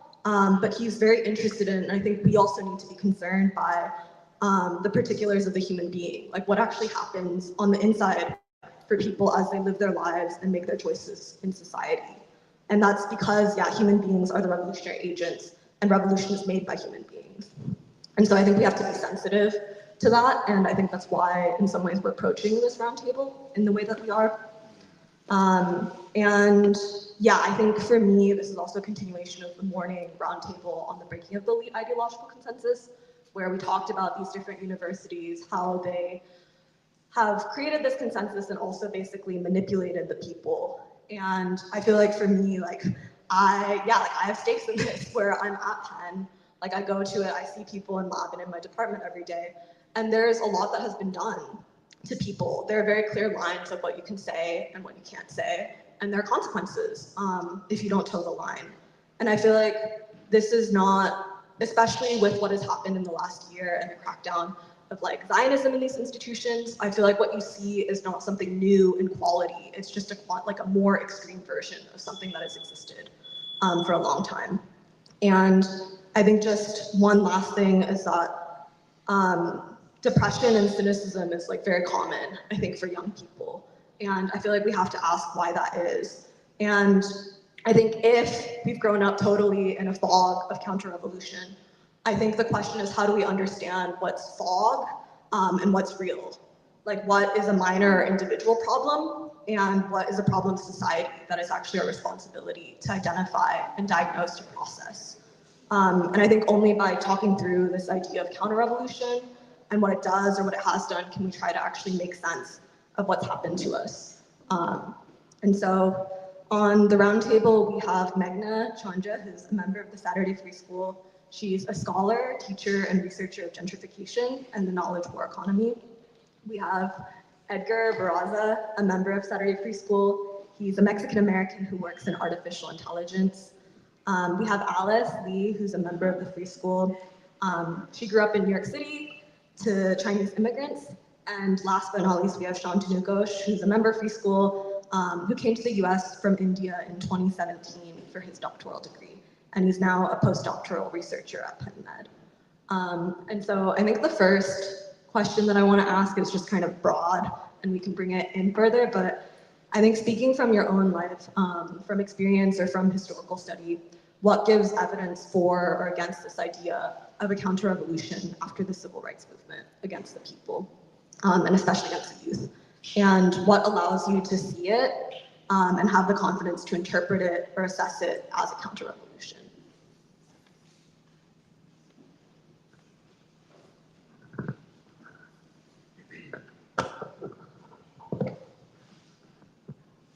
So I will start off by talking about my experience in the university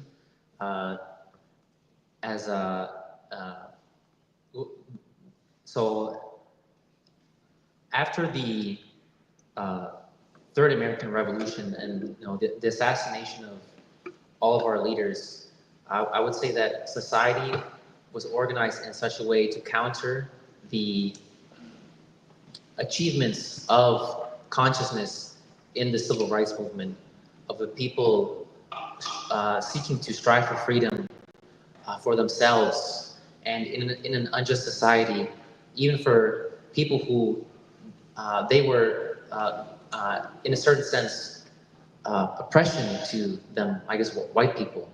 And both the ideas and the organization of the state and society was meant to counter this consciousness and these ideas, as evidenced by, for example, this research program that I was in my undergrad. It was called the McNair Scholars Program.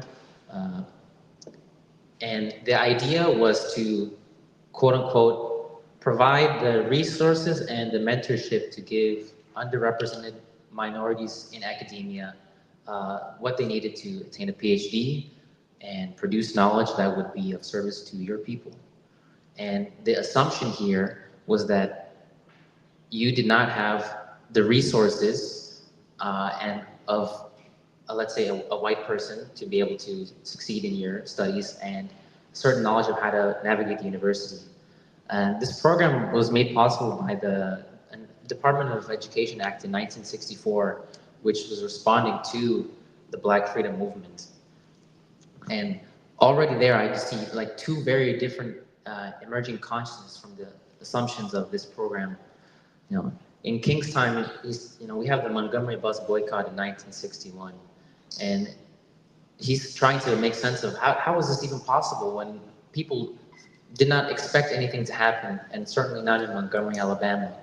And he said that it weighed heavily on the people's minds that it had been over 100 years since the abolition of slavery, and yet Black people did not feel that they were truly free. And there was national liberation movements in Africa that were breaking free from the shackles of colonialism and white supremacy. And Black people were saying to themselves, well, what about us? We haven't even achieved what these beautiful people are achieving. And that is a very different assumption from, oh, you just don't have the resources. And I'm like 19 years old, right? I'm not from this country. So I hear this and I'm like, oh, I'm in the land of opportunity, and I just want some opportunity to be like everybody else. And so even just the starting point that there was an unfulfilled revolution that I was an inheritor of, that I could even take upon myself to change my condition and the condition of other people in society was not even on the table. Very, very different assumptions. And then at the same time, the mentorship, the training component, in this pursuit of a PhD, we're taught how to succeed within the system that already exists in academia. And so, they tell us what kind of questions that researchers are interested in that already exist, and the methodologies in which we're able to answer these questions, which if you're an earnest young person, your mind thinks in so many different flexible ways, and already you're constrained and made to compromise on what you believe in, to even start working on the project, to get that internship, to get that letter of recommendation, so on and so forth. And so there's even like a moral education of compromising on like what you believe in and the truth that prevents someone's development of character in their completion. And this assumption that there's this special group of people that have this special knowledge that you need to ingratiate yourself to have access to, which is completely different from the democratic struggle of the civil rights movement, where you say every man, woman, and child is an agent of change and has the capacity to both remove themselves from injustice and create an alternative.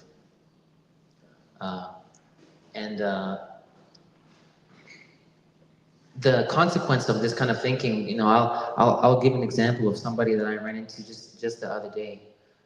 Instead of seeing your people in this country as agents of change, the 10 years of being in higher education culminated in a thesis titled "It Be Your Own Peoples," to try to understand why Mexican Americans were interested in voting for Donald Trump, which is to say that our people are like backwards and insufficient and deficient, and you actually are the one that will be the arbiter of truth and change, and you more than anything need to correct what is wrong with a deficient people. So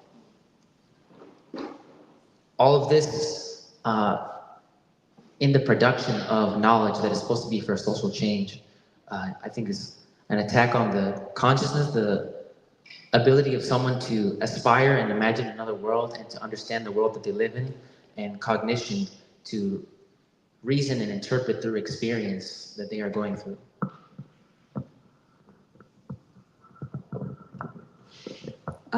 Yeah, I just related to that. Well, I actually wanted to start with the second part of your question, which is what enables you to see this. And I do think it is the biographies of the people who gave everything for us that enables me to see through this. Like Du Bois, like Robeson, like King, what choices did they make at different turns in their lives? And what choices are before me? And it's up to me in my time, just as it was up to them in their time to make these choices. I was recently reading of Du Bois's struggle against the Tuskegee machine and how he really set out to do a principled study of his people for the sake of knowledge and learning and the progress of humankind, but how they're in concert with financiers, the Booker T. Washington philosophy of science and humanity and the fact that human beings aren't capable of very much besides to be puppets of some larger force. And all the underhanded ways in which the Tuskegee machine tried to undermine his work, whether by withdrawing funding or, suddenly people don't take your calls or, things aren't, open to you and someone, there are attacks on your character. But just how, despite all of that, he founds the Niagara movement to say that I will never compromise on the freedom of my people.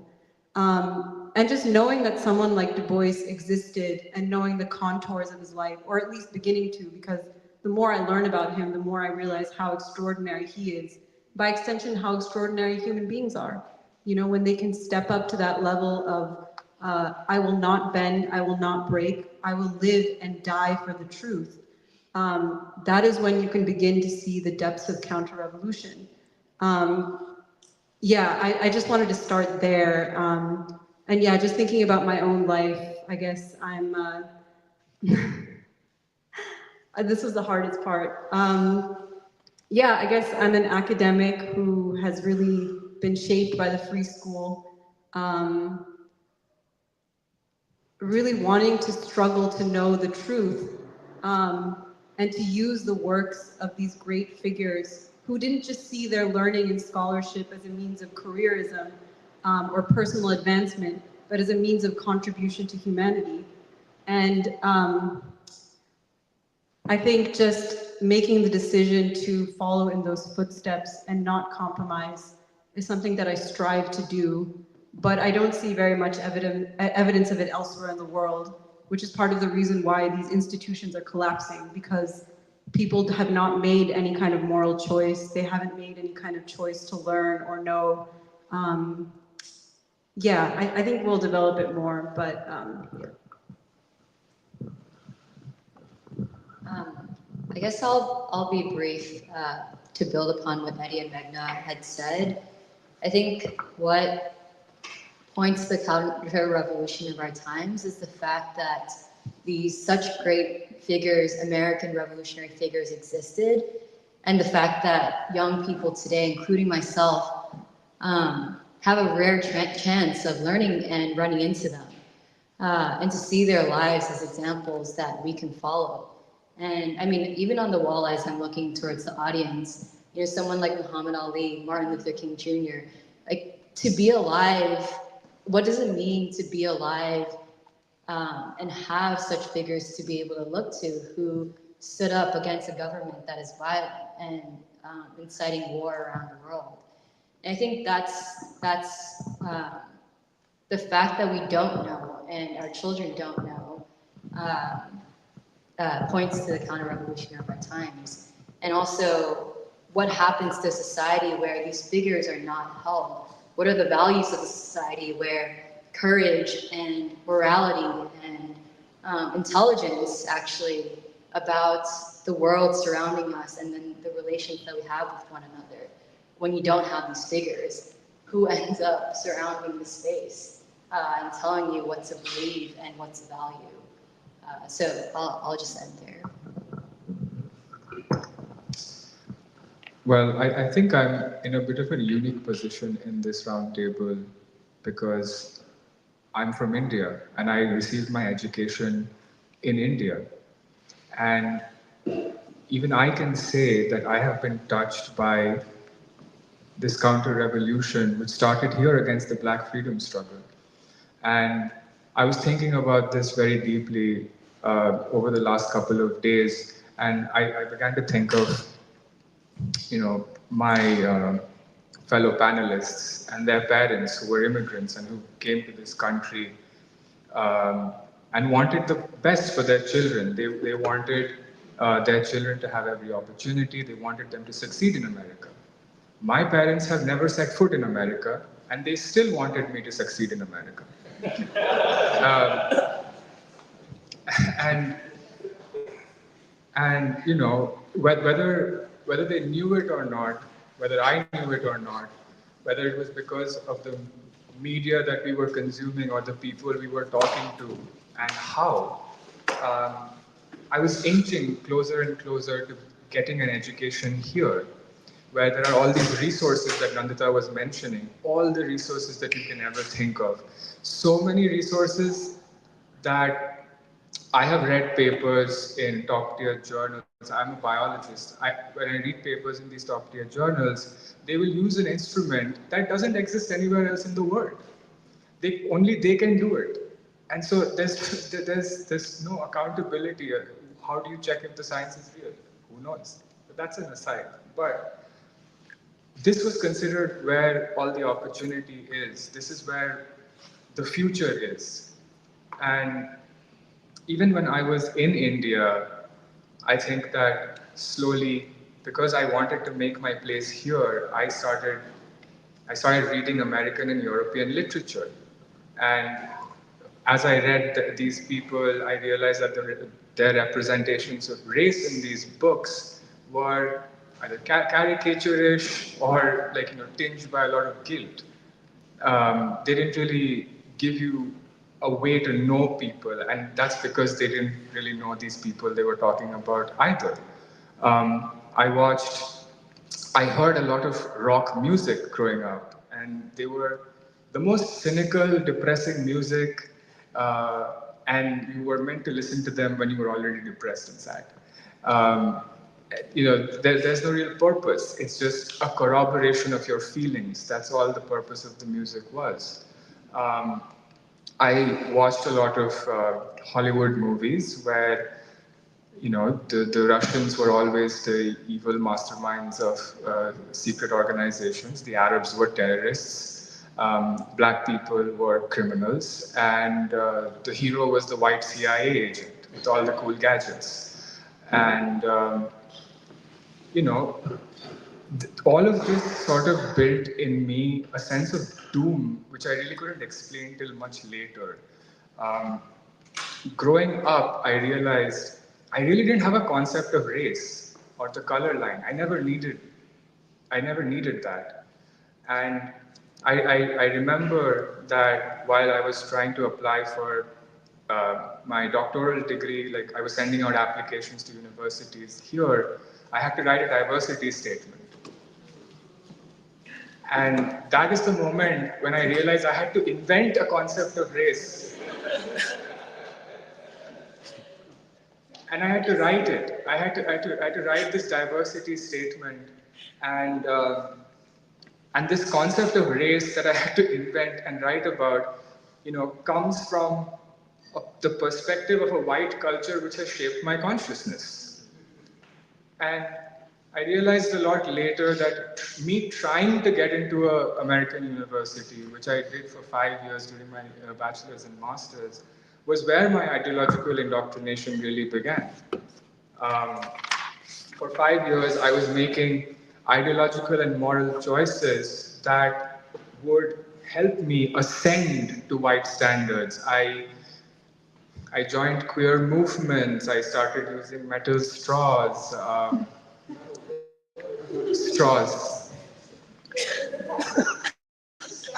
It's a Yeah. It's an environmental movement. Yeah. Okay. Uh, I I began to act and dress more effeminately to be non-threatening to women. Um, and in all of this, I thought I was being revolutionary. I thought I was being revolutionary, and I was really getting to know these people that were so disaffected in society. But in fact, what was happening was that I was moving farther and farther away from people. I was growing distant. And when I started school here, I sank deeper into this bubble that was meant to keep me from knowing people at all. In The Souls of Black Folk, Du Bois writes that the white folk in this system that is defined by white supremacy, as white supremacist in nature, the white folk were kept away from the best of black folk. Well, I think that we were kept away from all black folk entirely. And, I think that I'll be fast. I think that this has been my experience. I do want to go into what helped me get to this point, but we'll discuss that. We can get there. I think we can get there. Well, okay, I think we do have to talk about the color line, and I think the history of the counter-revolution against the Black freedom movement. And I feel like I want to bring up COINTELPRO because I think it is important. COINTELPRO is a state operation of the FBI, and it attacked the people. It was not democratic, and it attacked the people through surveillance and infiltration and disruption of political organizations. And so COINTELPRO worked to demonize progressive elements, including the anti-war movement and the Communist Party, but especially the struggle for Black liberation. And I think it's important to describe how these attacks worked, where they were multi-pronged.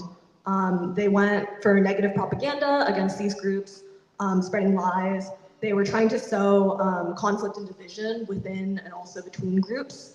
And they also were trying to restrict sort of access and mobilization and the growth of these movements and ideologies.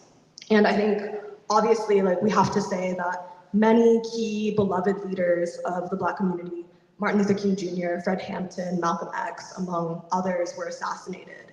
And I think assassination and attacks, ideological attacks, what does that actually mean? And I think COINTELPRO is a particular example of how these attacks have worked. But I think since that initial period, over the last decades, I think there have been many more attacks on the Black freedom movement. And these have been ideological attacks on its substance and meaning to sort of belittle, I think, the legitimacy of that movement. It's also been, I think, political and economic attacks on the gains that were actually made by Black people, attacks on, I think, employment on the Black community. And I think, so we've grown up and we live in a society or a social system where there clearly is still a color line, and there certainly is still white supremacy. But I think many people can live pretending or believing in bad faith that that's not even the case. And so I think I want to ask about, the color line. And I think it's kind of already been answered, but how do the ideological forces of popular culture, the cultural left, and the university socialize you from a young age into a white supremacist society? What kind of, thought, or how are you supposed to interpret the world around you? And I feel in some ways I say this kind of leadingly, but I think it's just that there's a lot of dissonance and there's a lot of contradictions where on the one hand you're told that, there's still racism, but then on the other hand, you're told that you should aspire to white standards and that it's okay to aspire to white standards. And so, could we talk a little bit, about how, you see this socialization actually happen?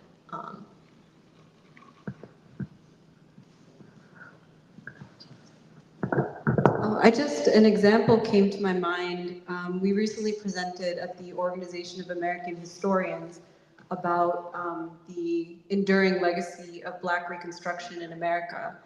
And we really tried to say that this is a book that academia has not appreciated. Not only that, this is a book that academia has suppressed and rejected.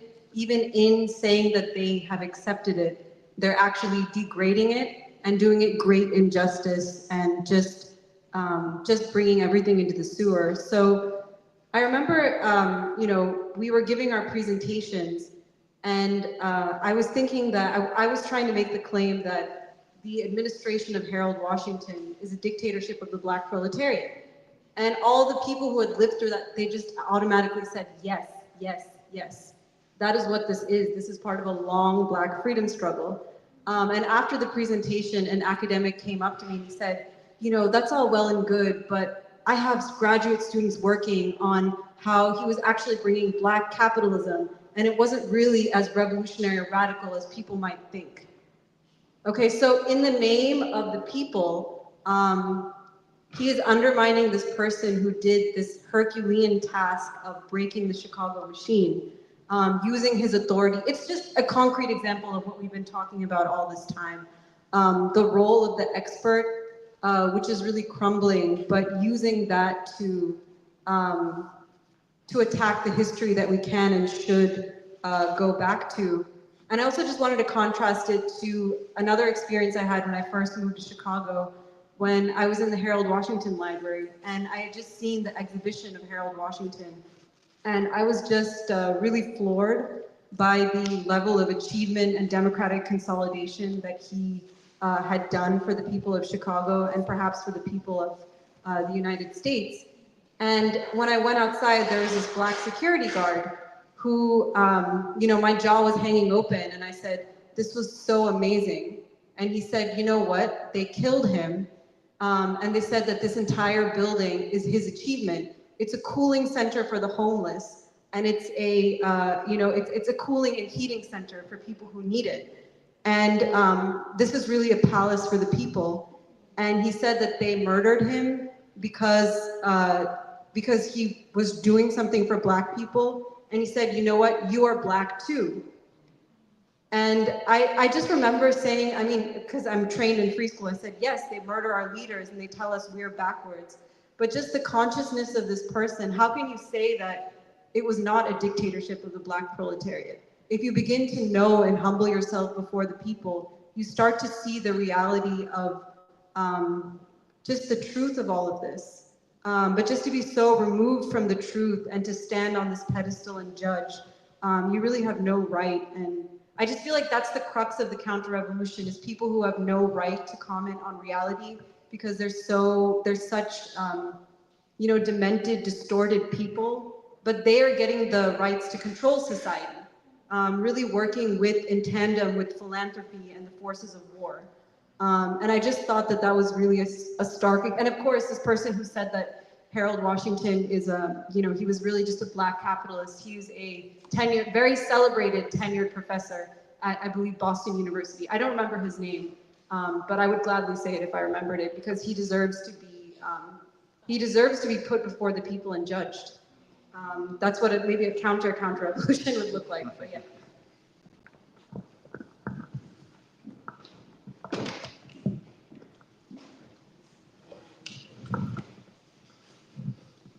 I guess there's a couple of ways in which we could approach this. I think one is just building off of what Meghna is saying, is that for many of us growing up in this country, we hear about the quote-unquote scandals of these freedom fighters before we even hear the words that they actually have said.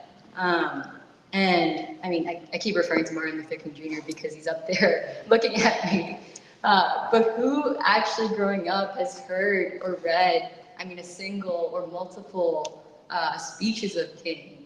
But I don't know what the discourse is now, but I know definitely when I was going through undergrad, you learn to hear about, whatever affairs he's had. And I don't even know if that's true or not, but because of those indictments, automatically people are discouraged from actually looking into and studying these figures. The reality is that King was someone who had spoken up to the American war machine and was assassinated for it. And I think that's one dimension that your question reminded me of. And then I think the other thing is also the role of immigrants. I think it was important when Nuri asked me for my biography, I was like, what do I even say? Aside from the fact that I'm a member of the Saturday Free School. And I guess I said that I grew up in New York City to Chinese immigrants because it is oftentimes what happens with Chinese immigrants, or immigrants even just generally to this country. I think the children of immigrants learn the language and the vocabulary of the liberal consensus or elite to avoid being called a racist and so forth. But what you're eventually taught in this country as an immigrant is to aspire to white standards and actually to never look to black folk. But what does it mean? And I think it was important in that growing up in New York City, oftentimes Chinese immigrants, particularly who, I guess, just Chinese immigrants in general, will sometimes live next to black folk and never really know them, aside from the narratives that you typically hear, which is narratives, but also realities. And Du Bois talks about this too, which is that it is true that there is crime among black folk, but what are the origins and what is that a result of in terms of the history of black folk in this country? And I think what happens is that in a city like New York, Chinese immigrants fall in line with the white narrative, is that I don't want to be black. And I think that does create a certain alienation of understanding the history of the unique history of this country, but also the example of people in this country who have taken responsibility for it. Because the thing with black folk in this country is that this is their home. This is not the same as immigrants who decided to come here. And I guess I'll just end with those two, and pass it to Shanti. Yeah, I think that when you come here to this country as an immigrant and you ask yourself or anybody what is the revolutionary history of this country, mostly you get an idea that it is 1776, but then nothing revolutionary has happened past that period. And I think that is the first break that you have with the black proletariat. I've spent my entire life in universities. I've spent my entire life in universities which have been implicit in gentrifying all around them. You go to the boundary of the university, you find black people, even here in Philadelphia. And I think that when I came to an American university, I think every attempt and every effort was made to separate me from the history of this country, which is the history of black people.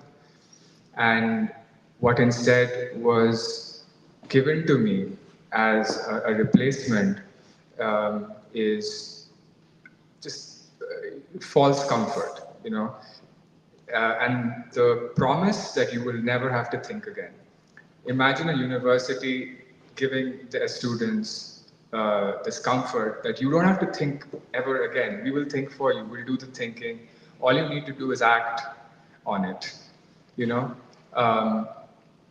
and that is how a lot of my university career has gone before I found the free school, which is virtue signaling, trying to guilt each other to get scraps off the table of the white man. And I think that, as I was previously saying to Nuri's question, I was socialized from maybe not a young age, because I grew up in India, and we have forces that counter the Western civilizational forces. But once I came to this land, once I came to this country, it was a sensory overload. It was a lot. It was a lot of different social relationships that I didn't really know how to process. And it was easy. It was to say, okay, you must know better, and just give up responsibility, give up your accountability to these people at universities who are going to tell you that, okay, this is how it is, this is how you are going to behave and think about things your entire life from now on. And to break away from that is difficult. It's very difficult because I think I'm suddenly remembering something that Baldwin said, which is that it's much easier to assign um, an evil to a force without than to understand the terror within. I did not quote that properly, but it's true. I think that our socialization starts from a very young age, especially here where people have grown up here. They're constantly bombarded with the color line all the time.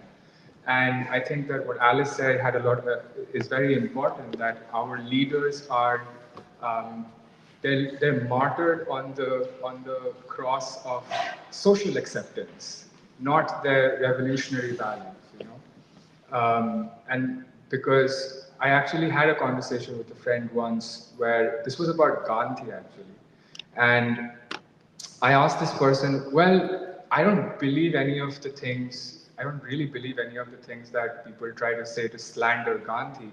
But even if that was true, would it take away from what he has achieved for the people of India? And they said yes. And I was like, then we're just in disagreement. I don't believe that. I don't think that, you know, you can negate somebody's revolutionary contributions that way. And that is what they've done for all the black revolutionary leaders of this country as well.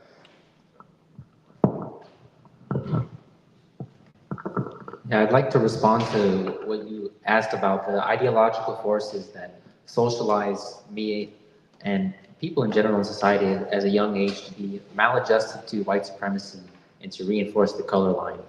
You know, being in Philadelphia, I have gotten a chance to know black people in a way that I have never had a chance to know before.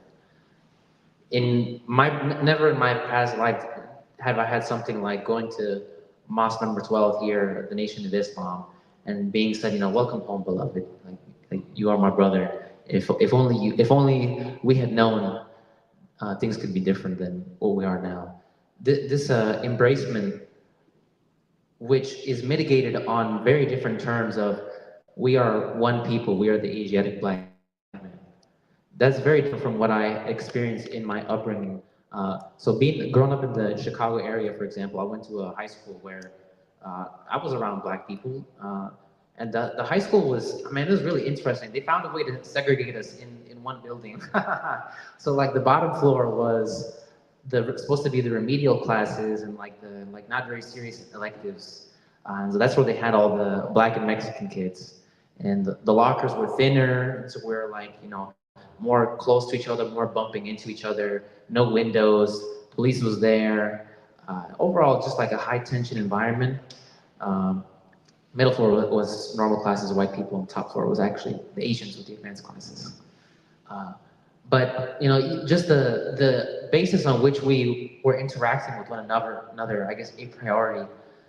The way that I guess my family lived, we didn't have like the best jobs. My parents were not like educated, and we were competing for some of those like lower end jobs with black families, with black people, and I think from our status in society as well, you know, with the jobs we had, level of education, and even just our culture was meant to be inferior to what white people had because they had the money, they had the power.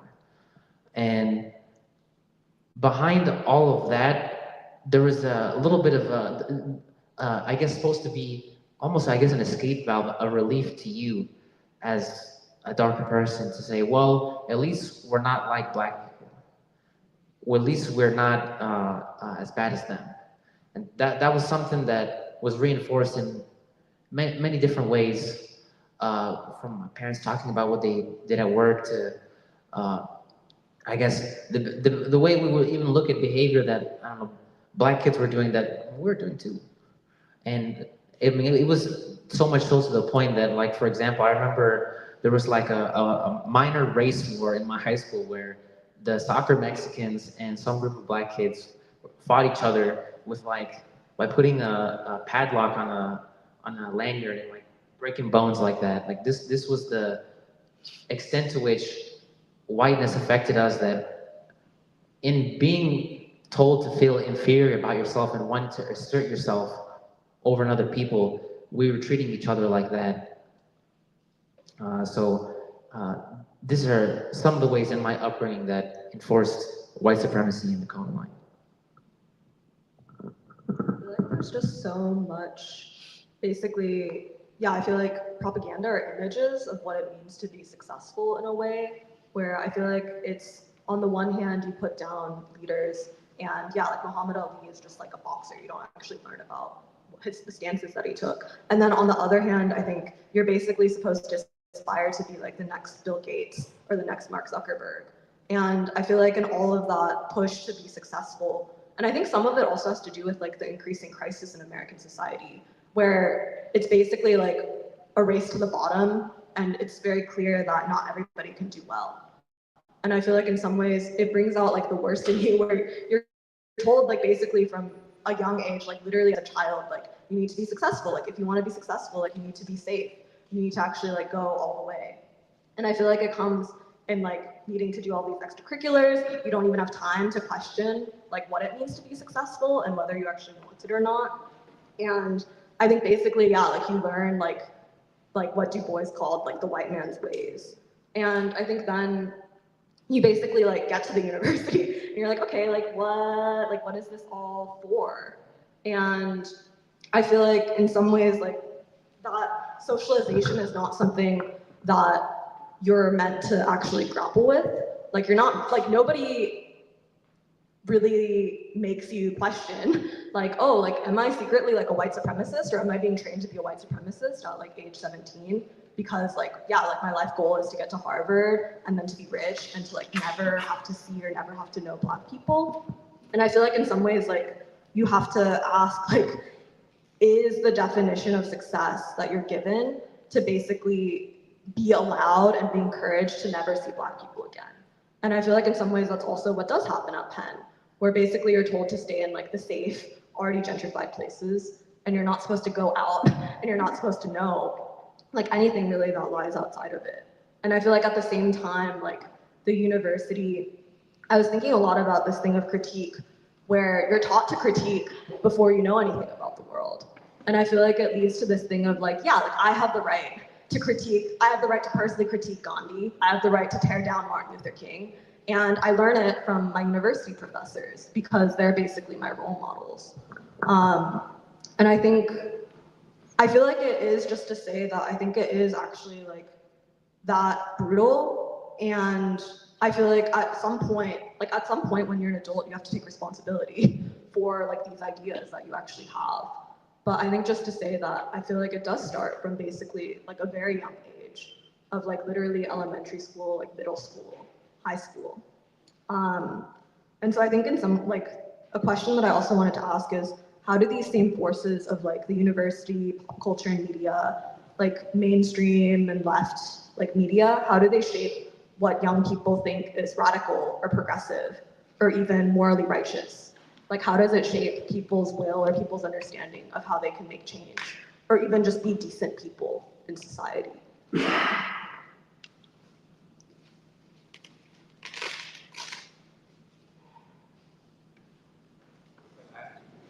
Somebody else answer, but I just actually wanted to add something to what you just said, which is that you learn about certain figures by essentially critiquing them. But I just suddenly realized that at the same time there are other figures that you're never allowed to critique. You know, you bring up somebody like, even in the university sphere, anybody who has achieved a certain amount of success and is in line with the ruling class agenda of manufacturing consent for all of their entire agenda, essentially.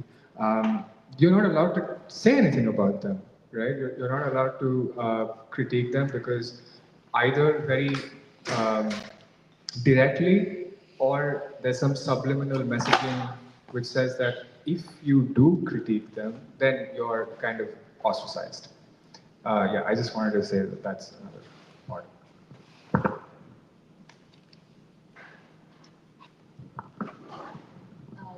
Well, actually, can you repeat the question one more time? How do these forces of culture, of thought, of media, of ideas, how do they shape what young people think is radical or progressive or even just morally right? And I feel like I'm specifically like interested in young people because I think young people are in some ways trying to set a path for who they'll actually be in life. And I think a follow-up question is, how do these conceptions collide with the reality and the worldview of Black people and of the poor in this country?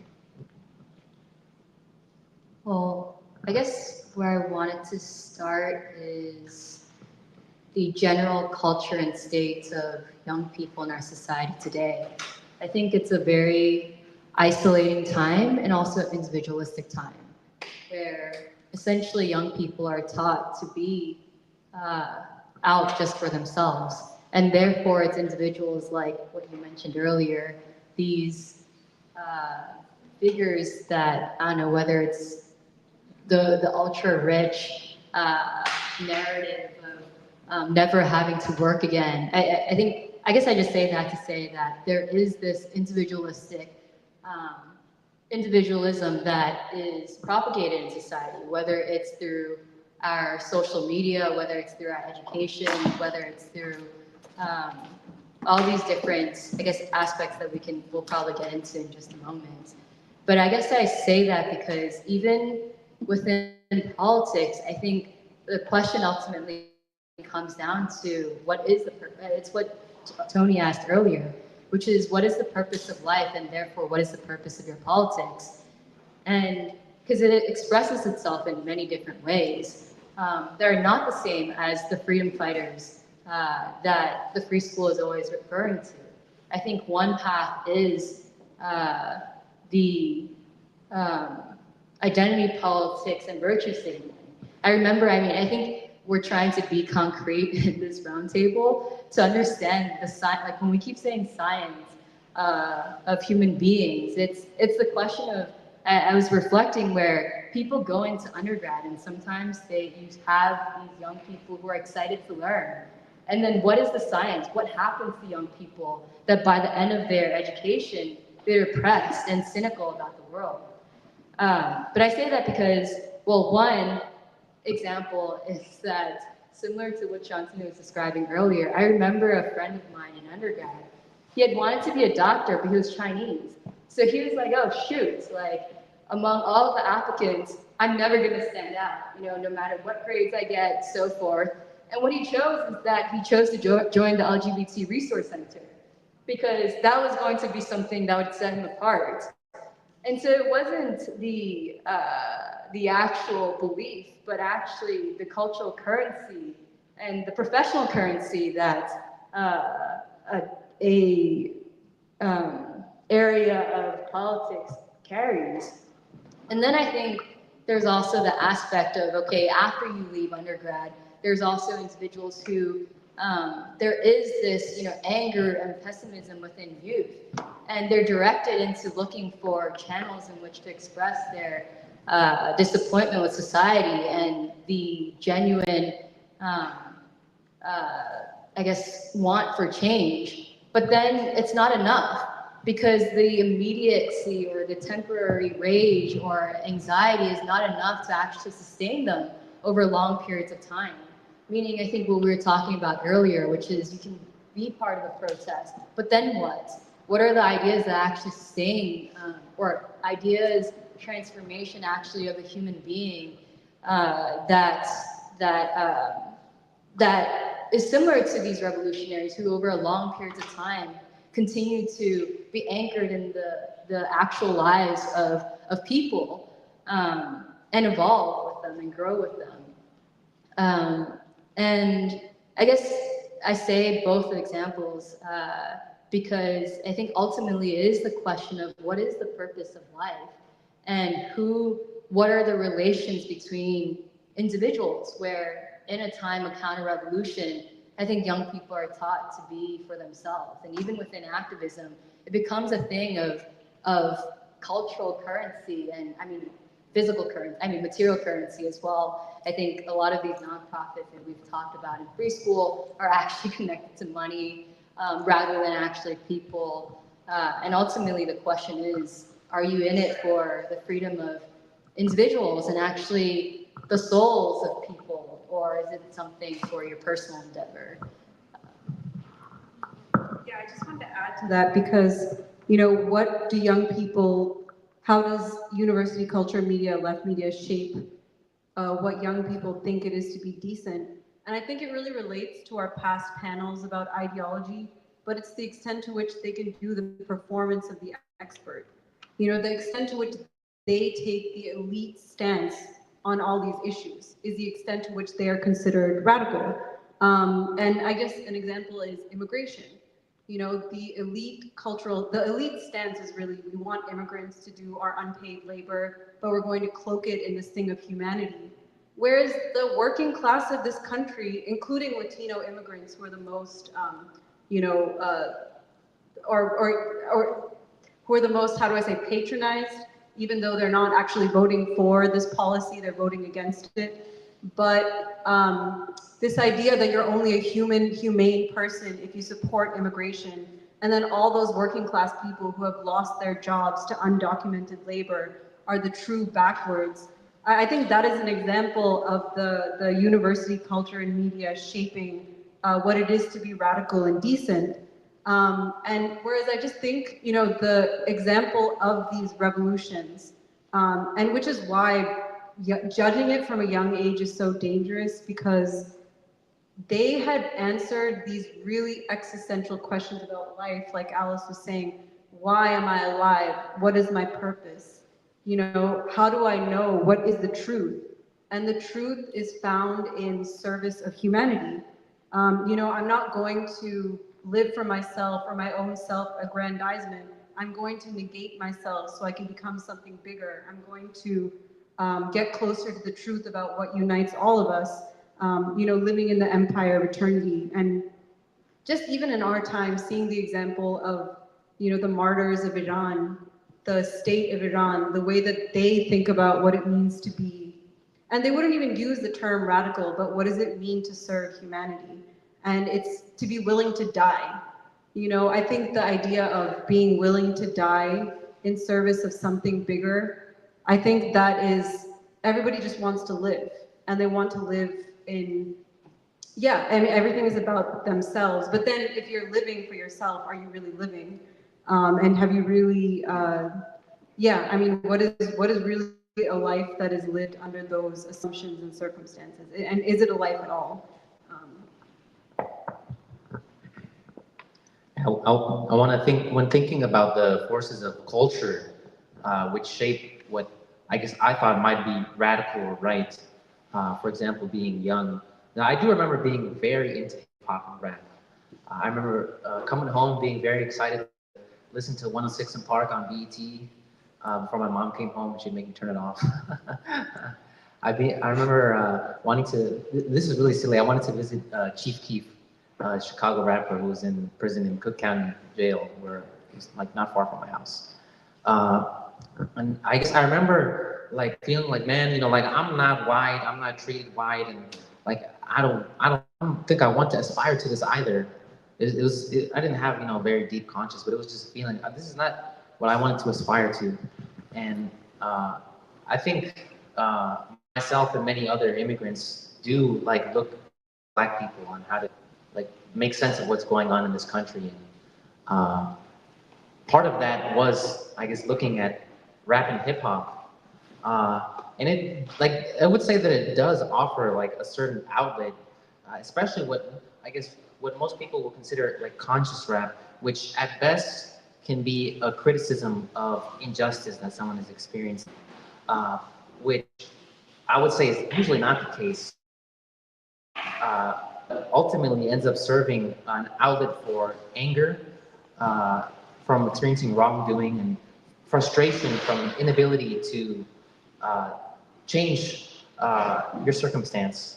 I guess it's supposed to be cathartic, but even, without even just looking at the lyrics, although most of them are not very good, there's a certain pace to it, there's a certain harshness to it, it's an aggression that I think builds up within you. As opposed to expelling it, I think it nurtures that kind of aggression. And it's not like you or I can inflict that anger and strike down, I don't know, the general of the armed forces, the war makers, or anyone that is responsible for the way society is organized. I would say that ultimately you end up redirecting it to those around you, and you can be like a danger to people that you care about as opposed to a force for good.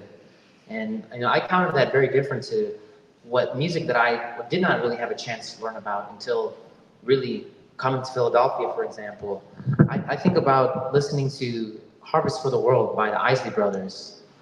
And what is going on in this time period? You have a Vietnam War where people are your brothers and sisters from another part of this country, from another part of this world, are being bombed, and you're being sent out there to kill those people, and you're being killed. That is certainly cause for anger, because that's wrong. And yet the response to that is not to direct that anger. Harvest for the World is singing a song because you love the children and the children of the children, and you love all people. There's such wrong and misdoing, and my answer to that is, as King would say, love, a sword that heals. That is what truly fuels my rejection of wrongdoing and my response to wrongdoing. I'm going to love those that are experiencing wrong, and King makes that great leap that I need to even love that person that does wrong, because that will ultimately be what can change them. And wow, he even sings, the Isley Brothers even sing in Harvest for the World talking about love. You might not even necessarily get to reap this harvest, and yet it is worth sowing it for someone else. That in itself, that expression of love can be enough for you to sustain yourself and be the love that even heals you and gives you a life worth living. So yeah, the culture that I just talked about, which I believe is emblematic and the best of Black culture, it feels, in contrast to what I grew up listening to with the rap, it feels very inorganic, and I don't see how you could go from A Harvest to the World to what we have today. And so, and for example, listening to rap music, that was, I guess we could say, an a priori, what in the back of my mind, like without really getting to know and being in the life worlds of Black people, this is having an effect on my preconceived notion of them. And so it even is a barrier for men and women to know each other in a substantial way and have access to A Harvest for the World.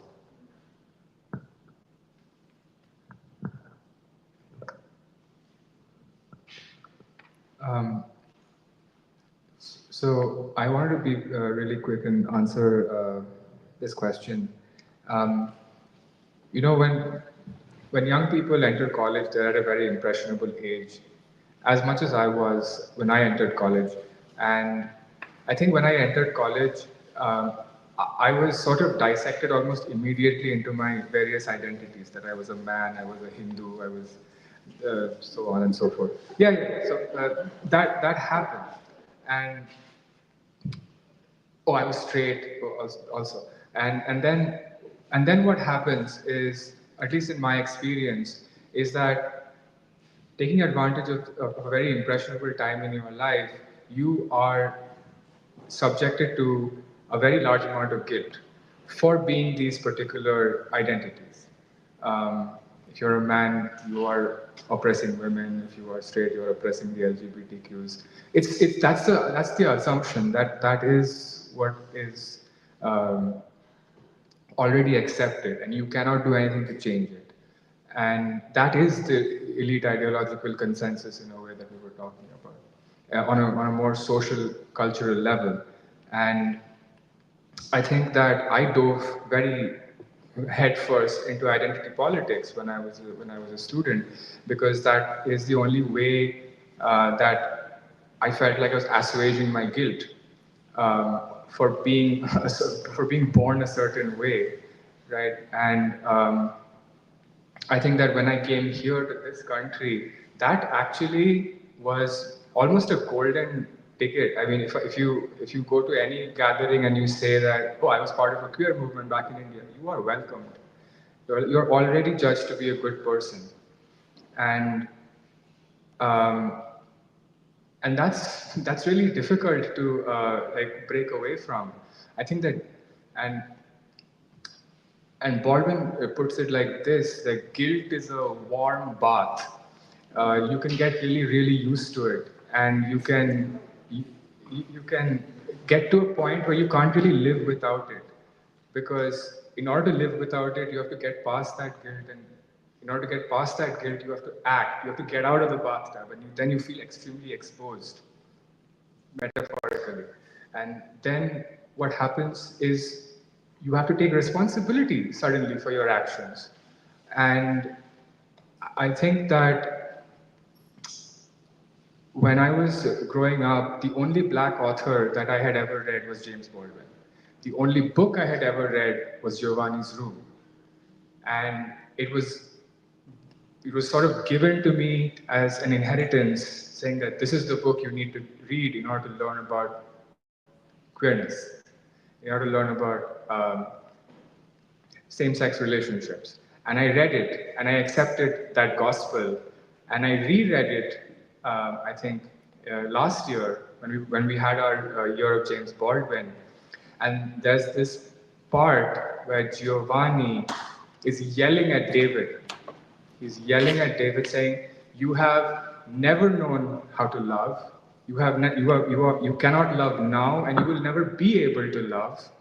You will never be able to give to somebody that which you don't have. You will never let anybody touch you or touch anybody else, man or woman." And I think I read it in a completely different way.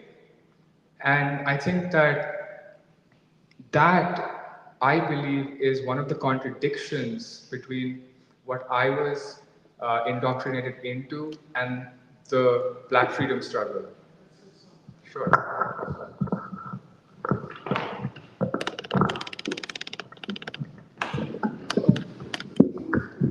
I just hope we don't get too far away from the concept of the cognitive and the manipulation of it.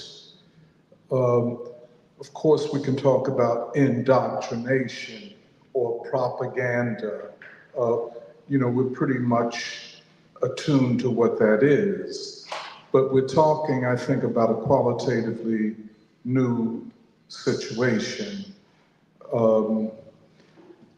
where every basic human instinct is erased.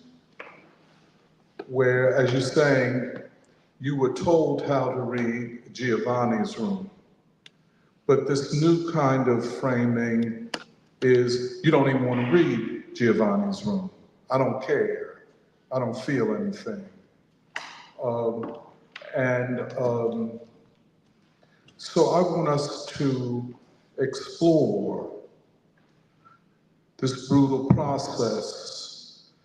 I think we said the cognitive, moral, and cultural manipulation. I have grandchildren, you met a couple of them here, and my daughter, one of my daughters, who raises her children, and she has to literally police their presence in the world.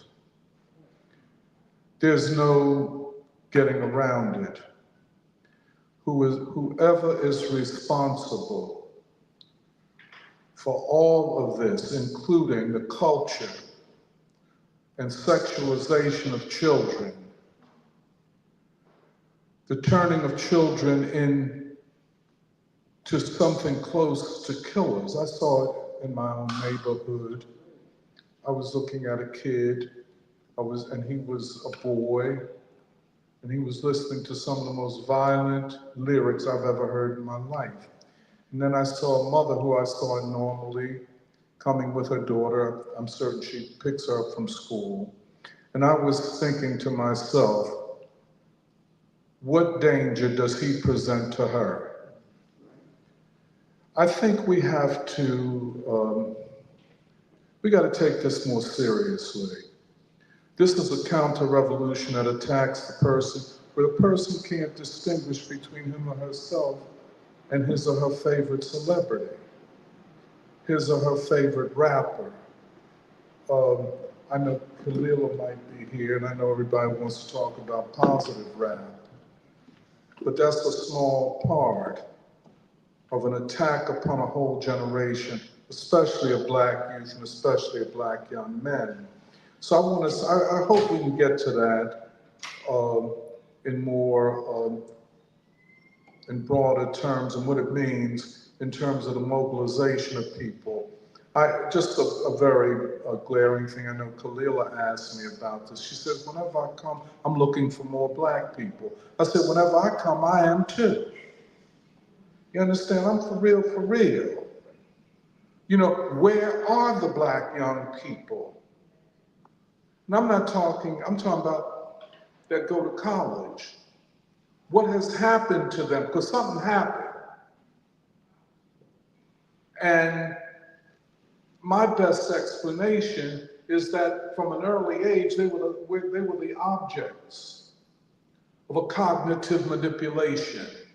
And then it is passed on through their peers, through their friends, through the Black Students Union, you know, which promotes a certain kind of pop culture Blackness, which is indifferent to the world of suffering.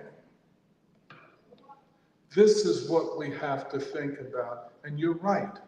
You look at a Muhammad Ali, you look at that example. Could a Muhammad Ali come out of this environment? It'd be very difficult. And the more that Black folk have been integrated into the mainstream, that is, I'm talking about politicians, celebrities, billionaires, pop culture icons, the worse it has been for us. When we did not have the presence of white people in our segregated life world, when you would go to the Uptown Theater to see James Brown or whoever, maybe there were 3 white people there. There were no white people in our world. Now it is different. I think Dawood would agree with me, anybody of a certain age. In the face of the most ruthless white supremacy that anyone has ever seen,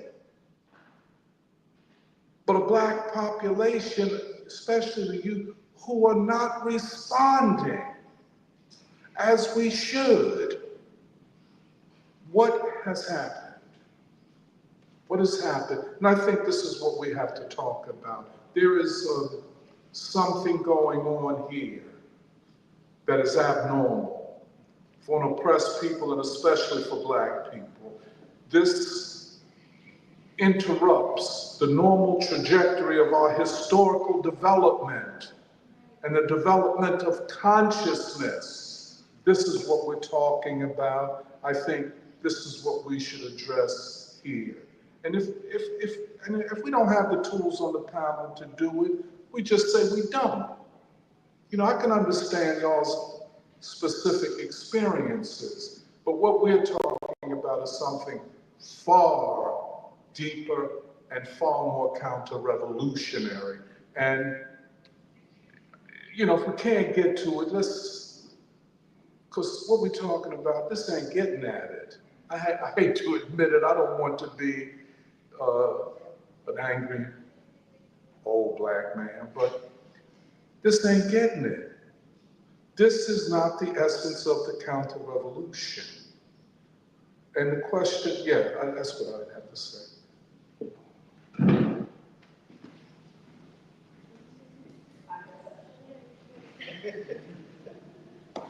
Yeah, so the one thing I was curious about on this panel is how it would be different if there were a Black person on the panel who could talk about the impact of white supremacy as they go through the world. And I can't remember who talked about, as you ascend into these spaces, you're looking for how to get away from Black people. And I would be curious to know how many Black people have that same experience as they're climbing up the social ladder. And really similar to what you were just talking about, Dr. It's a matter of what is it to me when you have made it for any person, right? Even as Black people, that sense of what the consciousness has a little bit been lost in determining your own self-worth and just what it does mean to be Black. Because there is a lot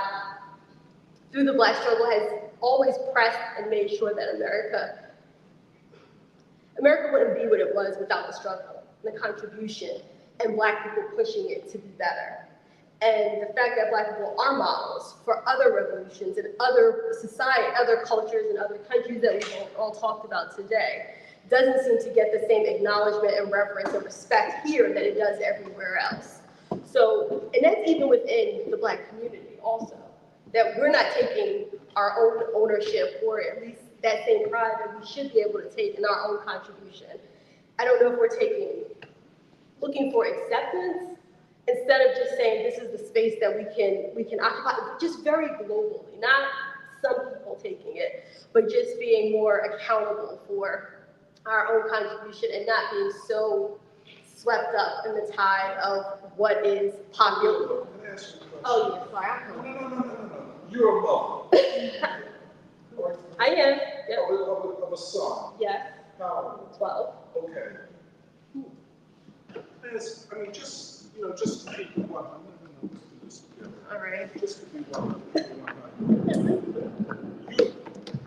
You're raising a 12-year-old son. Mm-hmm. What are some of your concerns? That my son's gonna be like Trayvon Martin. That my son's, they just gonna look at him and everybody will size him up. That nobody's gonna care that he's a child from, his humanity will never be recognized just by looking at him. They're gonna look at him and they're gonna say, this is a Black boy and he's like any other person. He won't be given grace to make mistakes like teenagers do.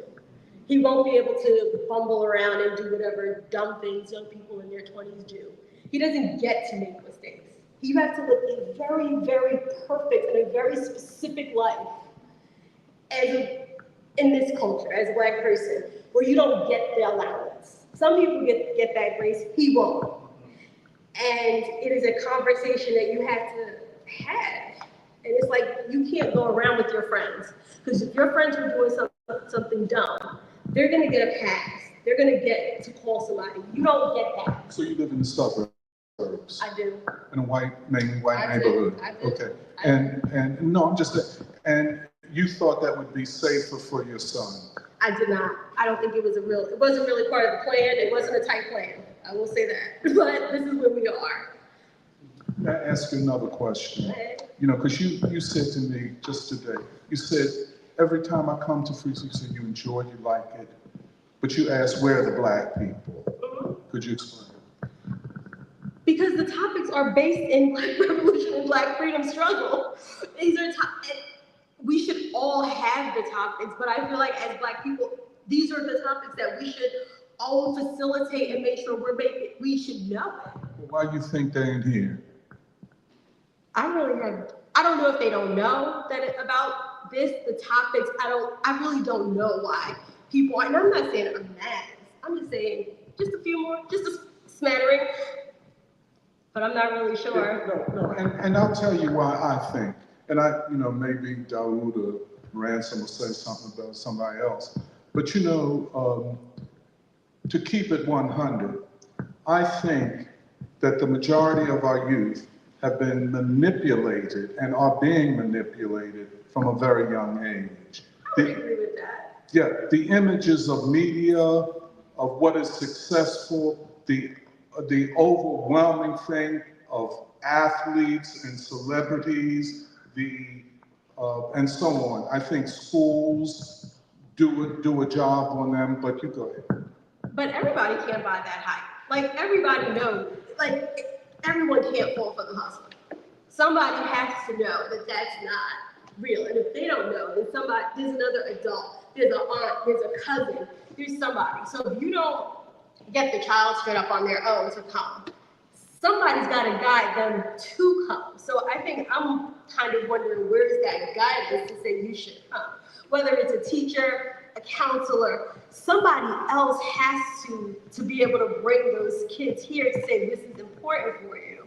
And this is why you should, and this is why what you're seeing on TV isn't necessarily a representation of real life.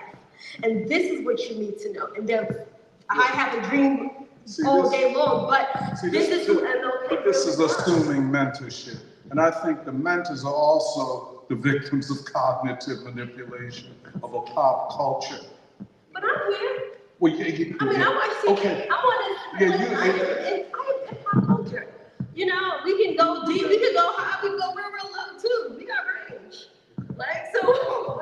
I think this is a discussion that needs to be had, by the way, among Black people, because I know my children who have children are very frightened for their children, and they're frightened not so much just of the general society, but of those elements among Black people who have accepted a certain set of values.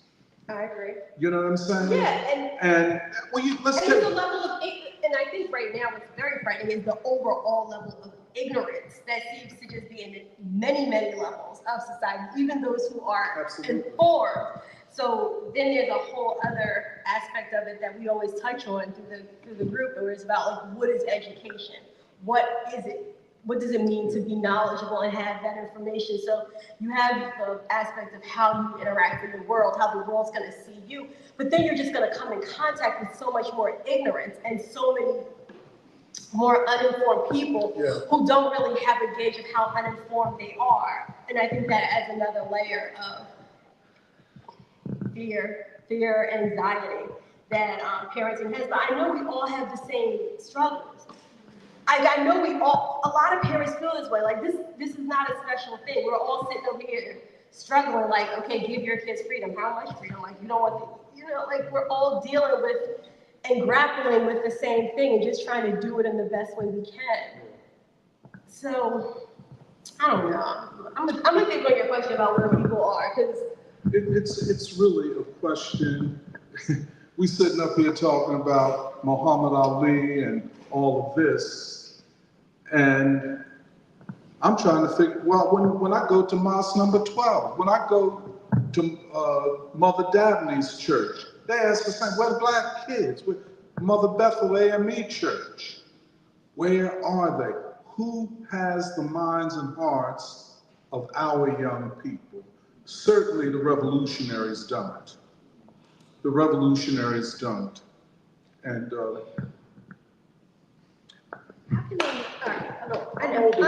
I'm older than you, I think. A little bit. Yeah, but I'm in shock. I can't explain this. You know, like you say, somebody need to show up. And hey, I mean, it's not, this is abnormal to talk about these kinds of issues every week and then hold conferences and all that. And don't nobody really care? You know, and it's an abnormal situation. Like there's some type of, there has to be a disconnect. But between in other words, we can't organize. Possible. No, that's not it. I've been doing this all my life. I can organize. I know how to organize. There is a resistance. Like it doesn't apply to you? It's not your struggle? I'm not saying that. I said I know. No, like to the general public. Well, I don't feel like they identify with this. Well, let's look at. Well, are we talking too much? Let's look at pop culture. Okay. Let's take a young man and young woman who only consume rap and hip hop and other forms of media of that type that are directly directed towards Black young people. what do you think they respond to? Just in the normal thing. What are their spiritual strivings? Where do they get their ideology from? You understand where I'm coming from? All right. So new rap music. I'm not really the best in it, and I don't think But do you allow your son to consume anything he wishes to from pop culture? No. You don't allow it. Why not? Because it's not appropriate. Why isn't it appropriate? Because I don't want him. He doesn't have at 12. He doesn't know enough about the context to put things in to say this is okay. This is for entertainment. You have those conversations. And if I hear him listening to something or watching something, I'm like, yeah, you can't do that. That's not appropriate. Okay. We don't listen to it for. Could I ask, do you then assume that somebody is producing a certain cultural content specifically for young Black people? Oh, for sure. Yeah, See, that's my point. There's always been. No. Wait, is that new? Are you saying that that's new? There's never been. I think it's very new. Okay, let's talk. So like, if you're like even older rap, even when it was just first out, it was always in a certain category, and it's always like fed into certain stereotypes around poor Black youth and Black men specifically. So that part of it isn't necessarily new, and even to the extent that now it's mainstream, so there's a certain aspect of exploitation and the violence and all the other stuff. Can I ask you a question? Would you call this cognitive manipulation? Yeah. You see where I'm coming from? Somebody come up with, Doe's son is the jazz trumpet player. But it's still a little bit hopeless, and I'm not sure that I want to go down that road. Well, I don't want to go down that road either, but we don't. You can't get overwhelmed by all of it. You can't outrun it. It's still in our society, so we're not going to. But we're trying to answer a question. Where are they? What are they thinking? All right, Trevor. Yeah, I mean, no. You want to say something, Doe? I mean, I don't know. Come on down here, man. You got to talk from the mic. It's difficult. And it's difficult because, like you said, it's more, but it's manipulation, but it's more pernicious. Pernicious, yeah. And like my grandchildren, they can't even hardly come outside. But if that's the case, do we have a fighting chance against it? Well, let's figure this out. Hold right there. He said they can't even come outside. That is not unusual. That is not unusual. Mine can't either. My son is almost 50. My son is almost 50. My daughter's 55 in October. I'm almost 80 in a few more months. So I'm saying I've never seen it like this, not even in gang war days. In the gang war days, it wasn't like this. Right. And I've been living in North Philly for 60 years, and I ain't never seen it like this. In the gang war days, in the height of the gang war, it wasn't merciless killing like this. No. It just wasn't. And see, there's something, this is why you have, you can, either you're going to say it's inherent to Black people, or you say external forces are manipulating them cognitively and culturally. I go with the latter. There is, yes, like he said, and we ain't seen this before, where children in the hardcore poor ghetto would play outside. You can't, he don't go there. Yeah, you could play outside, now you can't. Where does that put the revolution? Where does that put? Well, okay, but no, wait a minute, before you get there, let's get it straight what's happening. Okay, if we can agree, if we can come to a consensus that something catastrophic, almost a holocaust of the mind, Holocaust of the mind, where you produce a generation that can't feel nothing and identify with millionaire and billionaire celebrities. And they're invented by white people, all this MBA and all that mess. This ain't no organic nothing. So then, can we agree? Can we want to say something, anybody? Go ahead. They got CEOs on these major labels sitting at the table making decisions that will lead to catastrophic murders. And sometimes the guys who are there with them realize it. And then most of the time they don't. Because they want the bag. The bag, the money. So they're manipulating artists as well? Yeah. I mean, this is what we're dealing with. Now, what do revolutionaries do in the face of this is the big question. But let's get it real about what's happening. Something that has never occurred is now occurring. It is an interruption and distortion of human consciousness and human feeling. You know what I'm saying? Go ahead. Yeah, I was just kind of listening and thinking, and I look at a lot of factors. One, you look at the literacy rate in the Black community, and this is by design. You look at the literacy rate. You know what I mean? And then you look at the fact that I think it was Shakespeare that said that music soothes the savage beast. Like you've taken music out of the school, okay? And then you've made it so that for years and years, real jazz used to have a mainstream presence and no longer has a mainstream presence, okay? So, the hip hop, when it first came along, when it was totally controlled by the Black community, there was really nothing negative about it. Until they found out how much money it was going to make. And then what they did was, they still didn't really have a lot of control over it at that time, but when they seen the phenomenon of Public Enemy, and when they seen the effect of that, they said that they came to a conclusion that could never happen again. So then what they did was, really Kansas rap is delegated to be semi-underground and underground.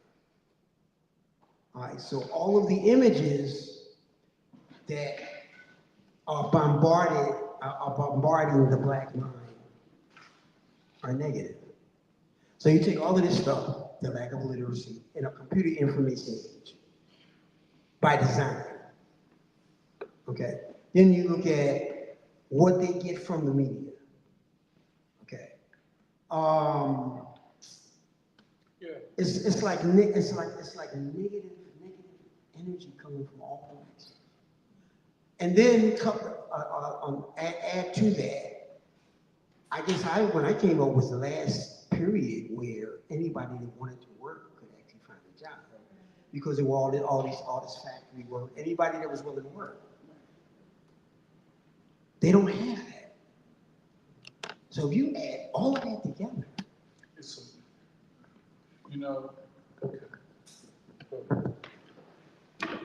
I guess as a white person, I'm coming from the outside, but I'm not deaf and dumb and blind, and I see stuff. And also, I grew up in West Philly. And I was going to the parties that they held at, what's the village? No, 40th and Market. Oh, you're talking about Dick Clark? No, the Black Bottom, the last ditch of the Black Bottom where they got the people's townhomes, okay?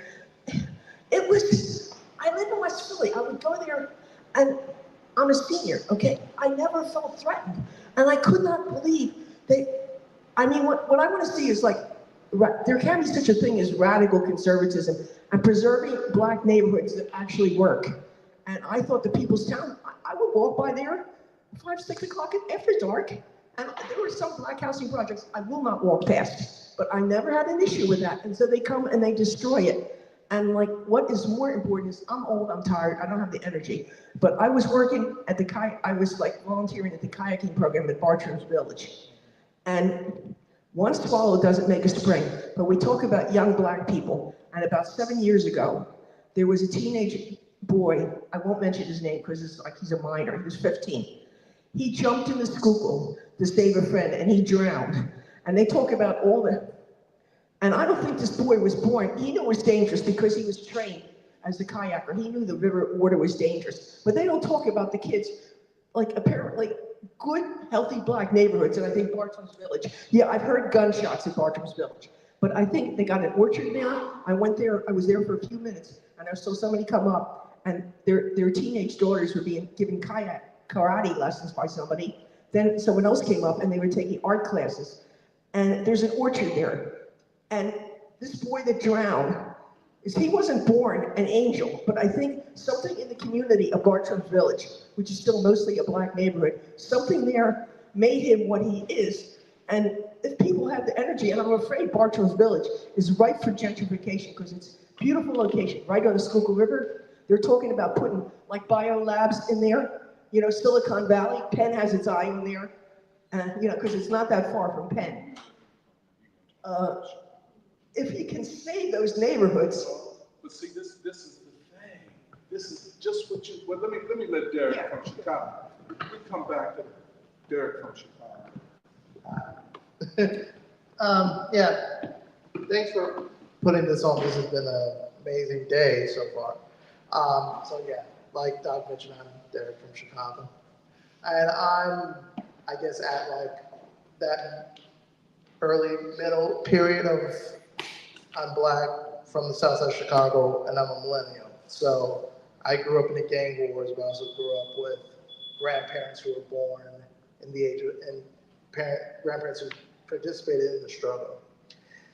I think one of the difficult things with the current period is one of the successes from the struggle was black people were able to get ahead without being exceptional. Like, you don't have to be the 0.01% of whatever talent to become successful. You can be, like, you know, somewhat still exceptional, but regular person, right? So it became this, I guess one aspect to your question I want to address is why it might be hard to find, or mentorship.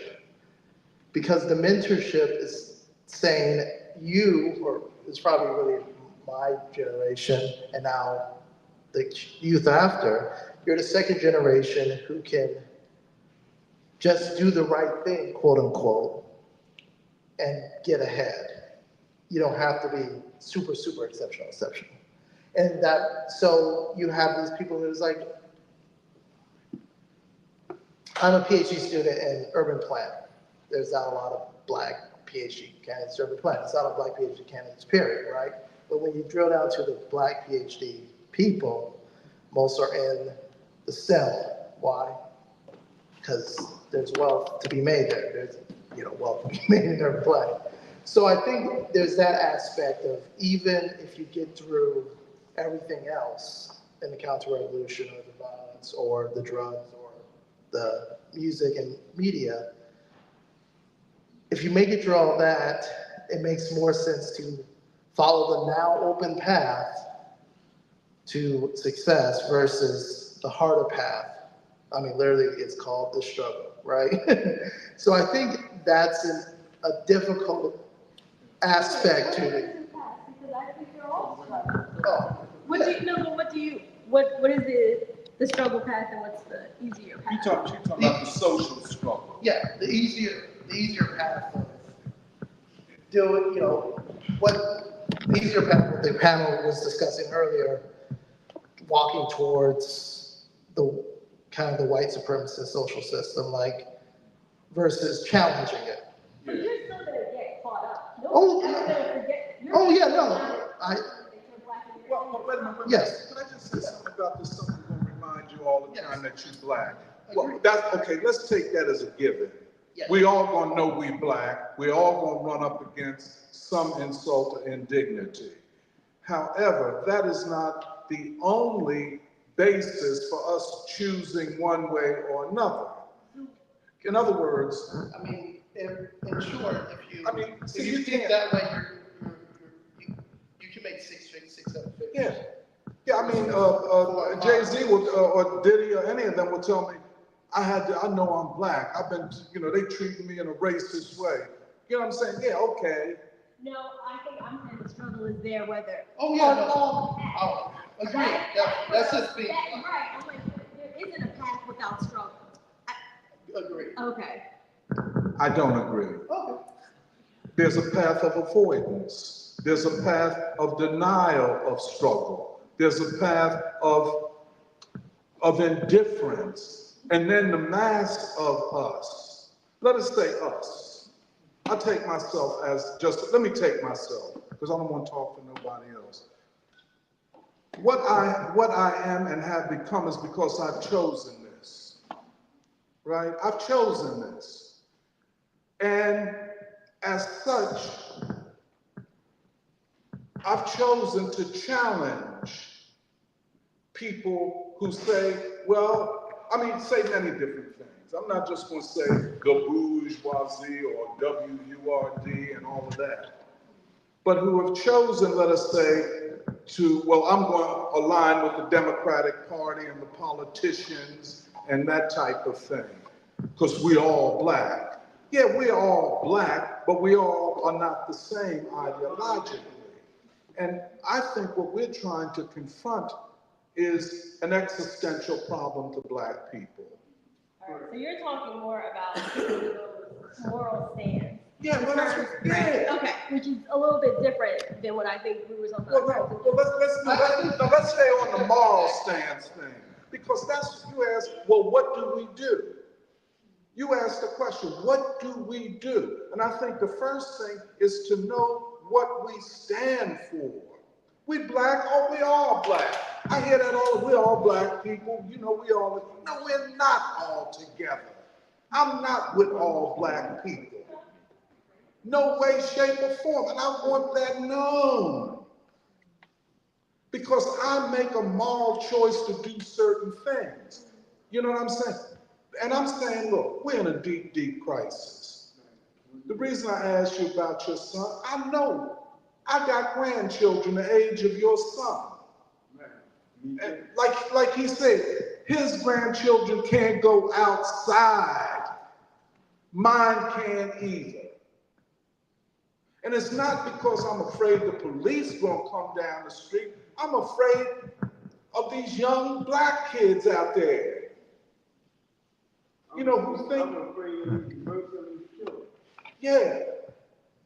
And where did it come from? How is this being produced and reproduced? Why is it getting worse and not better? Yeah, Larry Krasner could say, the murder rate is down. Down from what, 600 a year? It ain't down. And so that's all. This manipulation. No, I wanted to agree with you about indifference. Indifference is an expression of cognitive manipulation, which is, the way I see it is, honestly, I've been piecing together a bunch of different cases where the first was actually when we were at Whole Foods preparing for the year Baldwin. And your former student at Temple, so clearly brilliant. Like, how Du Bois is always like, in American society is submerged thousands of kings, thousands of geniuses who have been submerged. And I actually think what we have is a deeply submerged, talented 10, a gifted 100, on purpose. But I think King was assassinated because the ruling elite in the state realized that even though Jim Crow, even though white supremacist social system, because of the strivings of black folk, there would always be produced leadership. And so what happened was, it wasn't just deindustrialization, no more jobs. It wasn't just that. Stage 2 wasn't just prisons, incarceration, which we still see to this day. Stage 3 is cognitive manipulation, starting with children. Because actually, like, I actually don't think a lot of young people in general, but especially I do not think young Black children actually listen to mainstream hip hop. I don't think they do. But What makes you say that? well, based upon the younger members, they don't listen to like. But what they do listen to is drill rap. But what the point I'm getting to is, it's gotten worse. It's not just who's funded. But you know, it's not going to say where it's at. It's going to get worse. Because when that, and then the whole drill rap. It's not going to say where it's at. No. It's not going to do that. It's not going to say that. They keep raising the bar. Yeah. To make it worse and worse, to make it more violent, to sexualize children at a younger age. I think, I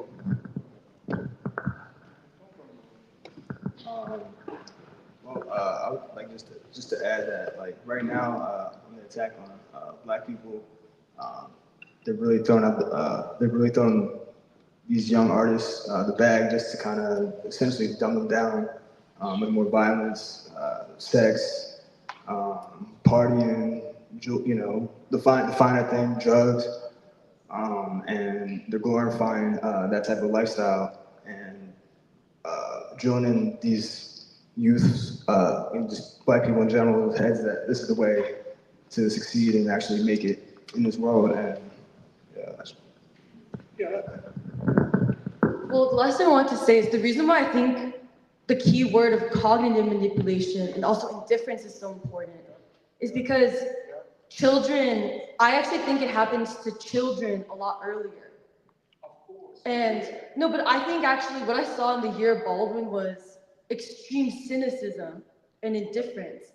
And I kind of think some of the cognitive manipulation is almost the perversion of certain categories that are natural to human beings, like love.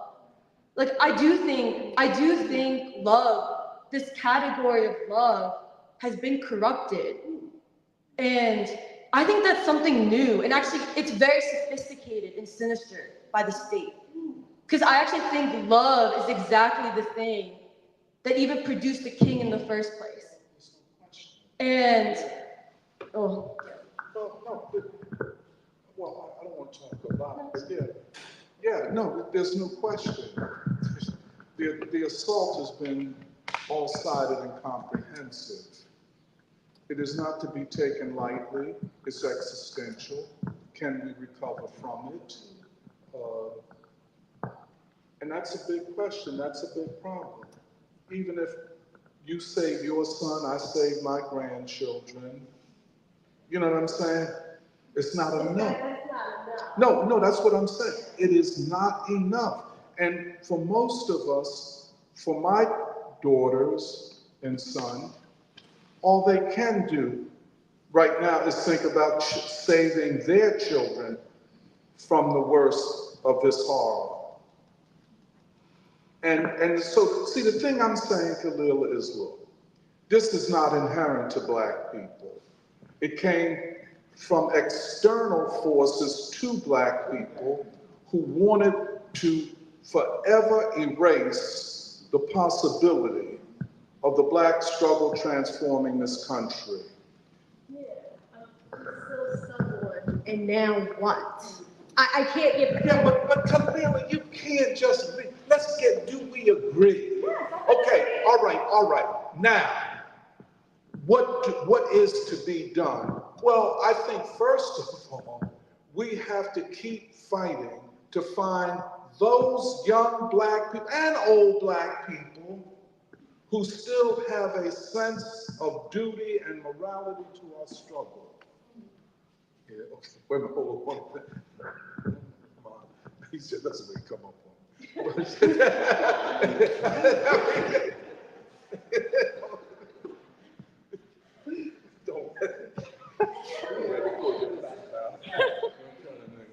But that's all I'm saying. See, you can't just don't say, well, what are we going to do now? Well, we just start discussing the depth of it. But come on, come and say, hey, Lamar, you got something to say, and it didn't happen. So I'm going to do it myself.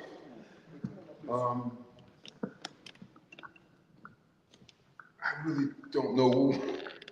This is a hell of a topic, and Tony, you're calling it out.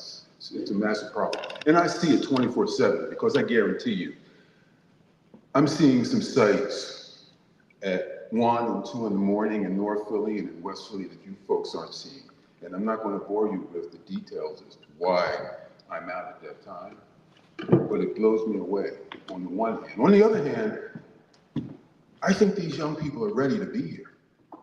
They want to be invited, and they want to be heard.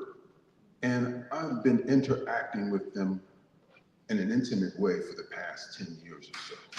And they really appreciate me asking them questions and taking time to listen. But there are a couple things I want to say. One, thank you for this. This is wonderful. I wasn't going to say anything, but I feel that, hey, all the other black men in the room spoke, so it would look kind of odd, me not saying anything. Martin Luther King. No, Albert Einstein. I told someone here tonight that one of my favorite quotes, and the other was from Lenin, is, logic will take me from A to B, but imagination will take me everywhere. That's Albert Einstein. Are we being imaginative enough about everything that we're talking about? That's number one. And by the way, the one by Lenin is, and this is a statement about my own journey, and I hope to be able to demonstrate some of the fruits of my work to those of you who wonder, what does he do? Lenin said, there are decades when nothing happens, and there are weeks when decades happen. And I think that can apply to our young people as well. I refuse to give up on them. Last year, I had an opportunity to participate in a hackathon at Drexel University. It was called the Social Justice Hackathon. Had my daughter there, a couple techies, and we came in second out of 11 teams. And it was an idea that I had that grew out of one of my favorite Martin Luther King speeches. It was held in South Philly at the Barrett Junior High School, and it's called the My Blueprint speech. Has anyone not heard of it? If you haven't, you gotta hear it. It's only about 20 minutes long. He speaks, it's in 1967, and every time I hear it, I'm blown away. You gotta hear it. And I'm excited to be able to point this out to you all because he's so important to the free school. So I had in my mind for quite a while an app, and a software app. And I had an opportunity to give a Martin Luther King Day speech in Mill Creek in January 2018. And there I said, I'm going to build this app one day. So last March, I was at Penn Law School for a meeting, and someone mentioned this hackathon that was happening the following week, April, at Drexel. And I said, you know what? This is an opportunity for me to hack this app. It's called My Blueprint Creator. And essentially, it's a mentoring app for middle school and high schoolers. And I'm mentioning it to you all because we're going to get it done between now and Martin Luther King's birthday in January of 2026. And I will end on this. I mean, there are a number of other things I thought I'd say to this group, but I wanted to share this with you.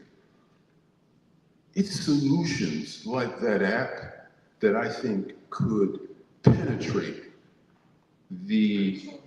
I think so, because whether you like a smartphone or not, a lot of these young people have smartphones. Can you imagine gamifying and creating just an ecosystem of information, inspiration, good food, nutrition for the body and mind, all on this app that proliferates throughout the community and gets these young people in a different frame of mind. Again, I could go on about this. I just want to say there are solutions. And these young people are ready to be here. And if you want more here, I, for one, am willing to help you do that.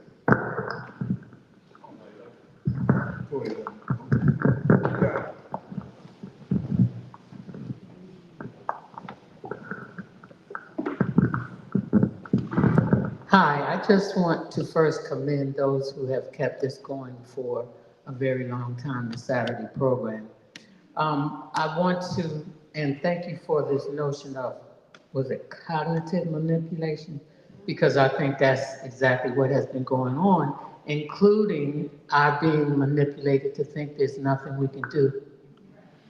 And that's a good weapon to be used against us, and we go for it.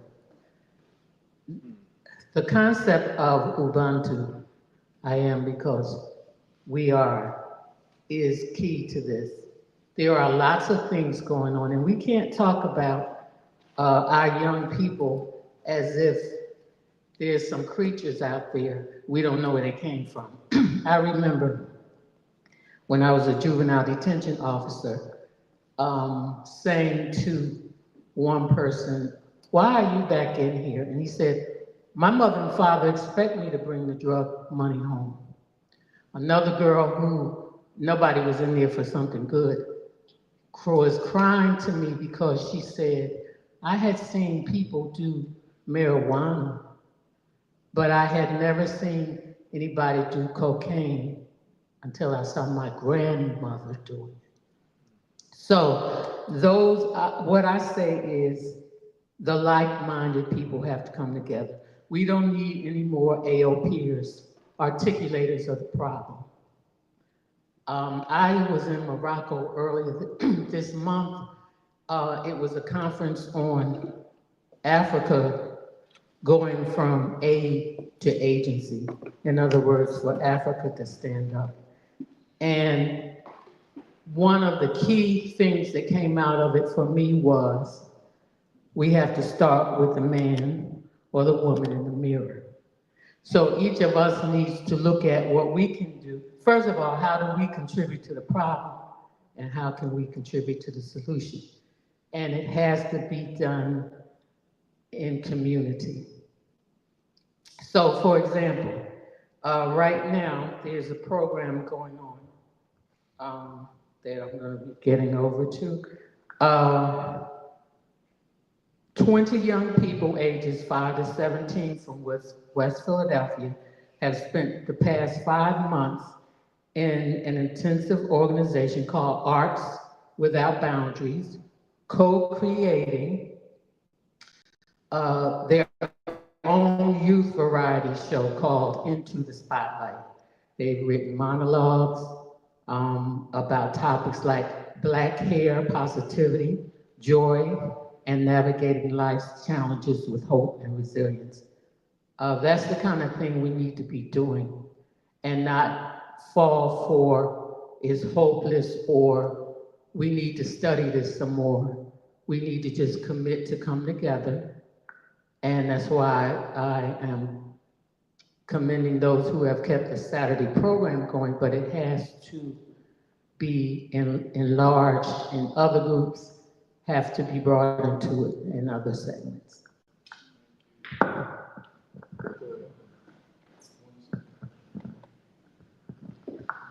Well, okay, two things is, the reason why I do think it's important to identify that, like, I know that everyone knows this, but I'll say it, which is, I do think there's something really important about the way we talk about knowledge, which is children interpret the world through ways of knowing. Like that has to be, and I think those ways of knowing should be protected rather than corrupted. And an example of that is even like in our Year Baldwin reading group at the central branch of the library. We encountered the number one thing you get from young people is actually the question of like, Doc, you're the one who asked this, which is, it sounds like a simple question, but it's really deep, where you just have to confront them and say, do you think freedom is possible? And the young person said no. That I do think that's part of the cognitive manipulation. Or we even had the question of, well, what comes first? Loving someone else or loving yourself first? Do you have to love yourself first to love someone else? Or do you have to love someone else to be able to love you? Maybe that sounds like really abstract, but I don't think it is. Like, even the question of, can you love yourself unless you love even your mother? Love your mother so much that you do not want to hurt her. Love your neighbor enough that you don't want to hurt them. This thing of children are not able to be children is even this thing of you have kids who are 12 years old who do not believe their own life is precious, let alone the child across the street. And when I was door knocking for the election last year, like I was at 55th and I don't know, Larchwood maybe, somewhere around there. Like not that far from Lucy and Blackwell Library. And I had to, I don't go door knocking for fun. I do it because it's part of my job and they like harass me when I don't do it. So I was door knocking and I knocked on this guy's door and he just told me straight up, like he said, don't come to my door again unless you're here on my porch to tell me how we're gonna save the children. And he said, I've been in jail since 18 years old and I've been shot 18 times. And he was like, I've committed myself to I don't want my nephew, who's 12, to go through the same thing I did. But the problem is that without coordination, he was basically saying, he's like, it repeats and repeats and repeats. It's not just because children are violent, there's a cognitive manipulation, a manufacturing of a perversion of values. And I don't know, to me it is deep to say that. It's deep to first identify that. Because I think that's where culture comes in. Like there was this one video I saw where someone was like, all the rappers, their children go to private schools in Berkeley or San Diego or wherever in California. Like Snoop Dogg's son goes to went to Calabasas High School, one of the richest high schools where the Kardashians went. But then he's rapping about stuff that turns into reality for other children, but he doesn't want it for his own children. And the thing that's messed up about that is something that is just a song becomes a reality. And yeah, I don't know.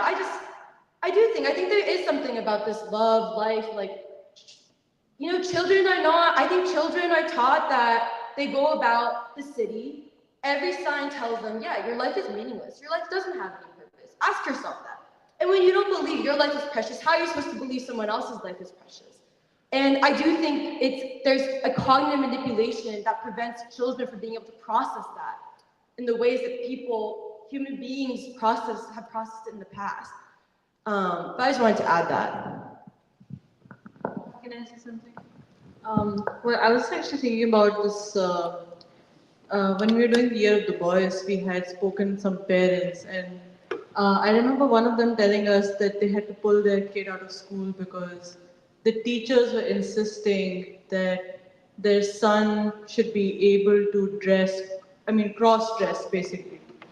And I think it was mentioned on the panel also, but this whole thing of queer theory and like you said, the sexualization of children, saying that, basically even questioning the basic assumptions that a child has about himself or herself. What does it do to a child when you're at age 6 or 7 questioning whether you're a boy or a girl or something other than that, what are the categories you understand yourself through? The other thing I wanted to say was, this is really making me think about the Nation of Islam, because they have, I guess this is, to the point about, stable Black neighborhoods that you were saying. They have managed to create an institution where children can be protected. And I think this is, basically what we're saying is that this society has evolved to a point, and especially for young Black children, where it is anti-life, anti-children. And I think this is probably the first time in human history that children of a particular community have been targeted in this way.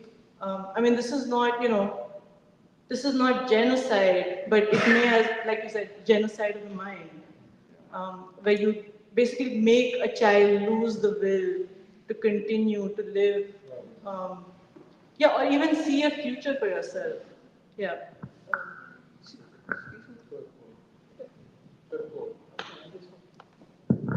I just wanted to add to that because I agree with what, I forget who said it, maybe it was you, Doc, this thing of this cognitive manipulation and attack, especially on Black youth and children, being intentional to make sure that you cannot produce a king anymore, you cannot produce a Baldwin or a Bois anymore.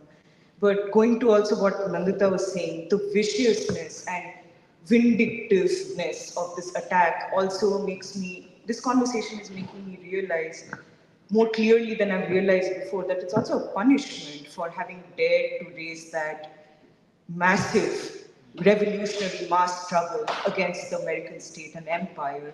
And what they did essentially, and now I'm thinking about all of the lessons that we learned from the music symposium, this great music that was given as a gift to all the entire world, to all humanity. What is being done now is to take all of that and throw it in the garbage and replace it with the most violent, vile, toxic music and then direct it towards the children. And then, like, the whole idea is we'll take the children away, we'll take your children away, the parents will have no authority on the child, and we will distort basically the life world of the child so much that it will be the opposite of what the Black struggle was trying to achieve. And yeah, I just wanted to make the point that this is also punishment and a vindictive attack on the people who made an alternative possible. And as far as, what we can do, I mean, that is a difficult question. That's also what we are here to talk and, discuss. But I feel like this first question of whether there has been a cognitive manipulation, whether there has been this attack, this cognitive, cultural attack and attack on consciousness, I think this first needs to be admitted. We need to know what the enemy is and what we are fighting against in order to have the resources, the ability to imagine what kind of resistance we can even mount against it. I just wanted to say one thing, as a longtime Philly resident, when you mentioned, I think strong, intact neighborhoods are important for everybody, white and Black. And when somebody said, this is not genocide, okay, it's not like you had a bomb dropped on you, but I think if there was follow-up, because in my own family's experience, a senior citizen was gentrified out of his apartment. Within a few months, he broke his hip and died. Gentrification does kill people. It does it quietly, but it is, and also there's cultural destruction. When you destroy a neighborhood, you destroy the soul of the community. So there is death. It's just quiet and it doesn't hit the papers.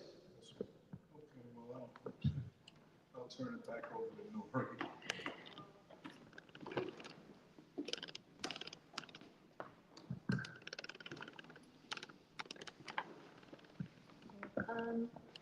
It's 6:30, so I think we should call it a day. And I think that in some ways, today was very intense, and I think there was a lot that was covered and needed to be brought out. And tomorrow will be the second day of our research symposium on knowledge. And so the next day is, I think, W.E.B. Du Bois and the Epoch of Humanity, where we'll be exploring, among other things, Du Bois and progressive movements. And so actually discussing the Black freedom movement, what it represented, and I think following on this conversation, also what the Black proletarian imaginary actually is, like what that imaginary offers. And in some ways, I think this is our attempt to start speaking about not just what is and the depths of what's happening, but also what the future might hold or can hold if we come together. And so, oh yes, we'll be starting at 1 p.m. tomorrow, and the program will go till 6. And we'll also be launching the 4th issue of our journal, Avant-Garde, which is dedicated to Muhammad Ali and has an interview with Student Minister Ishmael Muhammad of the Nation of Islam. Okay, thank you everybody.